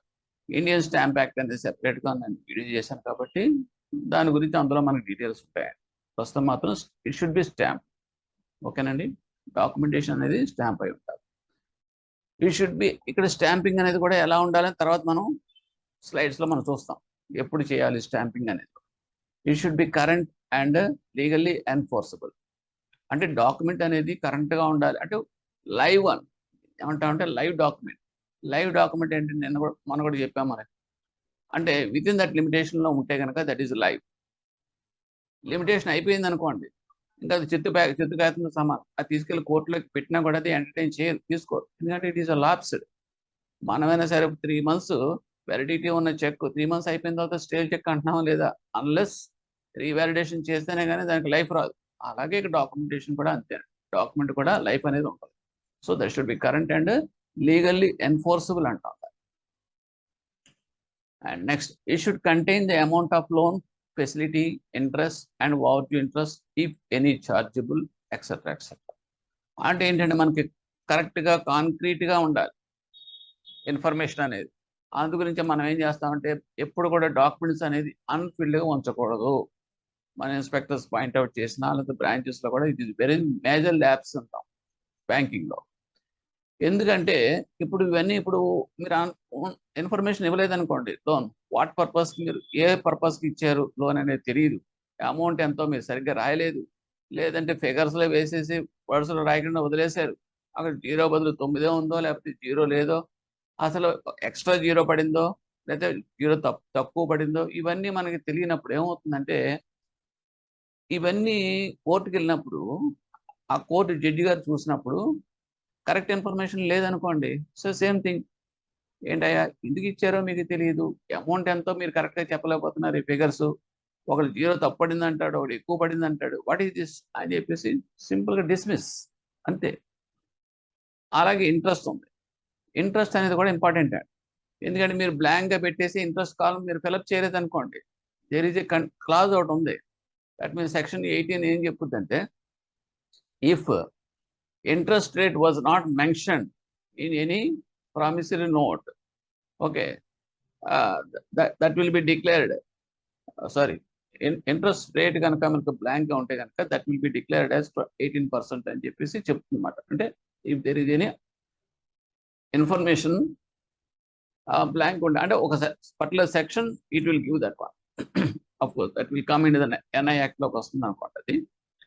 So అలాగా court ఇచ్చేటప్పుడు, అదే కాకుండా court degree ఇచ్చేటప్పుడు కూడాను, suppose they will attend the hearings, వాడు ఏదైతే అవతల బారో గారు చెప్తున్నాడు డిపెండెంట్, వాళ్ళ వెర్షన్ కూడా వింటుంది. వింటున్నప్పుడు అతను ప్రాబ్లమ్స్ అతను చెప్పుకొచ్చాడు అనుకోండి, suppose is a distressed farmer అనుకున్నాం, ఓకే, తనకు for the last 3 years he is getting that crop damage, he got the crop damage because of the climatic conditions, okay. So అటువంటిప్పుడు కోర్టు ఏం చేస్తుంది, జనరస్గా కన్సిడర్ చేసి they may give direction through this decree ఇచ్చేటప్పుడు ఆ interest rate అనేది అబ్నార్మల్గా ఉందా, అంటే it is acceptable the bank or not అనేది చూడటానికైనా అనేది ఇంట్రెస్ట్ అనేది ఉండాలి.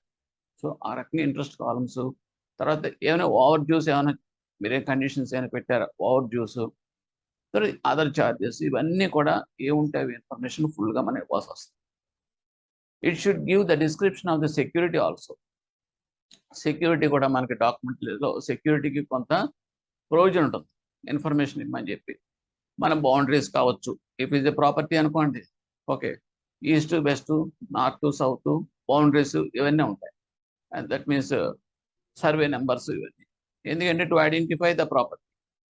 అలాగే if it is a machinery అనుకోండి, ఎక్కడ కొన్నారు, ఎవరి దగ్గర కొన్నారు, who is supplier, what is the model of that vehicle, ఒక మిషన్, అదే వెన్ ఇట్ వాజ్ ఇన్వాయిస్, ఇవన్నీ కూడా మీకు ఇన్వాయిస్లో ఉంటాయి. అవన్నీ కూడా మనం ఎగ్జాక్ట్గా మనం ఆ ఇన్ఫర్మేషన్ అంతా we have to place in the document. ఎందుకంటే దాన్ని బట్టి మనకి అది వాల్యూ ఎంత అనేది కూడా తెలుస్తుంది. వాల్యూ తెలిసినప్పుడు తర్వాత ఎప్పుడు దాని లైఫ్ ఎంతో తెలుస్తుంది, ఓకే. తెలిసినప్పుడు మనకి రేపొద్దునంటూ కోర్టు జడ్జిమెంట్ ఇచ్చింది అనుకోండి, okay, you can seize that vehicle or you can seize that machinery అని చెప్పేసి అన్నప్పుడు, ముందు అది ఎక్కడ ఉందో, ఎవరు ఇచ్చారో, దాని ఐడెంటిఫికేషన్ ఎంతో తెలియనప్పుడు how we can go for that seizure of that vehicle or machinery. So this the problem. So కంపల్సరీగా it should be description of the security అనేది కంపల్సరీగా మనం ఇవ్వాలి. Next, it should describe how consideration has been passed on. ఇది చాలా చాలా important. Consideration అనేది ఎలా పాస్ అయింది అనేది కూడా మనం అందులో చెప్పాలి.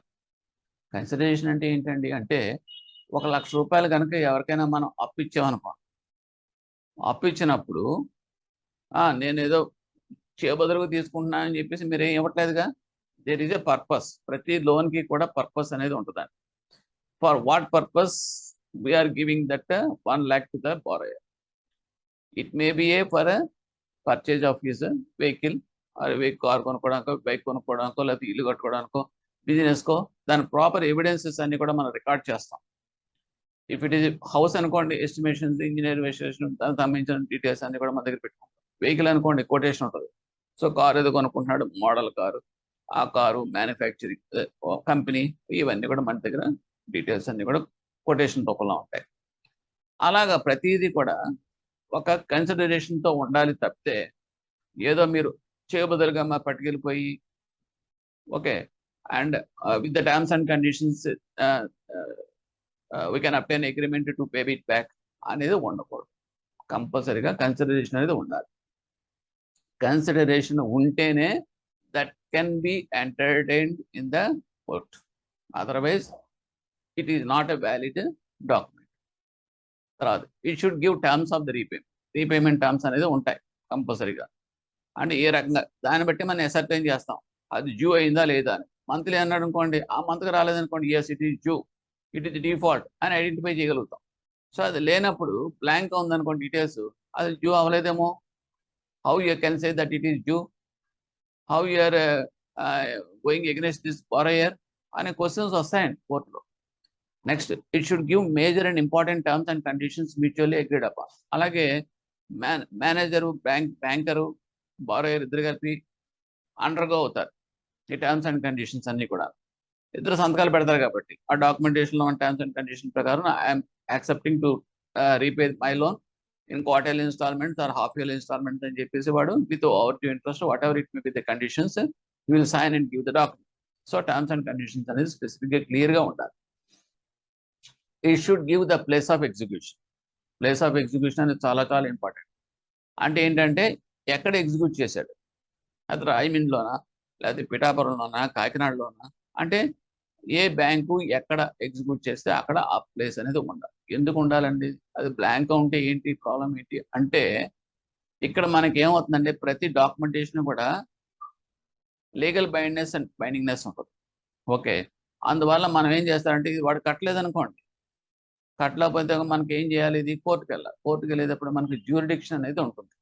ఆ కోర్ట్ అనేది మన జ్యూరిడిక్షన్ అనేది ఎలా డిసైడ్ అవుతుందంటే మనం మెన్షన్ చేసిన ప్లేస్ని బట్టి. ఓకే, ఎప్పుడైనా సరే ఎక్కడైనా యాక్సిడెంట్ అయిందనుకోండి రోడ్డు మీద, అది అటు ఇటు కాకుండా ఆ ఊరు కాకుండా ఈ ఊరు కాకుండా మధ్యలో ఉన్న బౌండరీలో కనుక వాడు ఎక్కడ ఏ ట్రాక్టర్ చచ్చిపోయాడు అనుకోండి, ఇమీడియట్గా మనం చూస్తూ ఉంటాం, పోలీసులు వస్తారు, వచ్చింది ఇది మా పోలీస్ జ్యూరిడిక్షన్ కదయా, పక్క ఊళ్ళోకి వెళ్ళండి, పక్క పోలీస్ స్టేషన్ అంట. అంటే ఏంటంటే ద జ్యూరిడిక్షనల్ లిమిట్స్ అనేది స్పెసిఫైడ్గా డిమార్కెడ్ అయిపోయి ఉంటాయి. అందు గురించి ఏంటంటే that will not come in to this for you. అలాగే ఇక్కడ కూడా జ్యూరిడిక్షన్లో కోర్టు ఎవరి జ్యూరిడిక్షన్లో అనేది డిసైడ్ అయ్యేది depending on the place of execution. So ఆ place is very very important. Next, it should mention the date of execution. అలాగే document execute చేసేటప్పుడు date అనేది కూడా చాలా చాలా ఇంపార్టెంట్. ఎందుకు డేట్ ఇంపార్టెంట్ అంటే, తర్వాత ఎప్పుడైనా పర్వాలేదు అంత ఇంపార్టెన్స్ లేదా అంటే, లిమిటేషన్ అనేది ప్రతి డాక్యుమెంట్గా ఉంటుందని చెప్తున్నాం. లిమిటేషన్ యాక్ట్లో కూడా వీడియో చేశాను, అది మీరు చూస్తే తెలుస్తుంది. అంటే ఏంటి, ఏదో పర్టికులర్ డేట్ అంటూ ఉంటే అక్కడి నుంచి మనకి 1 ఇయరా 2 ఇయర్సా విత్ ఇన్ ద లిమిటేషనా అవుట్ ఆఫ్ లిమిటేషనా ఇవన్నీ కూడా మనం డిసైడ్ చేయగలుగుతాం. అంటూ డేట్ అంటూ లేనప్పుడు how we can decide that one? So for that date is very important and it should be duly registered wherever required with the appropriate authority. ఒకవేళ కంపల్సరీగా రిజిస్టర్ చేయాల్సిన డాక్యుమెంట్ అనుకోండి, it should be registered with that appropriate authority. లేకపోతే ఏమవుతుంది అంటే violation కింద వస్తాయి. Violation వచ్చినప్పుడు some times it may be invalid అవ్వచ్చు document, or otherwise we have to pay the penalty for that. Okay, next,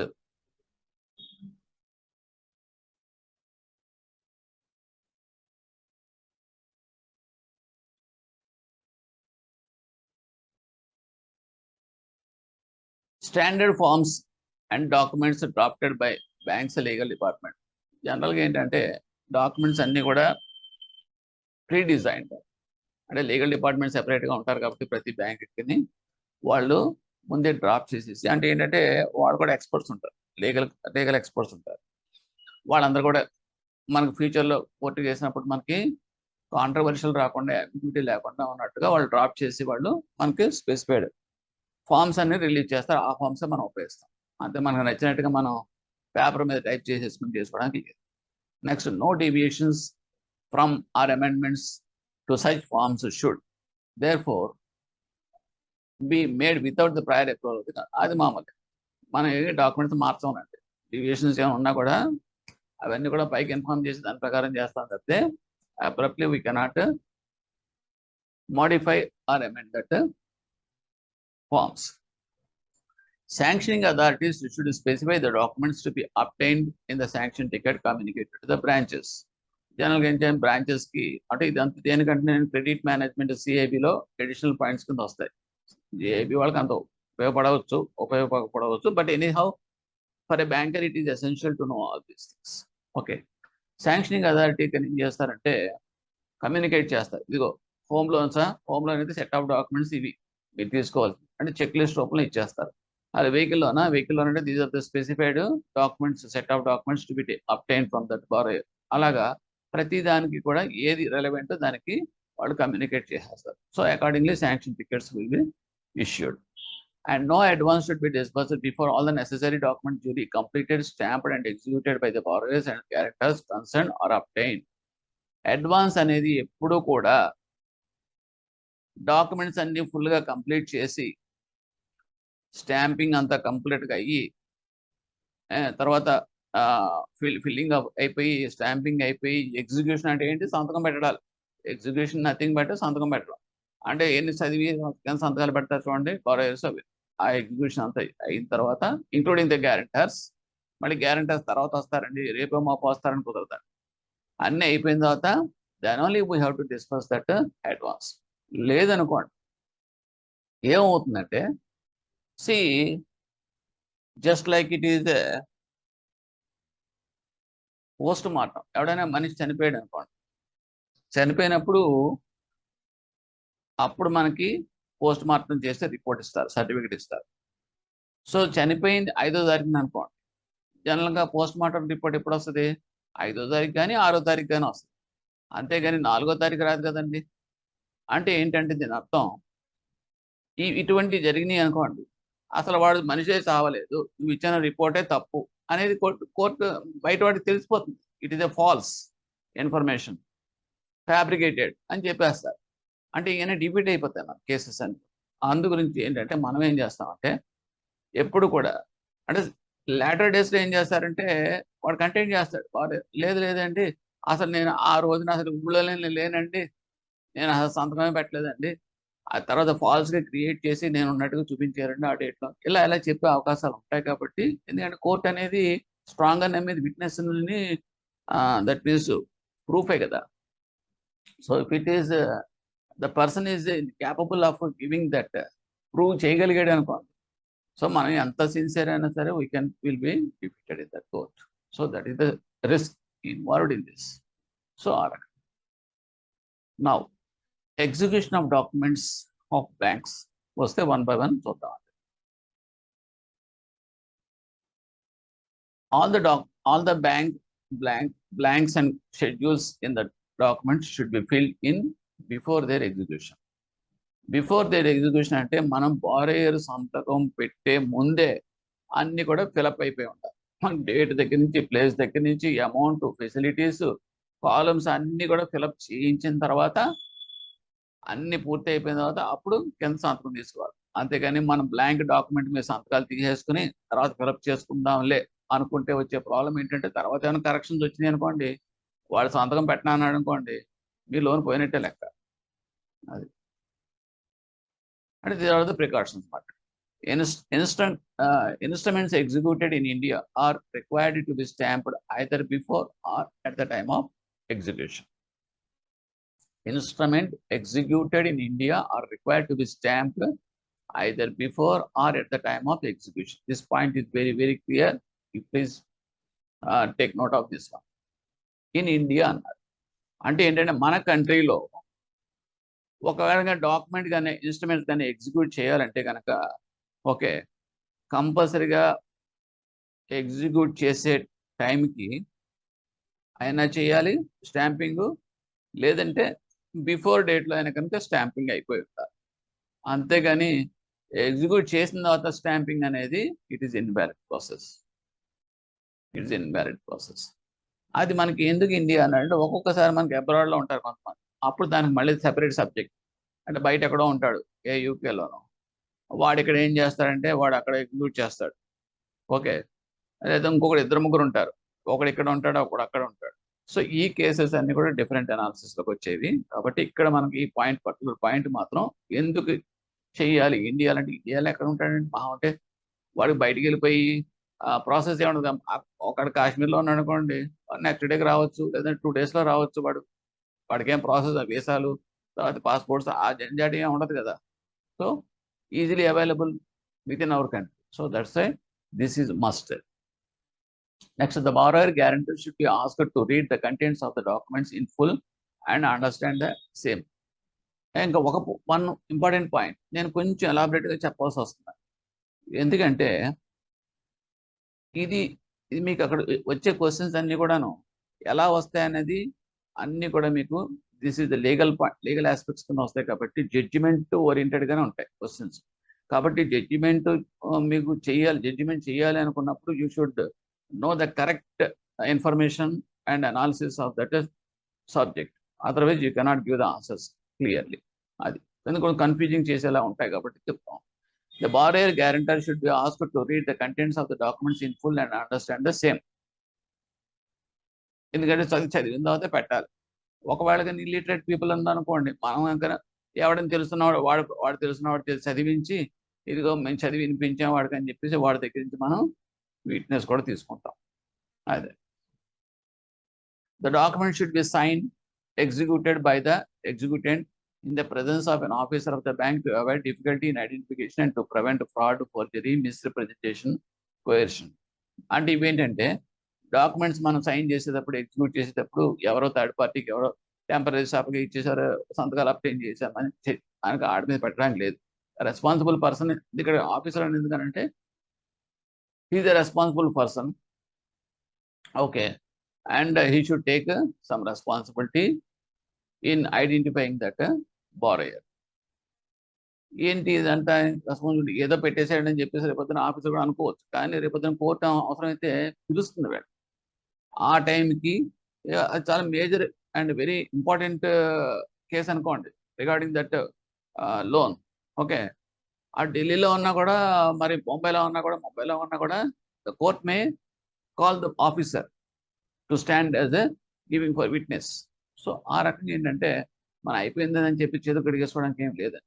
so for that purpose identification by this one also this. అందుగురించి మన bank execution register అని చెప్పేసి బ్రాంచెస్లో ఉంటాయి. ఉన్నప్పుడు మన ప్రతి document కూడా ఎంటర్ చేసిన తర్వాత ఇద్దరు ఆఫీసర్స్ సంతకం పెడతాం. The importance of the book is books evidence act ప్రకారం that may call for that evidence in the court by the judge concern judicial authority.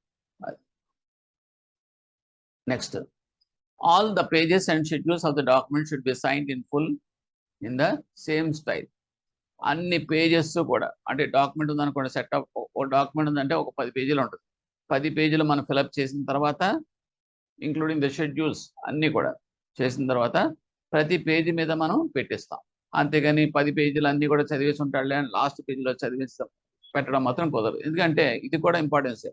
రేపొద్దున్న ఆ 10 పేజీల్లో 2 పేజీలు ట్యాంపరింగ్ అవ్వచ్చు, లేదంటే ఇంక్లూజన్ అవ్వచ్చు, ఏమైనా జరగచ్చు. అందుగురించి మాత్రం కంపల్సరీగా we have to obtain the signatures on all the pages. That initials వేయకూడదండి. లాస్ట్ అలాగా సంతకం పెడతాం ఫుల్ సిగ్నేచరు, అటువంటిప్పుడు ప్రతి పేజీకి 10 పేజీలకి మళ్ళీ ఫుల్ సిగ్నేచర్ ఏం పెడతాం అని చెప్పి ఇనిషియల్ వేసారనుకోండి అవుట్. అంటే ఏంటంటే అది ఆథెంటికేటెడ్ కాదు. So will be in trouble. So కంపల్సరీగా ఫుల్ సిగ్నేచర్స్ తోటి ఎలాగ పెడతారో సిగ్నేచర్ బారోయరు అలాగే అన్ని పేజీల్లోనే పెట్టాలి. అంటే ఏంటి అది ఎందుకు అంటే రేపొద్దున్న కోర్టుకు వెళ్తాడు, వెళ్ళినప్పుడు కోర్టు అడుగుతాడు, అరే బాబు కోర్టులో మీకు ఈ డాక్యుమెంట్ ఇచ్చారు కదా 10 పేజీల డాక్యుమెంట్ బ్యాంక్ వాళ్ళు ఇచ్చారు, అన్ని పేజీల్లోనే ఇన్ఫర్మేషన్ పూర్తిగా ఉంది, కడతాను terms and conditions interest over due అన్నీ ఉన్నాయి కదా, ఉన్నప్పుడు నువ్వు ఎందుకు ఇలా అడ్డదిడ్డాలుగా మాట్లాడుతున్నావు ఏంటి నాకేం చెప్పలేదని చెప్పి అన్నాడు అనుకోండి, అది నో అంటానికి లేదు. ఎందుకంటే సంతకం పెట్టాడు అంటే దాంట్లో పైన కంటెంట్ అంతా కూడా చదివినట్టు లెక్క. అందులో ప్రతి పేజీలో పెట్టాడంటే ప్రతి పేజీ చదివినట్టు లెక్క. ఇది ఇంప్లాయిడ్. సో అక్కడ వాడు డిపెండ్ చేసుకోవడానికి కానీ లఫ్ చేయడానికి కూడా అవకాశం లేదు. సో అంత పగడబందీగా ఉంటుంది అన్నమాట execution of the documents in the bank. If A borrower science in left hand, ఒకవేళ జనరల్గా అందరూ రైట్ హ్యాండ్ సంతకం పెడతారు, వాడు లెఫ్ట్ హ్యాండ్ రైటర్ అనుకోండి, అప్పుడు మనం ఏం చేయాలంటే అందరికీ భిన్నంగా ఉండేది కదా అది. సో అందు గురించి ఏం చేస్తామంటే దాన్ని సెపరేట్ నోట్ పెడతాం, పెట్టి ఎనెక్సర్ కింద పెడతాం, డాక్యుమెంట్తో పాటు పెట్టుకోవాలి, రికార్డ్ చేయాలి. దాన్ని చేసి ఈజ్ ఏ లెఫ్ట్ హ్యాండ్ అని చెప్పేసి అని రిమార్క్స్ కూడా మనం రాసుకుంటాం. డాక్యుమెంట్ ఎగ్జిక్యూషన్ లిస్ట్లో కూడా నోట్ చేసుకుంటాం. Any letter of guarantee, overdraft, cash credit arrangement, agreement for pledging or hypothecation of mobiles, memorandum of deposit of title is with intent to create an equitable mortgage or other undertaking should not be attested. Otherwise, they will be considered as bonds and import. It's all important point. జనరల్గా ఏంటంటే ఇందులో కొన్ని documents agreements ఇలా రకరకాలుగా ఉంటాయి, forms అని చెప్పేసి ఉంటాయి. కొన్ని డాక్యుమెంట్స్ కంపల్సరీగా అటెస్టేషన్ చేయాల్సి వస్తాయి. ఎందుకు అటెస్ట్ చేయాల్సి వస్తాయి అంటే వాళ్ళు అవి కంపల్సరీ అటెస్టేషన్ కంపల్సరీ మ్యాండేటరీ. కొన్ని వాటికి మామూలు అగ్రిమెంట్స్ కింద మాత్రమే తీసుకుంటాం, ప్రతిదీ కూడా మనం అటెస్ట్ చేయాల్సిన పని. అలాగా అంటే attestation in the sense witness, ప్రతిదానికి మనం విట్నెస్ తీసుకోవాల్సిన పని ఉండదు. సో అలాగ విట్నెస్ ఇందులో మనం ఎస్పెషల్లీ దిస్ ఓవర్ డ్రాఫ్ట్స్ కానీ, లెటర్ ఆఫ్ గ్యారంటీ కానీ, అండ్ క్యాష్ క్రెడిట్ అగ్రిమెంట్స్ కానీ, అవన్నీ మన బ్యాంకులో కూడా చూస్తూ ఉంటే మీకు తెలుస్తూ ఉంటాయి. అది భార్య ఒక్కడ సంతకం పెడతారా, మహా అయితే గ్యారెంటర్ పెడతారు తప్పితే దానికి విట్నెస్లు ఏమి ఉండవు. అవి కూడా మనం విట్నెస్ పెట్టామనుకోండి, ఉంటే ఏంటి ప్రాబ్లం అంటే విట్నెస్ ఉన్న అనవసరంగా చేసి ప్రాసెస్ చేసినట్లు లెక్క, బర్డెన్ ఇచ్చినట్లు లెక్క. Once it is witness, okay, automatically it will be treated as a bond. ఎప్పుడైతే బాండ్ కింద ట్రీట్ చేసామో ఇమీడియట్గా రిజిస్ట్రేషన్ చేయాల్సి వస్తుంది. రిజిస్ట్రేషన్ కూడా కాదు, స్టాంప్ డ్యూటీ అనేది పే చేయాల్సి వస్తుంది. So stamp duty as per the state norms stamp duty pay చేయాలంటే we are giving burden to that borrower. ఎందుకు అనవసరంగా? అందుగురించి మనం ఏం చేస్తాం అంటే సింపుల్ అగ్రిమెంట్స్కి there is no need of any witness. Witness ఉంటే మాత్రం compulsory it will attract stamp. ఆ పాయింట్ మాత్రం గుర్తుపెట్టుకోండి. ఎప్పుడైతే స్టాంప్ డ్యూటీ ఉందో అది కనుక మనం ఇగ్నోర్ చేసి మనం తక్కువ పే చేసినా కూడా ఆటోమేటిక్గా పెనాల్టీస్, ఇవన్నీ కూడా interconnected. Next, any addition, alteration, insertion, cutting, overwriting, erasing, interlining, deletion, etc. must be done in the document only where absolutely necessary and must be authenticated by the borrower under his full signature in the same style as he has otherwise signed the documents. ఒకవేళ కనుక అంత రాసేసాడు, బాగానే ఉంది. రాసేసిన తర్వాత మనం fill up చేసిన తర్వాత సంతకాలు పెట్టించేసాం. పెట్టిన తర్వాత అనుకోకుండా చూసేటప్పటికి నేమ్ దగ్గర చిన్న కటింగ్ తప్పు రాశాడు. తప్పు రాసేటప్పటికి ఇదేంటి తప్పు రాసేవేంటి అనేటప్పటికి కట్ చేసి దాన్ని మార్చాడు. సో లేదని కట్ చేసి మన పై వేరేగా రాశాడు. రాసినప్పుడు ఎనీ ఆథెంటికేషన్ ఎక్కడైనా గుర్తుపెట్టుకోండి, బ్యాంక్లో ఇట్ ఈస్ ద ఫండమెంటల్. అది చెక్ కావచ్చు, మరొకటి కావచ్చు, ఏదైనా కావచ్చు. True owner or true person. Check అయితే కనుక డ్రాయర్ అంటాం. If it is coming to the document, who is executing the document is the true person of the document. వాళ్ళు ఏం చేస్తారంటే ఫుల్ సిగ్నేచర్స్ తోటి వాళ్ళు అక్కడ ఆథెంటికేట్ చేయాలి ఆల్టరేషన్స్ అన్నీ కూడా. అదర్వైజ్ ఏమవుతుందంటే again that will not stand in the court. ఎందుకంటే రేపొద్దున ఎవడో చేసి ఉంటాడు, నేను కాదంటాడు, నేను చేయలేని పరిస్థితి. Next, if A document execute in different dates. ఒకవేళ కనుక డాక్యుమెంట్స్ కనుక డిఫరెంట్ డేట్స్లో ఎగ్జిక్యూట్ చేయాల్సిన పరిస్థితులు కానీ వచ్చినాయి అనుకోండి, డిఫరెంట్ ప్లేసెస్లో కూడా రావచ్చు. The space provided for noting the date and place in the document is not to be filled in. Instead of the executants should sign the document noting in their own hand date and place of execution. ఇలా ఈ రకంగా మనం executed at on అని చెప్పేసి మనం రాయించాల్సి వస్తుంది. ఇది ఎక్కడ జరుగుతుందండి అంటే జరుగుతుందండి. సపోజ్ పార్ట్నర్స్ ఉన్నారనుకోండి, లేదంటే ఒక ముగ్గురు జాయింట్గా మనకి మీరు ఏమైనా లెండింగ్ చేస్తున్నారనుకోండి, అడ్వాన్స్ ఇస్తున్నారనుకోండి, ఒకటి చెన్నైలో ఉంటాడు, ఒకటి ముంబైలో ఉంటాడు, ఇంకోటి ఢిల్లీలో ఉంటాడు. ఓకే, అండ్ మీకు జాయింట్గా కనుక ఎగ్జిక్యూట్ చేయాల్సిన పరిస్థితి వచ్చింది అనుకోండి, ఒక డాక్యుమెంట్ ఏం చేస్తారంటే వాళ్ళందరూ కూడా ఇక్కడికే రావాలి, నా బ్రాంచ్లోనే సంతకాలు పెట్టాలని మీరు ఇన్సిస్ట్ చేయక్కర్లా. Yes, they can sign anywhere. దానికి కూడా కొన్ని గైడ్ లైన్స్ మనం ఫాలో అవుతాం. ఎందుకంటే ఫస్ట్ పర్సన్ ఎక్కడ చెన్నైలో ఉన్నాడు, సో చెన్నైలో ఫస్ట్ పర్సన్ సంతకం పెట్టేస్తాడు. ఓకే, పెట్టిన తర్వాత that document will be send to that ముంబైలో సెకండ్ పర్సన్ ఉన్నాడు, హీ విల్ సైన్. ఈ రకంగా సంతకం పెడతారు. Executed date and on, executed at on అని చెప్పేసి పెడతారు. ఆ తర్వాత ఢిల్లీకి వెళ్తారు, ఢిల్లీలో పెడతారు. ఇట్ ఈస్ వ్యాలిడ్, అదేం కాంట్రవర్షియల్ ఏం కాదు. బట్ జనరల్గా ఏం చేస్తా అంటే లాస్ట్ పర్సన్ ఎవడైతే పెట్టాడో అక్కడతోటి ఆ డేట్ నుంచి మనం తీసుకుంటాం, కంప్లీట్ అయినట్టుగా లెక్క. అంతేగాని ఫస్ట్ పర్సన్ పెట్టాడు కదా అని చెప్పేసి అక్కడి నుంచి మనం తీసుకుంటాం. So that is another point in the examination. Next ఏంటంటే ఇంకోటి ఇలా చేస్తున్నప్పుడు ఇంకో ప్రాబ్లం వస్తుంది. అదేంటంటే చెన్నై ఉంది, చెన్నైలో డాక్యుమెంట్ ఎగ్జిక్యూట్ చేశాడు. ఎగ్జిక్యూట్ చేసినప్పుడు స్టాంప్ డ్యూటీ పే చేయాల్సి వచ్చింది. అక్కడ స్టేట్ రూల్స్ ప్రకారం ఏంటంటే 100 rupees stamp duty. So stamping జరిగిపోయింది. ఓకే, ఇవన్నీ కూడా లీగల్ ఆస్పెక్ట్స్ వచ్చే క్వశ్చన్స్ అండి. అందుగురించి I'm particular and specific of giving this different analysis. ఇది ముంబైలో. నెక్స్ట్, ముంబైలో ఇప్పటికి ముంబైలో స్టాంప్ డ్యూటీస్ 150 రూపాయలు అనుకోండి. సో ఎంత పే చేయాలి? పే చేయక్కర్లేదంటే పే చేయాలి. ఎందుకంటే అడిషనల్గా అమౌంట్ ఎక్స్ట్రా పడింది కదా. అంటే ఇక్కడ చెన్నైలో ఫస్ట్ పర్సన్ సైన్ చేసినప్పుడు 100 rupees stamp duty for that amount. But when it comes to that Mumbai 150 rupees, అంటే డిఫరెన్స్ ఆఫ్ 50 రూపీస్ వాడు అక్కడ పే చేయాల్సి వస్తుంది. పే చేసి అప్పుడు ఎగ్జిక్యూట్ చేయాలి. అతను ఢిల్లీ వెళ్ళింది అనుకోండి, ఢిల్లీలో 70 రూపాయలు అనుకోండి, నో ప్రాబ్లం, బికాజ్ ఆల్రెడీ మీరు మ్యాక్సిమం అమౌంట్ పే చేసేసారు కాబట్టి, విత్ ఇన్ దట్ లోన్ ఉంది కాబట్టి you can ignore that. So this is the way you have to pay that stamp duties. ఓకేనండి. Whenever the set of documents is required to be signed by different persons at different places, the first execution should be as far as possible at the place where the advance is sanctioned and amount is to be disbursed. ఇది ఒక important point. అంటే మీకు 3 places చెప్పాను. చెన్నైలో ఒకడు ఉన్నాడు, ముంబైలో ఉన్నాడు, ఢిల్లీలో ఉన్నాడు. ఓకే, కానీ లోన్ ఇచ్చేది ఎక్కడ? చెన్నైలో. అటువంటిప్పుడు మనం ఏం చేస్తామంటే, ఫస్ట్ పర్సన్ అక్కడ చెన్నైలో ఉన్నాడు కదండి. సో చెన్నైలో ఫస్ట్ పర్సన్ మనం సిగ్నేచర్ తీసుకునేటప్పుడు చెన్నైలో ఉన్నవాడిని తీసుకుంటాం. It is quite logical. ఎందుకు? ఏమో సార్, ఢిల్లీలో ఉన్నవాడిని తీసుకుంటే మీ ప్రాబ్లం ఏంటి అంటే, మనం ఫస్ట్ మనకి ఏదైనా సపోజ్ ఎక్కడైనా క్రైమ్ జరిగింది అనుకోండి, ఓ నలుగురు కలిపి చేశారనుకోండి. ఓకే, మనం బయట అవుట్ సైడర్స్ని పట్టుకోవడం కష్టం. లోకల్గా ఉన్న పర్సన్ ఈజీగా పట్టుకోగలుగుతాం. ఎందుకంటే వాళ్ళందరూ కూడా గ్రూపు, వాళ్ళంతా కూడా వీడితో జాయిన్ అయ్యారు నలుగురు. రేప్ అటెంప్ట్ ఏదో చేశారు సంథింగ్ అనుకుందాం. సో ఇక్కడ మీకు లోకల్గా ఉన్న పర్సన్ ఈజీగా ఐడెంటిఫై చేసి పట్టుకుంటాం. ఆ పట్టుకున్న తర్వాత మిగతా వాళ్ళందరూ ఈజీగా దొరికిపోతారు. అంతేగాని నీకు ఫస్ట్ పర్సన్నే నీకు ఐడెంటిఫైడ్ అయితే ఢిల్లీ హిందీలో మాట్లాడేటని అనుకోండి, వాడు ఎక్కడ దొరుకుతాడు మీకు? అసలు వాడిని పట్టుకోవడమే కష్టం. వాడు దొరికిన తర్వాత ఇంటి దొంగలు అనేటప్పుడు ఊళ్ళో ఉన్నవాడు కూడా మీకు దొరకదు, వాడు పట్టుకునేదాకా మీకు తెలియదు. సో అటువంటి ప్రాబ్లమ్స్ లేకుండా ఉండడం కోసం అంటే జనరల్గా ఏంటంటే అడ్వాన్స్ ఇచ్చేటప్పుడు ఆ ఫస్ట్ పర్సన్ అన్నవాడు అక్కడ ఉన్నవాడితే ఫస్ట్ ఎగ్జిక్యూట్ చేయిస్తాం, తర్వాత మిగతా వాళ్ళకి.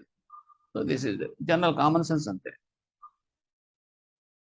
Next, in case of companies కనుక వస్తే, even though more than one director sign, the executant is only one, that is the company. Directors ఒక 2-3 సంతకం ఉన్నప్పటికీ కూడా ఎగ్జిక్యూటివ్ అంటే ఇక్కడ కంపెనీకి వచ్చేటప్పటికి కంపెనీ తరపున ఎగ్జిక్యూటివ్స్ డైరెక్టర్స్ సంతకాలు పెడతారు. డైరెక్టర్స్ సంతకాలు పెట్టినంత మాత్రం డైరెక్టర్స్ కాదండి. అక్కడ మీకు ఏంటంటే కంపెనీ అనేది ఒక లీగల్ ఎంటిటీ, నాన్ పర్సనల్ కింద ట్రీట్ చేస్తాం. సో దీనికి కూడా మళ్ళీ మీకు ఆ లీగల్ ఆస్పెక్ట్స్లో ఈ కంపెనీ లాస్లోనే వాటిలోనే వస్తుంది. అంటే కంపెనీ పెడుతున్నట్టు రావాలి అంటే కనుక ఆ స్పెసిఫైడ్ ఫార్మేట్లో రెజల్యూషన్ అంటాం. ఆ రెజల్యూషన్ కాపీ మీద కంపెనీ సీల్ వేస్తాం, కామన్ సీల్ అంటాం. ఆ సీల్ వేస్తేనే అంటే ఒక కంపెనీ ఆథెంటికేటెడ్గా సైన్ చేసినట్టు లెక్క, irrespect of the directors who has sign. అది పెద్ద ఇంపార్టెంట్ సైన్ కాదు. సో అలాగే ఏంటంటే as far as possible that signatures of the all authorised person should be obtained the same డేట్లోనే అందరూ ఆథరైజ్డ్ డైరెక్టర్స్ మనం సంతకాలు తీసుకుంటాం. ఇప్పుడు different directors sign the document on different dates. ఒకవేళ కనుక డిఫరెంట్ డేట్స్లో డిఫరెంట్ డైరెక్టర్స్ చేయాల్సిన పరిస్థితి వస్తే last date is considered as the date of execution. ఎక్కడైనా సరే అదే వస్తుంది.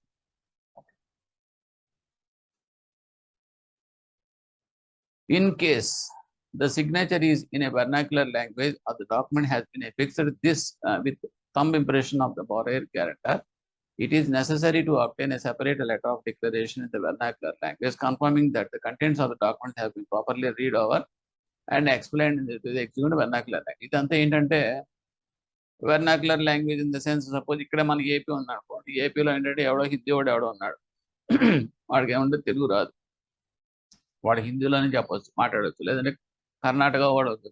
సో ఇలా ఉన్నప్పుడు ఏమవుతుందంటే ఆ సిగ్నేచర్స్ అనేది వర్నాక్యులర్ లాంగ్వేజ్లో ఉందనుకోండి. In case the signature in vernacular language or the document has been fixed with the thumb impression, ఒకవేళ థంబ్ ఇంప్రెషన్ కానీ ఇటువంటి ఉన్నప్పుడు బారోయర్ విషయంలో కానీ గ్యారంటర్ విషయంలో కానీ it is compulsory and it is essential to obtain separate letter of declaration తీసుకుంటాం. ఎందుకంటే అది ఏ లాంగ్వేజో ఎవడో ఏంటో అనేది మనకు తెలియాలి కదా, అందు గురించి. Confirming that the content of the, అంటే ఏదో సంతకం పెట్టేశాడు, ఓకే, ఇప్పుడు తెలుగులో రామకృష్ణారావు అంటే కనుక తెలుగులో రాస్తాం కాబట్టి రామకృష్ణ, ఆడి పేరు వీడు సరిపోయింది అనుకుంటాం. అలాగే ఏదైనా ఒక సెంటెన్స్ రాశారనుకోండి, ఆ సెంటెన్స్ అనేది ఆ లాంగ్వేజ్ తెలిసిన వాళ్ళకి మాత్రమే అర్థం అవుతుంది ఏంటి అనేది అందులో కంటెంట్ అని. సో అది ఇంపార్టెంట్ అక్కడ. సో దాన్ని ఐడెంటిఫై చేయాలి కాబట్టి మనం విట్నెస్ అనేది మనం కంపల్సరీగా తీసుకుంటాం. Confirming the content the document has properly read over and explain the document. లేదంటే వాళ్ళకి ఎక్స్ప్లెయిన్ చేసి మనం చెప్పి అదే impression particular that we have to take that witnesses ని తీసుకుంటాం. Next, documents executed by the borrower should preferably be handwritten and completed in one sitting using the same pen and ink. Various types of writings in different hands and different inks would lead to unnecessary doubts regarding the documents, and at a later date the borrower may question the admissibility, enforceability of the documents on the ground. ఇక్కడ ఏంటంటే document execute చేసేటప్పుడు జనరల్గా we won't give much scope for any doubt. Okay, ఎందుకంటే ఎప్పుడు జరుగుతుంది suppose మనమైనా doubt వస్తుంది.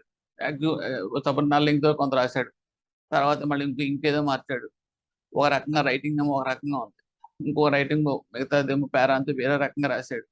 ఇలా ఉన్నాయనుకోండి, మనకేమొస్తుంది, ఏదో సంథింగ్ ఏదో డౌట్, వీడేమో ఇంకోటి చేత రాయించాడా, మధ్యలో యాడ్ చేశారా, ఇంకేమో కలిపారా అనే డౌట్స్ అనేదికి మనకు అవకాశాలు ఇస్తాం. కాబట్టి ఎప్పుడైతే ఈ డౌట్స్ అనేది వచ్చినాయో అది మనం ప్రూవ్ చేయలేని పరిస్థితిలో మనకి ప్రాబ్లం వచ్చేస్తాయి. Okay okay any party executing the document should be competent to enter into A contract. ఇది అనదర్ ఇంపార్టెంట్ పాయింట్. ఒక డాక్యుమెంట్ ఎగ్జిక్యూట్ చేయాలంటే కనుక ఆ ఎగ్జిక్యూట్ చేసే పర్సన్ కాంపిటెంటా కాదా అనేది కూడా చూడాలి. ఓకే, శుభ్రంగా తాగేసుకున్నాడు అనుకోండి, తాగేసుకున్న వాడి చేత మనం పేపర్ మీద సంతకాలు పెట్టించుకుని కానీ అగ్రిమెంట్ తీసుకున్నాం అంటే ఏమవుతుంది, ఓకే అతని సిగ్నేచరే కావచ్చు, కానీ రేపొద్దున కోర్టుకి వెళ్ళినప్పుడు సార్ ఆ రోజు నేను ఫుల్గా తాగి ఉన్నాను సార్ అని చెప్పేసి, పార్టీలో ఉన్నా అని చెప్పేసి ఓ నలుగురు విట్నెస్ రికార్డు లేదా వీడియోస్ క్లిప్పింగ్ అని చూపించాడు అనుకోండి, కోర్టు ఏమవుతుంది, ఎస్ అన్సౌండ్ మైండ్ అంటే is not in conscious stage, ఆ టైంలో మీరు సంతకాలు తీసుకున్నారు కాబట్టి this contract is not valid అని చెప్పేసి కొట్టి పడేస్తే ఏమవుతుంది, మన డబ్బులు పోతాయి. అందుగురించి ఏంటంటే అటువంటి కేసెస్ ఎక్కడ వస్తారంటే జనరల్గా అన్సౌండ్ మైండ్ అంటే mentally retarded, this type of situations people దగ్గర తీసుకున్నప్పుడు దే ఆర్ నాట్ కాంపిటెంట్. అలాగే మైనర్ ఈజ్ ఆల్సో, మైనర్ అంటే 18 లోపల ఉన్న కుర్రాడి చేత మనం పెట్టించామనుకోండి, it is not a competent person to undergo any contract, ఎందుకంటే he doesn't know anything. So ఇవన్నీ కూడా మనకి పోతాయి. If any of the terms and conditions subsequently modify the contents of all signatures to original, including the character, should be obtained for the same. ఒకవేళ కనుక ఏమైనా modification చేయాల్సి వస్తే కనుక ఓకే, అవన్నీ కూడా విత్ ఫిల్ సిగ్నేచర్స్ తోటి మనం మళ్ళీ మోడిఫికేషన్స్ సబ్సిక్వెంట్గా యాక్సెప్ట్ చేయొచ్చు, ఇంక్లూడింగ్ ద గ్యారెంటర్స్. ఎందుకు గ్యారెంటర్స్ వదిలేంటే, గ్యారెంటర్ రేపు వద్దున అంటాడు, ఇది కూడా లాజికల్గా వస్తుంది. నా ప్రమేయం లేకుండా నేనున్నప్పుడు ఒక సంతకం తీసుకుని ఎగ్జిక్యూట్ చేసిన డాక్యుమెంట్ తర్వాత వెళ్ళిపోయిన తర్వాత మీరు మళ్ళీ వాడి చేత మోడిఫికేషన్ ఎలా తీసుకున్నారు, నాకెందుకు చెప్పలేదు, కాబట్టి నాకేం సంబంధం లేదు, ఆ వంతు నాకు ఏమి సంబంధం లేదు అంటాడు, అంతే, కోర్టు ఫినిష్ అయిపోయాయి. ఎందుకంటే దట్ ఈస్ ఆల్సో ఫాల్స్. ఎందుకంటే వాడు బైండింగ్నెస్ ఎప్పుడు దాకా ఉంటుంది, తన ప్రజెన్స్లో తను ప్యారలల్గా తనతో పాటు వారితో పాటు తను కూడా ఉండి ఎగ్జిక్యూట్ చేసినప్పుడు తను టేక్ పార్ట్ తీసుకుంటే కనుక ఉంటుంది. అతని ప్రమేయం లేకుండా తర్వాత మోడిఫికేషన్ జరిగితే తనకేం ఉండదు కదా. ఇక్కడ మీకు కొన్ని క్వశ్చన్స్ కూడా వస్తాయండి.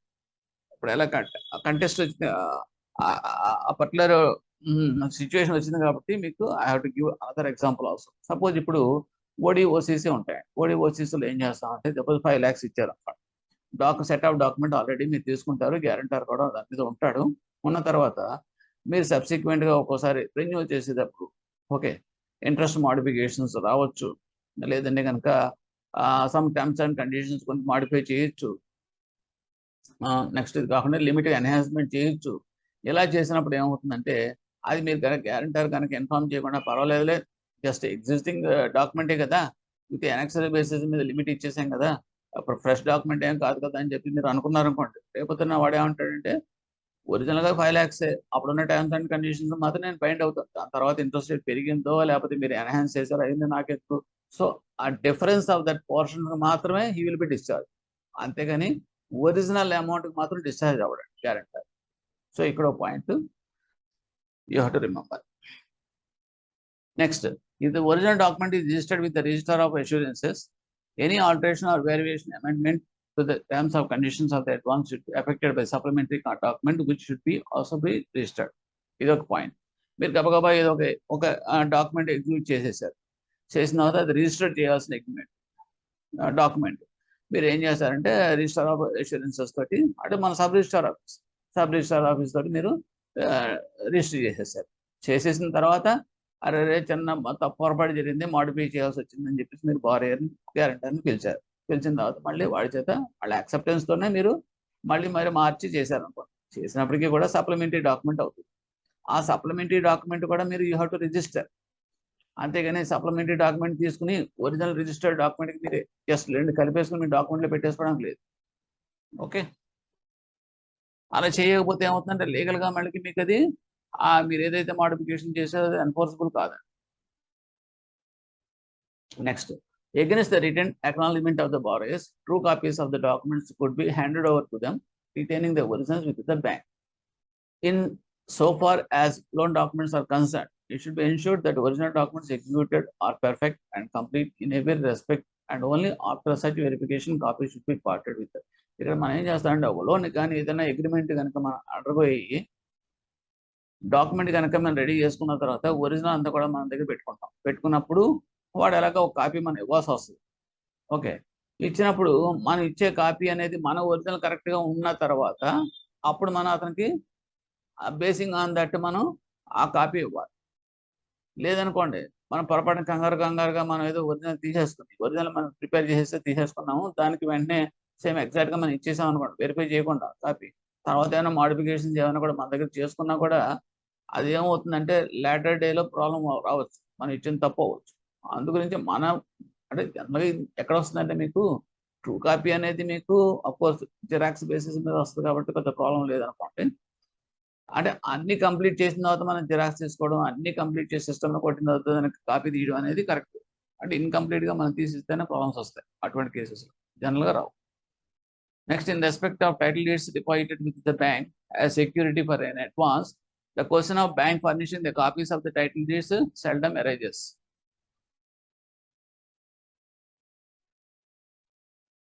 Since certified copies of that such title deeds can be obtained from the register office. However, in special cases where the bank is to furnish such true copies, it should be ensured that suitable statements are made as the bank holding the original documents under EM as security for subsisting advances.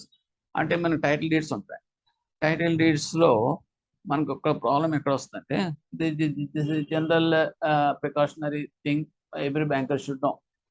మనం title deeds ఎక్కువగా పలానా title deeds అని చెప్పేసి మనకి ఇస్తాడు. Okay, ఒక్కోసారి ఏం చేస్తాడంటే టైటిల్ డీడ్స్ లేవండి దగ్గర పోయినాయి అని చెప్పేసి కూడా మనకు పట్టుకొచ్చి మనకి ఇవ్వచ్చు. అయితే వాడు ఏంటంటే డూప్లికేట్ పోయింది అనుకోండి, సబ్ రిజిస్టర్ ఆఫీసులో మనకు టైటిల్ డీడ్స్ పోయిన డూప్లికేట్ కూడా వీ కెన్ అప్టైన్. సో ఆ రకంగా కూడా అప్టైన్ చేసి మనకు పట్టరావచ్చు. ఇది ఎక్కడ జరుగుతుందంటే సపోజ్ మీరు ఈఎం క్రియేట్ చేయాల్సి వచ్చింది అనుకోండి. ఈఎం క్రియేట్ చేసి వచ్చేటప్పుడు మన దగ్గర డిపాజిట్ చేస్తాడు టైటిల్ డీడ్స్. ఇంకా వాడి దగ్గర ఏం టైటిల్ డీడ్స్ ఉండవు. వాడు ఏం చేస్తాడంటే ఫేక్ లేదా డూప్లికేట్ టైటిల్ డీడ్స్ అయితే తీసుకోవచ్చు సబ్ రిజిస్టర్ ఆఫీస్లో లేటర్ డేట్లో తీసుకుని దాన్ని బేస్ చేసుకుని మళ్ళీ ఇంకొక సేల్ అగ్రిమెంటో లేకపోతే ఇంకోటి ఏదైనా చేయొచ్చు బయట ట్రాన్సాక్షన్. సో ఇలాగా చేస్తున్నప్పుడు అది మనకు బ్యాంకే ఫేస్ చేయాల్సిన పరిస్థితి అయితే కనుక we will be also in trouble. ఇటువంటి సిచ్యువేషన్స్లో వాడు పట్టుకొచ్చింది నిజంగా అది జెన్యూనా కాదా అనేది మనకి తెలియాలి అనుకుంటే మనం ఏం చేస్తామంటే సర్టిఫైడ్ కాపీస్ అనేది తీసుకుంటాం. సర్టిఫైడ్ కాపీస్ అంటే నథింగ్ బట్ మనం ఇప్పుడు ఏదైతే మనం టైటిల్ డీడ్ ఎగ్జిక్యూట్ చేసిన తర్వాత అవన్నీ కూడా స్కాన్ చేస్తారండి రిజిస్టర్ ఆఫీస్లో. స్కాన్ చేసినప్పుడు ఆ స్కాన్ కాపీ బేస్ చేసుకుని మాకు అడ్వకేట్స్ వాటిని కూడాను ఇది కరెక్ట్ ఎగ్జాక్ట్గా మ్యాచ్డ్ విత్ దట్ ఒరిజినల్ అని చెప్పేసి మనకి ఇస్తాడు. ఎందుకంటే కంటెంట్ అనేది మనమైనా సరే సెపరేట్ అగ్రిమెంట్ మీద కొట్టేయచ్చు, ఎగ్జాక్ట్గా సేమ్ కంటెంట్. మన జిరాక్స్ కాపీలో ఉందనుకోండి, జిరాక్స్ కాపీ కంటెంట్ కూడా మనం ఒరిజినల్ మీద కొట్టేయచ్చు కదా, కొట్టేసి మనకు we can create another title deed. So chances ఉంటాయి. అందుగురించి మన ఎగ్జాక్ట్ ఒరిజినల్గా ఏదైతే మనం అక్కడ మన రైటింగ్ తోటి మన ఎగ్జాక్ట్గా డాట్ తోటి కామా తోటి ఎవ్రీథింగ్ అన్ని కూడా పక్కాగా ఉందో కంటెంట్ ఆఫ్ ద పేజ్ దగ్గర నుంచి అన్ని కూడా కామా పుల్ స్టాప్ తోటి, అది వాళ్ళ దగ్గర స్కాన్ రూపం ప్రిజర్వ్ చేసి ఉంటుంది అన్నమాట, స్కాన్ కాపీ కింద. అది మనకి ఆథెంటికేటెడ్. బేసింగ్ ఆన్ దట్ మనం అక్కడ సెర్చ్ రిపోర్ట్ అంటాం. ఆ సెర్చ్ రిపోర్ట్లో మనకి లాయర్ అన్ని చూసి దాని ప్రకారం మనకి సర్టిఫైడ్ కాపీస్ మనకి ఇస్తాడు. సో అవి మాత్రమే మనం ఎప్పుడు కూడా ఫాలో అవ్వాలి. Next we are coming to that preservation of documents.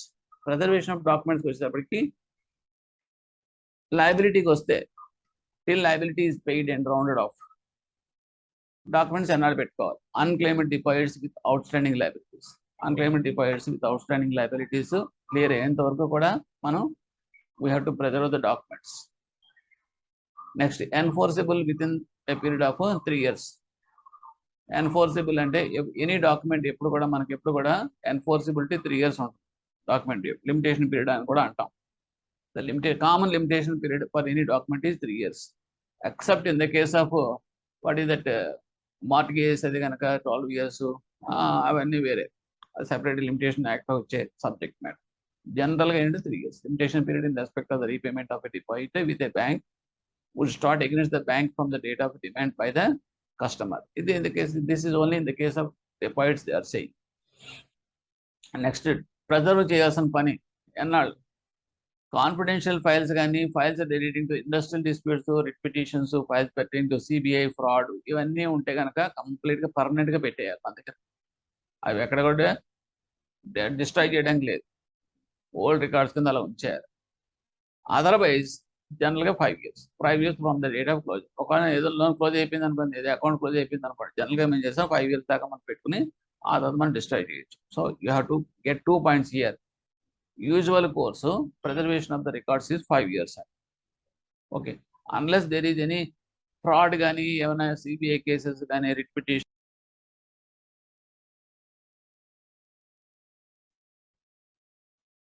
Hi friends,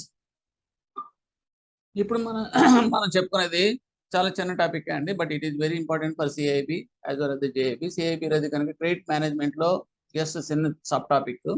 CIB అయితే కనుక మీకు లీగల్ ఆస్పెక్ట్స్లోకి వస్తుంది. Okay, it is law of limitation.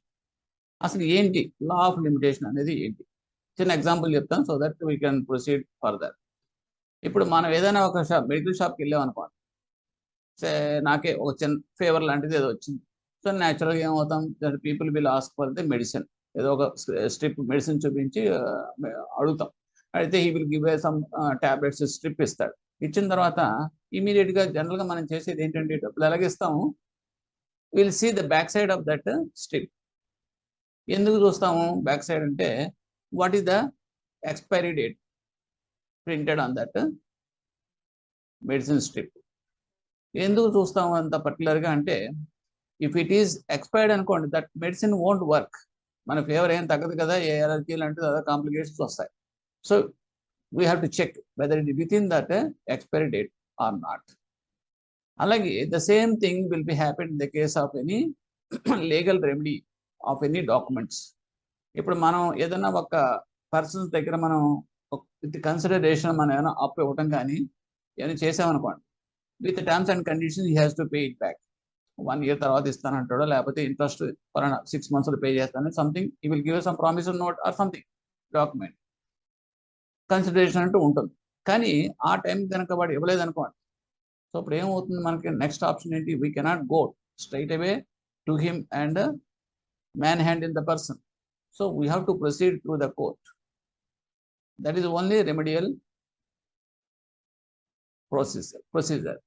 So ఇప్పుడు అలా చేస్తున్నప్పుడు మనకు కూడా కొంత లిమిటేషన్ అనేది ఉంటుందండి. ఇందాక మెడిసిన్ గురించి మన స్ట్రిప్లో వెనక ఎలా చూసామో అంటే దానికి 1 year 2 years 3 years అనేది అది లాలో డిఫైన్ చేయబడతాయి.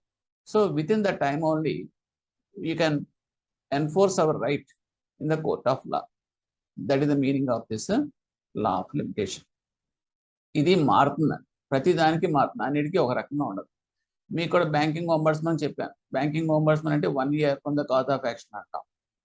ఓకే, అదే కనుక కన్స్యూమర్ ప్రొటెక్షన్ అనుకోండి, 3 years from that, 2 years from the cause of action అంటాం. అలాగే లోన్స్కి వచ్చినప్పటికీ 3 years 12 years depending upon the డిగ్రీయా, లేకపోతే ఇది టర్మ్ లోనా, లేకపోతే ఇది క్యాష్ క్రెడిటా, లేకపోతే సిచ్యువేషన్ ఆఫ్ ద డాక్యుమెంట్ని బట్టి the limitation period will be changed. Okay, this is the broad idea and concept of that limitation period. Now we shall go step by step in depth of this topic. Documentation, documents అనేది obtained for advances are to be kept legally alive. ఏదైనా సరే మనం documents కనుక ఒక legal consideration తోటి మనం తీసుకున్నాయని కూడాను, అంటే it is nothing but evidence అండి. మనం అవతలకి ₹1,00,000 ఇచ్చామంటే వాడు ఏం చేస్తాడంటే ఒక రిటర్న్ డాక్యుమెంట్ అనేది మనకు అప్టైన్ చేస్తాం వాడి దగ్గర నుంచి. సో ఇన్ దట్ వాడు పర్పస్ ఏంటి, దేనికి ఇచ్చాము, టర్మ్స్ అండ్ కండిషన్స్ ఏంటి, ఏ రకంగా పే చేయాలి, everything will be placed in that document. Okay, దానికి ఒక డేట్ ఇస్తాము, ఎక్కడ ఎగ్జిక్యూట్ చేసాము అన్ని కూడా ప్లేస్తో సహా దాని మీద మనం రికార్డ్ చేస్తాం. చేసిన తర్వాత టర్మ్స్ అండ్ కండిషన్స్ డీవియేట్ అయ్యి వాడు కనుక ఫుల్ఫిల్ చేయకపోతే కనుక అప్పుడు మనం ఏం చేస్తామంటే it can B enforceable in the court of law. So అది ఆ లిమిటేషన్ పీరియడ్లో ఉంటేనే మనం ఆ పని చేయగలుగుతాం.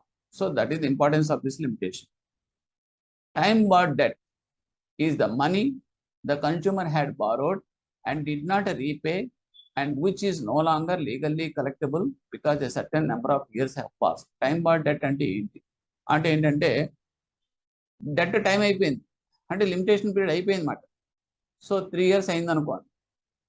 3 years అయిపోయేటప్పటికి డెట్ అనేది ఏంటంటే విత్ ఇన్ దట్ 3 years లేకపోతే 1 year మనకి వాడు రీపే చేయాల్సి వస్తుంది. అలా కాకుండా వాడు అన్న ప్రకారం మనకు చేయలేదు అనుకోండి, అంటే రీపే ఇట్ బారో చేసిన మనీ అండ్ అది అటువంటిది ఏంటంటే which is no longer legally collectable. ఇంకా అది అలాగ మనం ప్లేస్ చేయడానికి లేదు, because certain number of years have already passed. So ఇటువంటప్పుడు అంటే మనకి లీగల్ రెమెడియల్ స్టెప్ అనేది లేనప్పుడు so it will be treated as a time barred debt. ఇది చిన్న ఇంకో రకంగా కూడా చెప్పొచ్చు అండి. ఇది ఇప్పుడు చెక్ ఉందనుకోండి, చెక్ వ్యాలిడిటీ పీరియడ్ ఎంత 3 months. సో 3 months అయిపోయింది అనుకోండి, ఏమవుతుంది అది validity period beyond validity period అనేటప్పటికి మీకు ఏమవుతుంది, స్టేల్ చెక్ అయిపోతుంది. అటువంటిది ఇది కూడా అలా ఏంటంటే దానికి రెమెడియల్ యాక్షన్ అనేది లిమిటేషన్ అనే పీరియడ్ కనుక దాటిపోయింది అనుకోండి, so it is naturally it is barred. Barred means you cannot enforce in the court of law. That is the meaning of this one. అంటే already time passed. Next, limitation period is the time limit within which action can be taken in a court of law to enforce any legal right. ఇందాక చెప్పిందే దానికి ప్రతిదానికి limitation period అని ఉంటుందండి. ఒక 3 years, 1 year, 4 years, 12 years, depending upon that case and the type of loan. Within that period only you can go to the court and file a case. Suit filing చేయడం లేకపోతే కోర్టులో వేసేసి దాన్ని ఫోర్స్లో పెట్టుకుని దానికి we can go for the remedial steps. We have to for this we have to go for recovery of that our dues. So this is called the remedial period అంటాం. ఆ లిమిటేషన్ పీరియడ్ అంటే meaning అది. A suit filed after limitation period is not be accepted by the court. ఒకవేళ limitation period అయిపోయింది అనుకోండి, ఒక 3 years ఒక డాక్యుమెంట్కి, అది 3 years టైం అయిపోయింది, లిమిటేషన్ పీరియడ్ అయిపోయింది, అయిపోతే ఏమవుతుంది, ఎక్స్పైర్ అయిపోయినట్టు లెక్క. సో అటువంటిప్పుడు ఎప్పుడైతే మీకు ఆ డాక్యుమెంట్ ఎక్స్పైర్ అయిపోయిందో that cannot be taken in to that court, taken by the court. ఎందుకంటే కోర్ట్ ఎంటర్టైన్ చేయదు ఇంకా. మరి అటువంటిప్పుడు మన పరిస్థితి ఏంటంటే అఫ్ కోర్స్ దానికి మళ్ళీ రెమెడియల్ ఆప్షన్స్ ఉంటాయి అనుకోండి. That will discuss very very important points in this legal terminology. The limitation period bars the remedy of the filing a suit but it doesn't take away the right of the recovering of the dues. అంటే మన కోర్టుకి వెళ్ళే right అనేది పోగొట్టుకుంటాం, కానీ మనకి వేరే other means of recovery chances ఉన్నాయనుకోండి, it very well we can go for opt for that. అంటే ఏంటంటే దాని అర్థం, సపోజ్ ఒక వెహికల్ ఇచ్చాం, హైపోథికేషన్లో ఒక కార్ ఇచ్చాం. ఇచ్చినప్పుడు మామూలుగా జనరల్గా వాడు డిఫాల్ట్ అయ్యారు అనుకోండి. డిఫాల్ట్ అయినప్పుడు ఏం చేస్తాం మనం, విల్ గో టు ద కోర్టులో పడేస్తాం, సూట్ ఫైల్ చేస్తాం. ఓకే, కానీ అది లిమిటేషన్ అయిపోయింది అనుకోండి, అయిపోయినంత మాత్రాన మనం కోర్టుకి వెళ్ళే ఛాన్స్ పోయింది. Okay, no doubt. కానీ అట్ ద సేమ్ టైం అంటే పర్సనల్ లైబిలిటీ అనే ఛాన్స్ అనేది పోయి ఉండొచ్చు, బట్ వెహికల్ అనేది ఉంది కదండి, సెక్యూరిటీ ఉంది కదా. Simple you can give a notice and you can seize that vehicle and you can very well sell that asset and get recovery realization of process to your adjust of these loan. అలాగే gold loans, అలాగే ఏదైనా సరే కావచ్చు. So ఆ రకంగా ఏంటంటే other means of recovery steps అనేది it will not be hampered. అవి ఎప్పుడు కూడా మనకి హ్యాంపర్ అవ్వండి. ఒక్క కోర్టుకి వెళ్ళి కోర్టు ద్వారా మనం ఎన్ఫోర్సబుల్ చేసుకునే రైట్ అనేది మాత్రం పోతుంది. అంతే, లిమిటేషన్ పీరియడ్ కనుక ఎక్స్పైర్ అయిపోతుంది. అందుగురించి ప్రతి డాక్యుమెంట్ కూడా ఎప్పుడు కూడా మనం ఫోర్స్లో ఉంచుకోవాలి. There is no limitation period for recovering the debt by exercising the right of lien set off or selling the goods pledged to bank which doesn't involve the filing of cases, suits. అదే ఇప్పుడు చెప్పింది. అంటే మన దగ్గర ఉన్న suppose deposit ఉందనుకోండి, డిపాజిట్కి కోర్టుకి వెళ్ళాల్సిన పని ఏముంటుందంటే ఎగెన్స్ట్ ద డిపాజిట్ లోన్ తీసుకున్నాడు, మీరు డిపాజిట్ క్లోజ్ చేసేసి మీరు లోన్కి అడ్జస్ట్ చేసుకోండి, finish. It is called setup. అలాగే selling the goods, gold loan ఉన్నాయి, జ్యువెల్స్ మీ దగ్గర పెట్టాడు, ornaments, give a notice, sale notice ఇచ్చేసాడు. అయితే before that we have to give a notice. బాబు నువ్వు డిఫాల్ట్ అయ్యావు, you already pledged that jewels with us, so we are demanding to repay that loan అని చెప్పేసి మీరు నోటీస్ ఇస్తారు. ఓకే, ఆ తర్వాత వాడు రెస్పాండ్ అవ్వకపోతే ఆక్షన్ నోటీస్ ఇస్తారు, పేపర్కి వేసేస్తారు, జ్యువెల్స్ అమ్మేస్తారు. అన్ని మీ చేతిలో ఉన్నాయి కాబట్టి there is no intervention of the court. So ఇటువంటి సిచ్యువేషన్స్ లో మీకు లిమిటేషన్ గురించి ఏం బోధర్ అవ్వట్లేదు. పీరియడ్ ఆఫ్ లిమిటేషన్ ఇది చాలా ఇంపార్టెంట్. డిఫరెంట్ కేసెస్ చూద్దాం. డిమాండ్ ప్రామిస్డ్ నోట్స్ అంటే డిపిఎన్స్ అంటాం. మనం ముఖ్యంగా మనం ఏంటంటే టర్మ్ లోన్స్ లోను, తర్వాత వాటి దట్ క్రాప్ లోన్స్ లోని అన్నిటి కూడా డిమాండ్ ప్రామిస్డ్ నోట్ తీసుకుంటాం. ఓకే, ఇది దీనికి ఏంటంటే లిమిటేషన్ పీరియడ్ అంటే 3 years from the date of execution. మన ఎగ్జిక్యూషన్ డేట్ అంటే ఎగ్జిక్యూషన్ డిపిఎన్ మీద డేట్ ఉంటుంది కదా, ఆ డేట్ నుంచి 3 years వరకు మనకి లిమిటేషన్ ఉంటుంది. అంటే మనం we can go to that court for enforcement of our right. అది వాడు కట్టలేదు అనుకోండి, సో ఎప్పుడో 1 yearకి ఎంతో కట్టాలి వాడు. ఓకే, ఆ డిపిఎన్ అనేది క్రాప్ లోన్ ఇచ్చాం సపోజ్, క్రాప్ లోన్కి మరి 1 year వేస్తారు. సో 1 year చూస్తాం, కట్టలేదు. సో కట్టలేదంటే డిఫాల్ట్ అయినట్టు లెక్క. As per the terms and condition demand loan కట్టలేకపోతే డిఫాల్ట్ అయిపోయినట్టు లెక్క. సో నోటీస్ ఇచ్చినా కూడా రెస్పాండ్ అవ్వట్లేదు. సో ఇమీడియట్గా can file a case, suit file చేయొచ్చు. సూట్ ఫైల్ చేయొచ్చు అంటే మీరు డేట్ ఆఫ్ ఎగ్జిక్యూషన్ డేట్ చూడండి, డిపిఎన్ మీద డేట్ ఉంటుంది, అక్కడ నుంచి 3 years మీకు టైం ఉంటుంది. ఆల్రెడీ 1 year అయినప్పటికీ కూడా అనదర్ 2 years ఉంది కదా మీ చేతిలో. So within that 2 years you can enforce your right. అది meaning. Next bill of exchange promise నోట్స్కి వస్తే కనుక payable at sight and payable at a fixed time after date. రెండు చూద్దాం. పేయబుల్ ఎట్ సైట్ అంటే ఏంటంటే మీకు ప్రజెంట్ చేసినప్పుడు, అంటే బిల్లు మీకు చూపించినప్పుడు 3 years from the date of presentation of the bill. అంటే ప్రజెంటేషన్ మీరు ప్రజెంట్ చేశారు, సైట్ చూపించారు. ఓకే, ఆ ప్రజెంట్ చేసిన డేట్ నుంచి 3 years వరకు అతనికి లిమిటేషన్ పీరియడ్ ఉంటుంది. ఈ మధ్యలో వాడు ఏమైనా పే చేయకపోయినా సరే you will have the right of enforceable right within the court within the 3 years. And payable at a fixed time after date. ఒక ఫిక్స్డ్ డేట్ టైం అయితే కనుక అంటే 3 years from the date when the bill note falls due. అంటే ఏంటంటే fixed date and due date, maturity date, due date. ఆ fixed that is called as fixed date అంట. ఒకటి site అంటే మనం ప్రజెంట్ చేసినప్పుడు, మనం డిమాండ్ చేసినప్పుడు అని అర్థం, ఎప్పుడు డిమాండ్ చేస్తే అప్పుడు అని అర్థం. రెండో కేసులో ఏంటంటే fixed date, fixed time and date. అప్పుడు ఏంటంటే ఆ డేట్ని బట్టి ఆ డేట్ నుంచి 3 years it will be counted as limitation period. Next cash క్రెడిట్కి వస్తే 2 cases. ఒకటి where there is a frequent transaction in the account. Cash credit 2 రకాలుగా ట్రాన్సాక్షన్స్ ఉంటాయి. 2 రకాలు 2 types ఆఫ్ క్యాష్ క్రెడిట్స్ ఉంటాయి. చాలా important. Where there is a frequent transactions in the account. అకౌంట్లో కనుక ఫ్రీక్వెంట్ ట్రాన్సాక్షన్స్ ఉంటున్నాయి అంటే డెబిట్స్ క్రెడిట్స్ ఇచ్చే ట్రేడింగ్ అకౌంట్ అనుకోండి, ఒక బిజినెస్ అకౌంట్. న్యాచురల్గా 2 ఎంట్రీస్ అలాగే ఫ్లోట్ అవుతా ఉంటాయి. సో ఇక్కడ దీనికి లిమిటేషన్ పీరియడ్ ఎలా ఉంటుందంటే 3 years from the close of the calendar year in which the last entry is admitted or proved. The entry may be of debit or credit, but it must be an actual borrower induced entry and not an item of interest or bank charges. ఇక్కడ ఏంటంటే ఈ రకమైన కట్టడం withdrawals, మళ్ళీ remit చేయడం, ఈ type of OCC account అనమాట. What I mean to say cash credit అంటే అది. ఇందులో ఇలా జరుగుతున్నప్పుడు ఎప్పుడైతే ఇక్కడ జరుగుతుంది ఏదో ఒక ఎంట్రీ ఒక స్టేజ్లో, పర్టికులర్ స్టేజ్లో అది ఆగిపోయింది. ఆగిపోవడం అంటే ఏంటంటే బారోయర్ ఇంకా అందులో ట్రాన్సాక్షన్ చేయట్లేదు. ఓకే, అప్పుడు ఏం చేస్తామంటే లాస్ట్ ఎంట్రీ ఎప్పుడు చూస్తాం అంటే బారోయర్ హిమ్సెల్ఫ్ ఇండ్యూస్డ్ ఎంట్రీ అంటే ఏంటంటే తన సంతకం పెట్టి తన ట్రాన్సాక్షన్ చేసిన ఎంట్రీ ఏ డేట్ది అనేది ఐడెంటిఫై చేసినప్పుడు, కానీ అది that should not B towards that interest and bank charges. అంటే ఏంటంటే ఆ పర్టికులర్ది ఎంట్రీ అనేది ఇంట్రెస్ట్ పేమెంట్ కానీ లేదా బ్యాంక్ ఛార్జెస్ మాత్రం కాదు. అంటే సపోజ్ ఇప్పుడు 100 రూపాయలు ఛార్జెస్ డెబిట్ అయింది అనుకోండి, దానికి 100 రూపాయలు వాడు సంతకం పెట్టి కట్టాడు అనుకోండి, that will not be counted that date.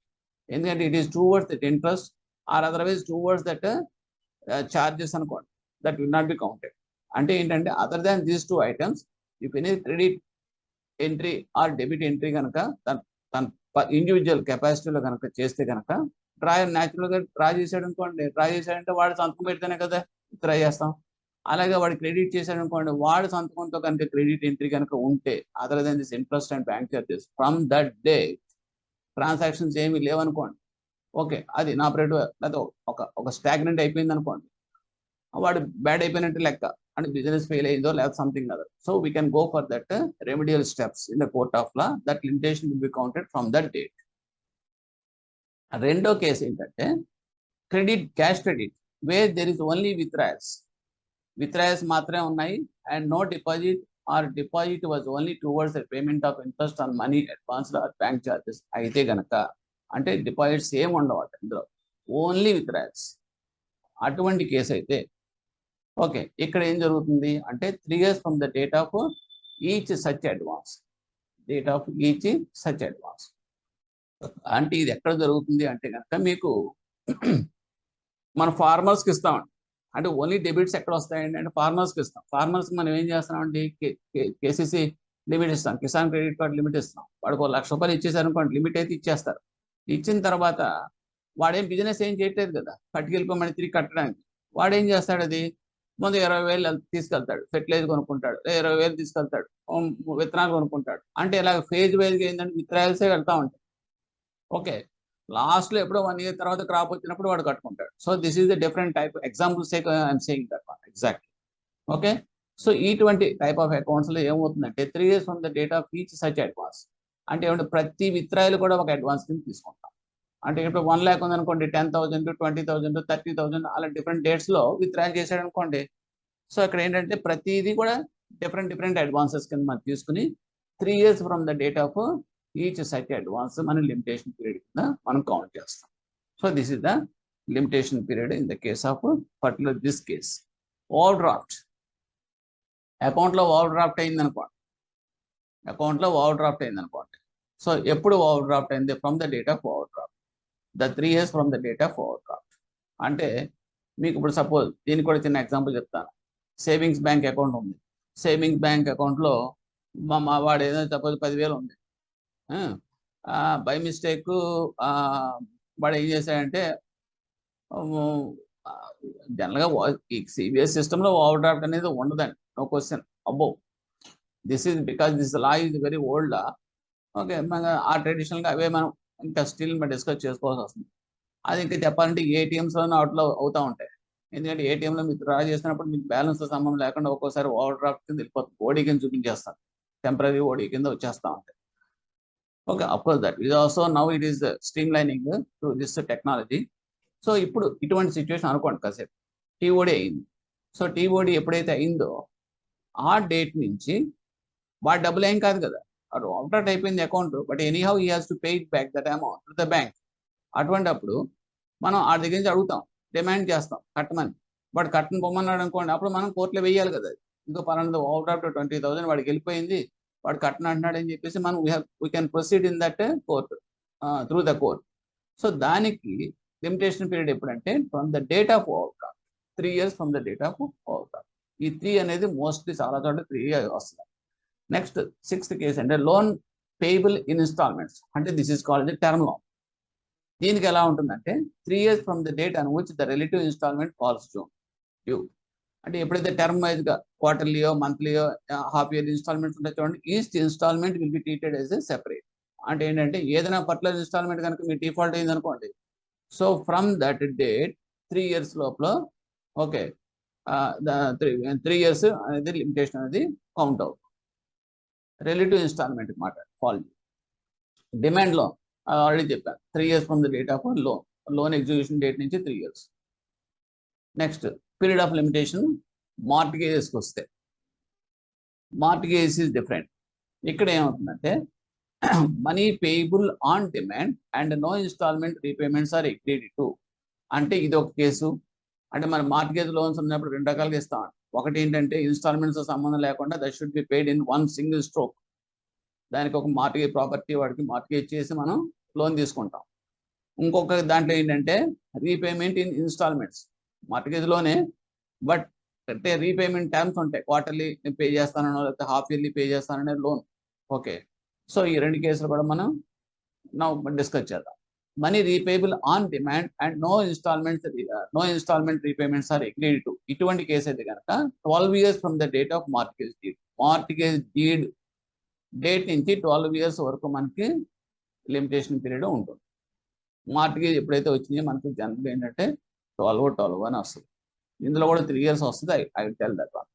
రీపేబుల్ instalment మార్ట్గేజ్లోనే with repayable the loan repayable in instalments అనే కేసు అయితే కనుక 12 years from the date on which the relative instalment falls due. ఇక్కడ relative instalment a particular instalment అయితే కనుక falls to అయిందో ఆ date నుంచి 12 years వరకు మన లిమిటేషన్ పీరియడ్ మనకు కౌంట్ అవుతుంది.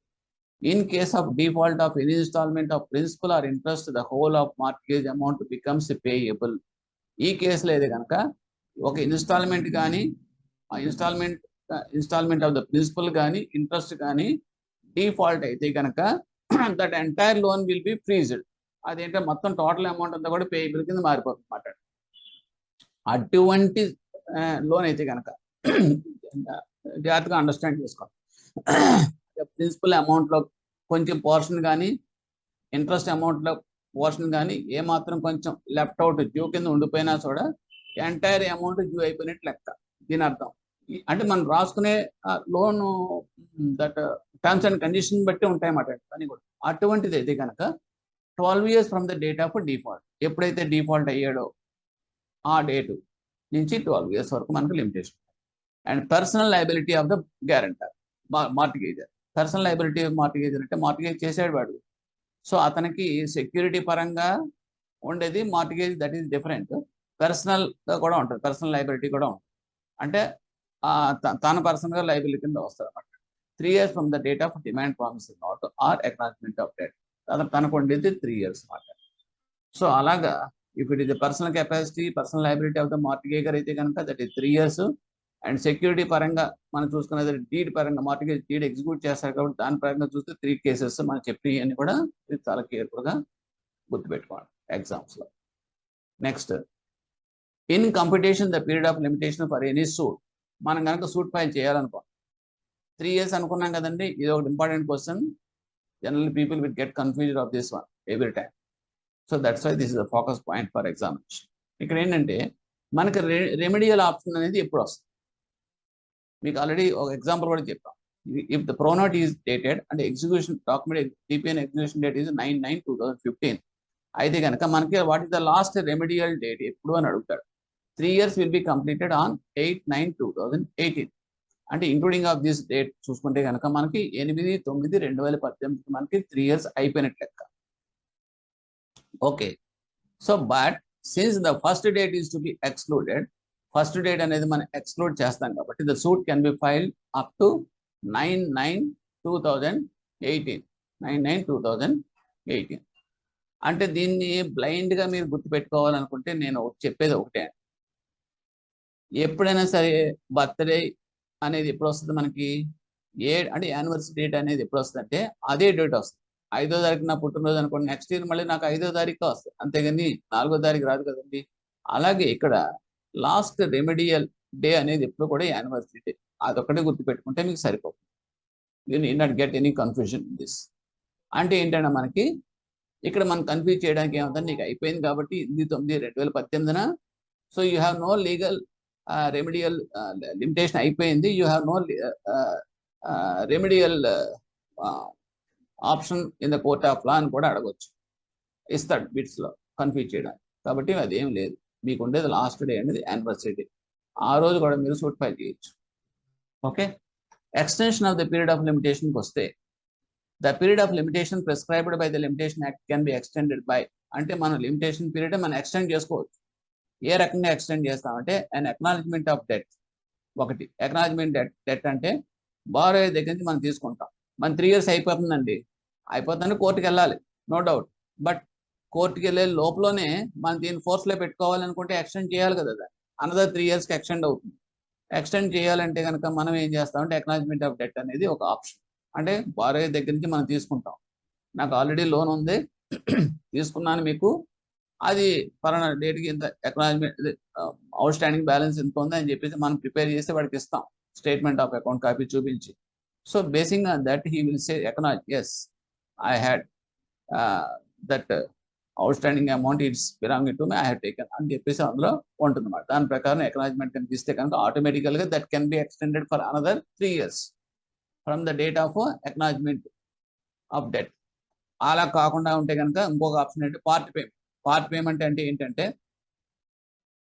ఒకవేళ కనుక వాడు తన స్వహస్తాలతో ఏదైనా కనుక లోన్కి పే చేశాడు అనుకోండి అమౌంట్, ఓకే, ఆ డేట్ నుంచి కూడా అది 3 years కౌంట్ అవుతుంది.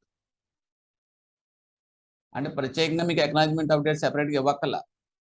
The payment, part payment made by that borrower he himself to the loan account, that itself is served as the extension of that limitation period.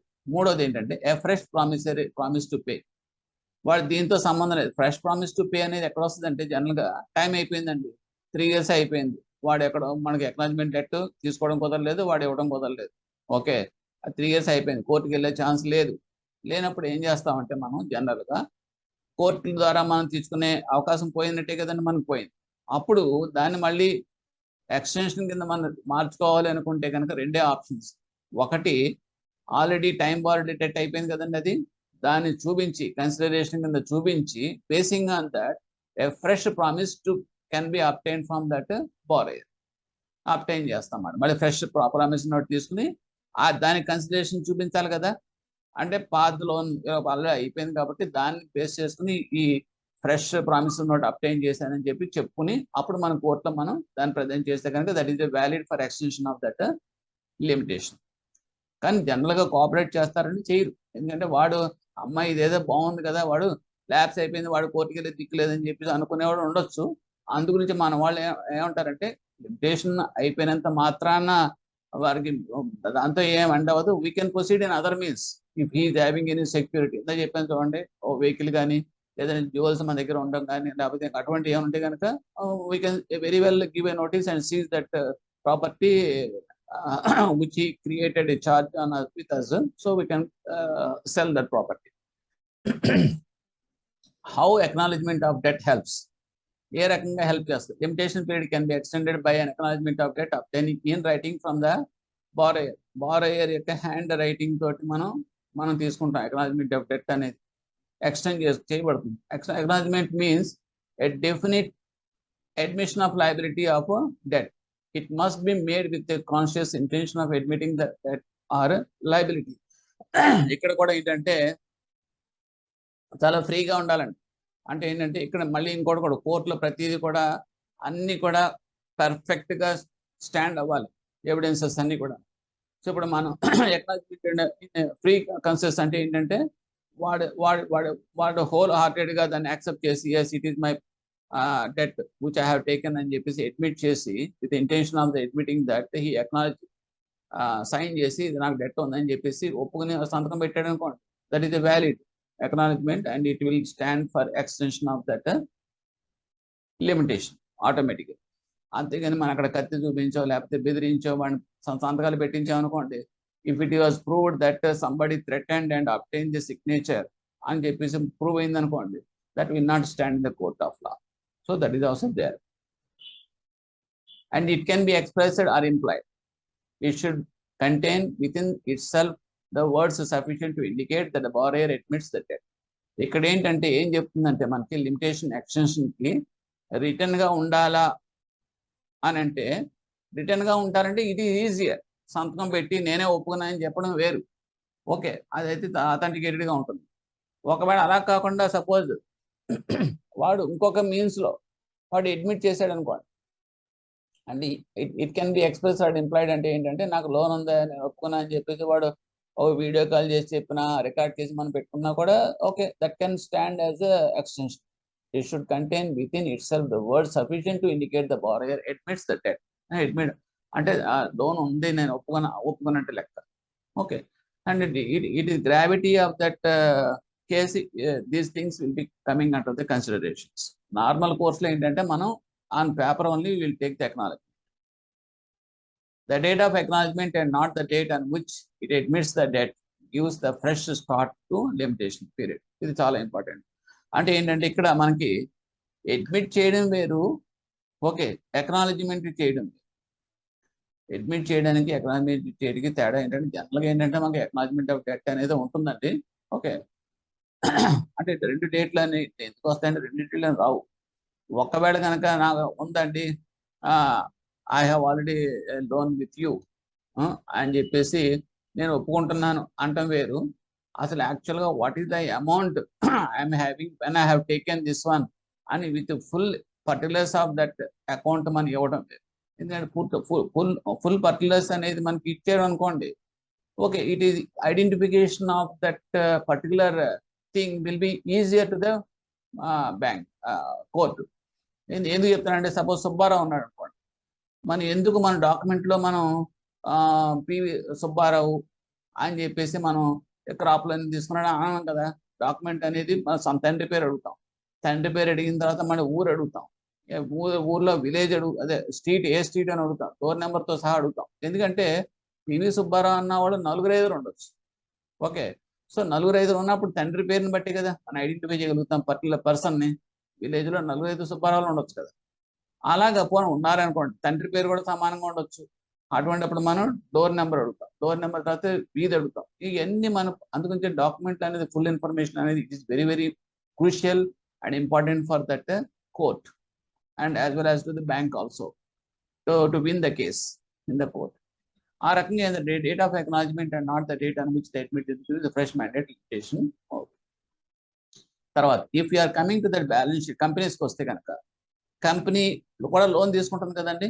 Loan తీసుకున్నప్పుడు మరి వాళ్ళు కూడా acknowledgement of debt అనేది వాళ్ళు కూడా extend చేస్తారు, వాడు డాక్యుమెంట్ ఇస్తాడు, ఆ వాడి మీద కూడా మనం కోర్టుకి వెళ్ళొచ్చు. అటువంటిప్పుడు అక్కడ ఎలా ఉంటుంది అంటే కనుక వాడు స్టేట్మెంట్ కానీ తర్వాత entry schedule of that companies balance sheet కానీ అది కనుక అక్నాలజ్ చేశారనుకోండి, దట్ ఇట్ సెల్ఫ్ ఈ served as a acknowledgement of debt కింద లెక్క అవుతుంది. అయితే ఏంటి ఎలాగ చేస్తారంటే that balance sheet should be signed by that the concerned persons, authorized persons as per this Companies Act ప్రకారం అది కనుక సైన్ చేయబడి competent authority of that company కనుక సైన్ చేసి బ్యాలెన్స్ షీట్ కనుక ఇస్తే సెపరేట్ అక్నాలజ్మెంట్ ఆఫ్ డెట్ అక్కర్లా, that it self is the acknowledgement of debt and it will extend that limitation period అంతే. సో ఇక్కడ డేట్ ఆఫ్ బ్యాలెన్స్ షీట్ అనేది మనం తీసుకుంటాం, but not that it's period gives a fresh start to the limitation. Limitation period start అవ్వాలంటే మాత్రం date of balance sheet నుంచి మాత్రమే start అవుతుంది. Acknowledgement should be signed by all borrowers and guarantors and for partnership firms by the firm and all its partners individually. జనరల్గా ఏంటంటే acknowledgement అనేది అందరూ చేయాలి. అందరూ చెప్పిన తప్ప లోన్ తీసుకున్నారు, ఏ అనేవాడు లోన్ తీసుకున్నాడు, బి అనేవాడు గ్యారంటర్, ఓకేనండి. సో ఇప్పుడు అది 3 years అయిపోవచ్చింది. సో లిమిటేషన్ అనేది ఎక్స్టెండ్ చేయాలంటే అక్నాలజ్మెంట్ ఆఫ్ డెట్ అనేది ఒకటే option to extend that limitation period for further period of 3 years to get the remedial right in the court of లా. అటువంటప్పుడు మనకి అక్నాలజ్మెంట్ డెట్ అనేది ఎవరు చేయాలంటే బారోయర్స్ ఒకటే కాదు, గ్యారంటర్స్ కూడా సంతకం పెట్టాలి కంపల్సరీగా. అదే కనుక పార్ట్నర్షిప్ ఫర్మ్స్కి వచ్చినాయి అనుకోండి, ఫర్మ్లో ఏమవుతుంది, బై ది ఫర్మ్ చేస్తే కనుక all the partners individually and as well as that by firm as a whole, ఇద్దరు కూడా చేయాలి. ఎందుకంటే పార్ట్నర్షిప్ దాంట్లో partners are jointly and severally liable. So అక్కడ మన లైబిలిటీ అనేది మనం ఫిక్స్ చేస్తున్నాం కాబట్టి ఆ లైబిలిటీ ఫిక్స్ చేస్తున్నప్పుడు మనం extension of that limitation period చేసేటప్పుడు కూడా మళ్ళీ అగైన్ వాళ్ళ యొక్క పర్సనల్ లైబిలిటీని మనం ఎక్స్టెండ్ చేయాల్సి వస్తుంది. అందుగురించి మనం ఏం చేస్తామంటే the partnership firms by the firm and all its partners individually also we have to get the signatures for extension. If the borrower is deceased, ఒకవేళ కనుక borrower చనిపోయాడు అనుకో, చనిపోతే కనుక టైం దాని లిమిటేషన్ అయిపోవచ్చింది, మరి ఎవరు ఎక్స్టెండ్ చేస్తారు అంటే ఎస్, అప్పు తీసుకున్న పర్సన్ చనిపోతే ఆ నెక్స్ట్ కట్ అవసరం లీగల్ హెయిర్స్ వస్తారు. సో లైబిలిటీ అనేది it will be passed on to that legal hairs. So we have to obtain that acknowledgement debt by that legal hairs. కానీ ఇక్కడ ఏంటంటే లీగల్ హెయిర్స్ అనేది మనం అసర్టైన్ చేయాలి. అంటే లీగల్ హెయిర్స్ అనేది దాన్ని who are the legal heirs అనేది మనం ఐడెంటిఫై చేసి ఆల్ ద లీగల్ హెయిర్స్ సంతకాలు పెడుతున్నారు లేదని చూసుకుని దాని ప్రకారం మనం అక్నాలజ్మెంట్ ఆఫ్ డెట్ అనేది మనం తీసుకుంటాం. An acknowledgement of debt should be obtained before the expire of that limitation period. Quite natural. అయిపోయిన తర్వాత మనం తీసుకుంటే టైం బార్ డెట్ అయిపోతుంది, ఇంకా అది వేస్టేజ్, చిత్రవేతంతో సమానం. అందుకని before that expiry date only that can be extended by this through this acknowledgement debt. It cannot save limitation if obtained after the expiry of that limitation period. This is very important. ఒకవేళ కనుక expire అయిపోయింది అనుకోండి, ఆ తర్వాత మనం acknowledgement తీసుకున్నా కూడా ఏమీ లేదు, నో యూజ్. అసలు ఎట్టి పరిస్థితుల్లోనూ వాడికి ఒప్పుకొని నేను చేశాను ఎక్స్టెన్షన్, నేను ఒప్పుకుంటున్నాను, నేను లోన్ తీసుకున్నాను అని చెప్పి వాడు ఇచ్చినా కూడా court will not entertain it. అప్పుడు ఏం చేయాలి ఆప్షన్ అంటే ఫ్రెష్ ప్రామిస్ కింద మనం తీసుకుని basing on that the time bar debt అనేది ఒక కన్సిడరేషన్ కింద తీసుకుని అప్పుడు కనుక ఈ ఫ్రెష్ ప్రామిస్ కనుక మనం అబ్టైన్ చేస్తే that will stand as extension of that limitation. Now how part payments helps.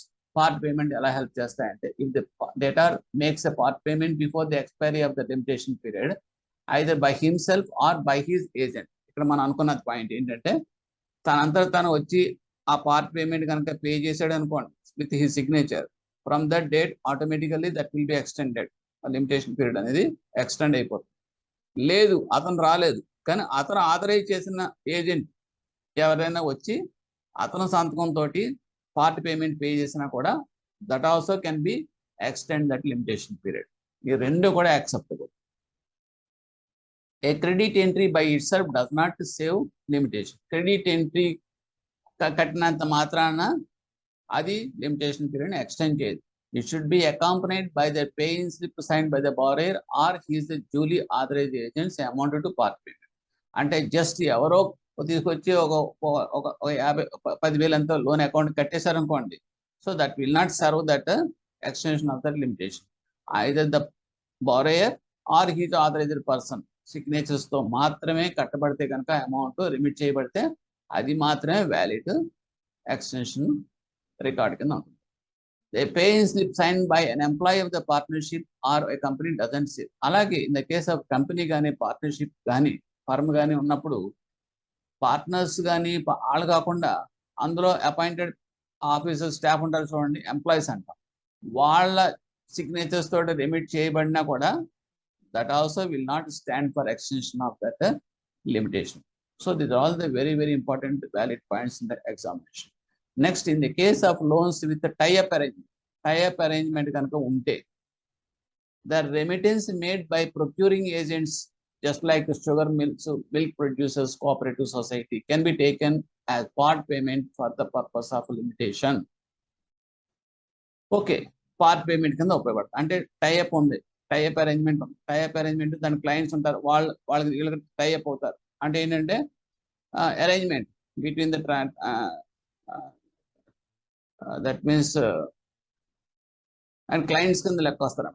వాళ్ళు పే చేసినా కూడా అమౌంట్ ఈ అకౌంట్ పర్టికులర్ లోన్ అకౌంట్ కో ఓడిఓసిసి అకౌంట్ పే చేసినా కూడా that will be also valid discharge for extension of that limitation. So this is also important point for us. Next, fresh promise to pay. Even after the expiry of the limitation can be enforced if there is a fresh promise to pay outstanding debt already borrowed by the limitation. ఇందా చెప్పింది fresh promissory note ఉండే కనుక that will be valid, that is also valid. But as per the Contract Act, time barred debt is a valid consideration for a fresh promise. అన్ని కేసుల్లో కాదు, Indian contract act ప్రకారం ఒక time bar debt అయిపోయింది, time bar అయిపోయింది, దాన్ని మనం evidence కింద మనం తీసుకుని అంటే వ్యాలిడ్ కన్సిడరేషన్ తీసుకుని basing on that fresh promise కనుక మనం తీసుకుంటే కనుక టు పే అని చెప్పేసి వాడు ఫ్రెష్ ప్రామిస్ నోట్ కనుక ఇస్తే కనుక that will be stand for that remedial option in the court of law. Next regularization of the time barred DPNs. ఇక్కడ ఏంటంటే if the loan amount is time barred it should be immediately reported to the higher. ఇది మామూలు general discussions అనుకోండి. జనరల్గా చేసేది branches ఏం చేస్తారంటే ఒక టైం బార్ అయిపోయినాయి అనుకోండి, ఏం చేస్తాం మనం, వేరే చేసేది ఏం లేదు, న్యూ లోన్ ఏదో ఇచ్చి ఆ న్యూ లోన్ నుంచి పాత లోన్కి అడ్జస్ట్ చేసి then this we'll treat as a fresh loan. ఆ రకంగా మనం చేస్తాం. Okay, this is the only remedial option, but with the permission of the higher authorities only we should do this one. As we like, we should not do this. ఎందుకంటే జనరల్గా ఏంటంటే ఇది misuse అయ్యే అవకాశం ఉంది. ఎందుకంటే ఇప్పుడు ఎన్పిఏ అయిపోయింది అనుకోండి, ఎన్పిఏ అయిపోయేటప్పటికి already some problem is there in that account.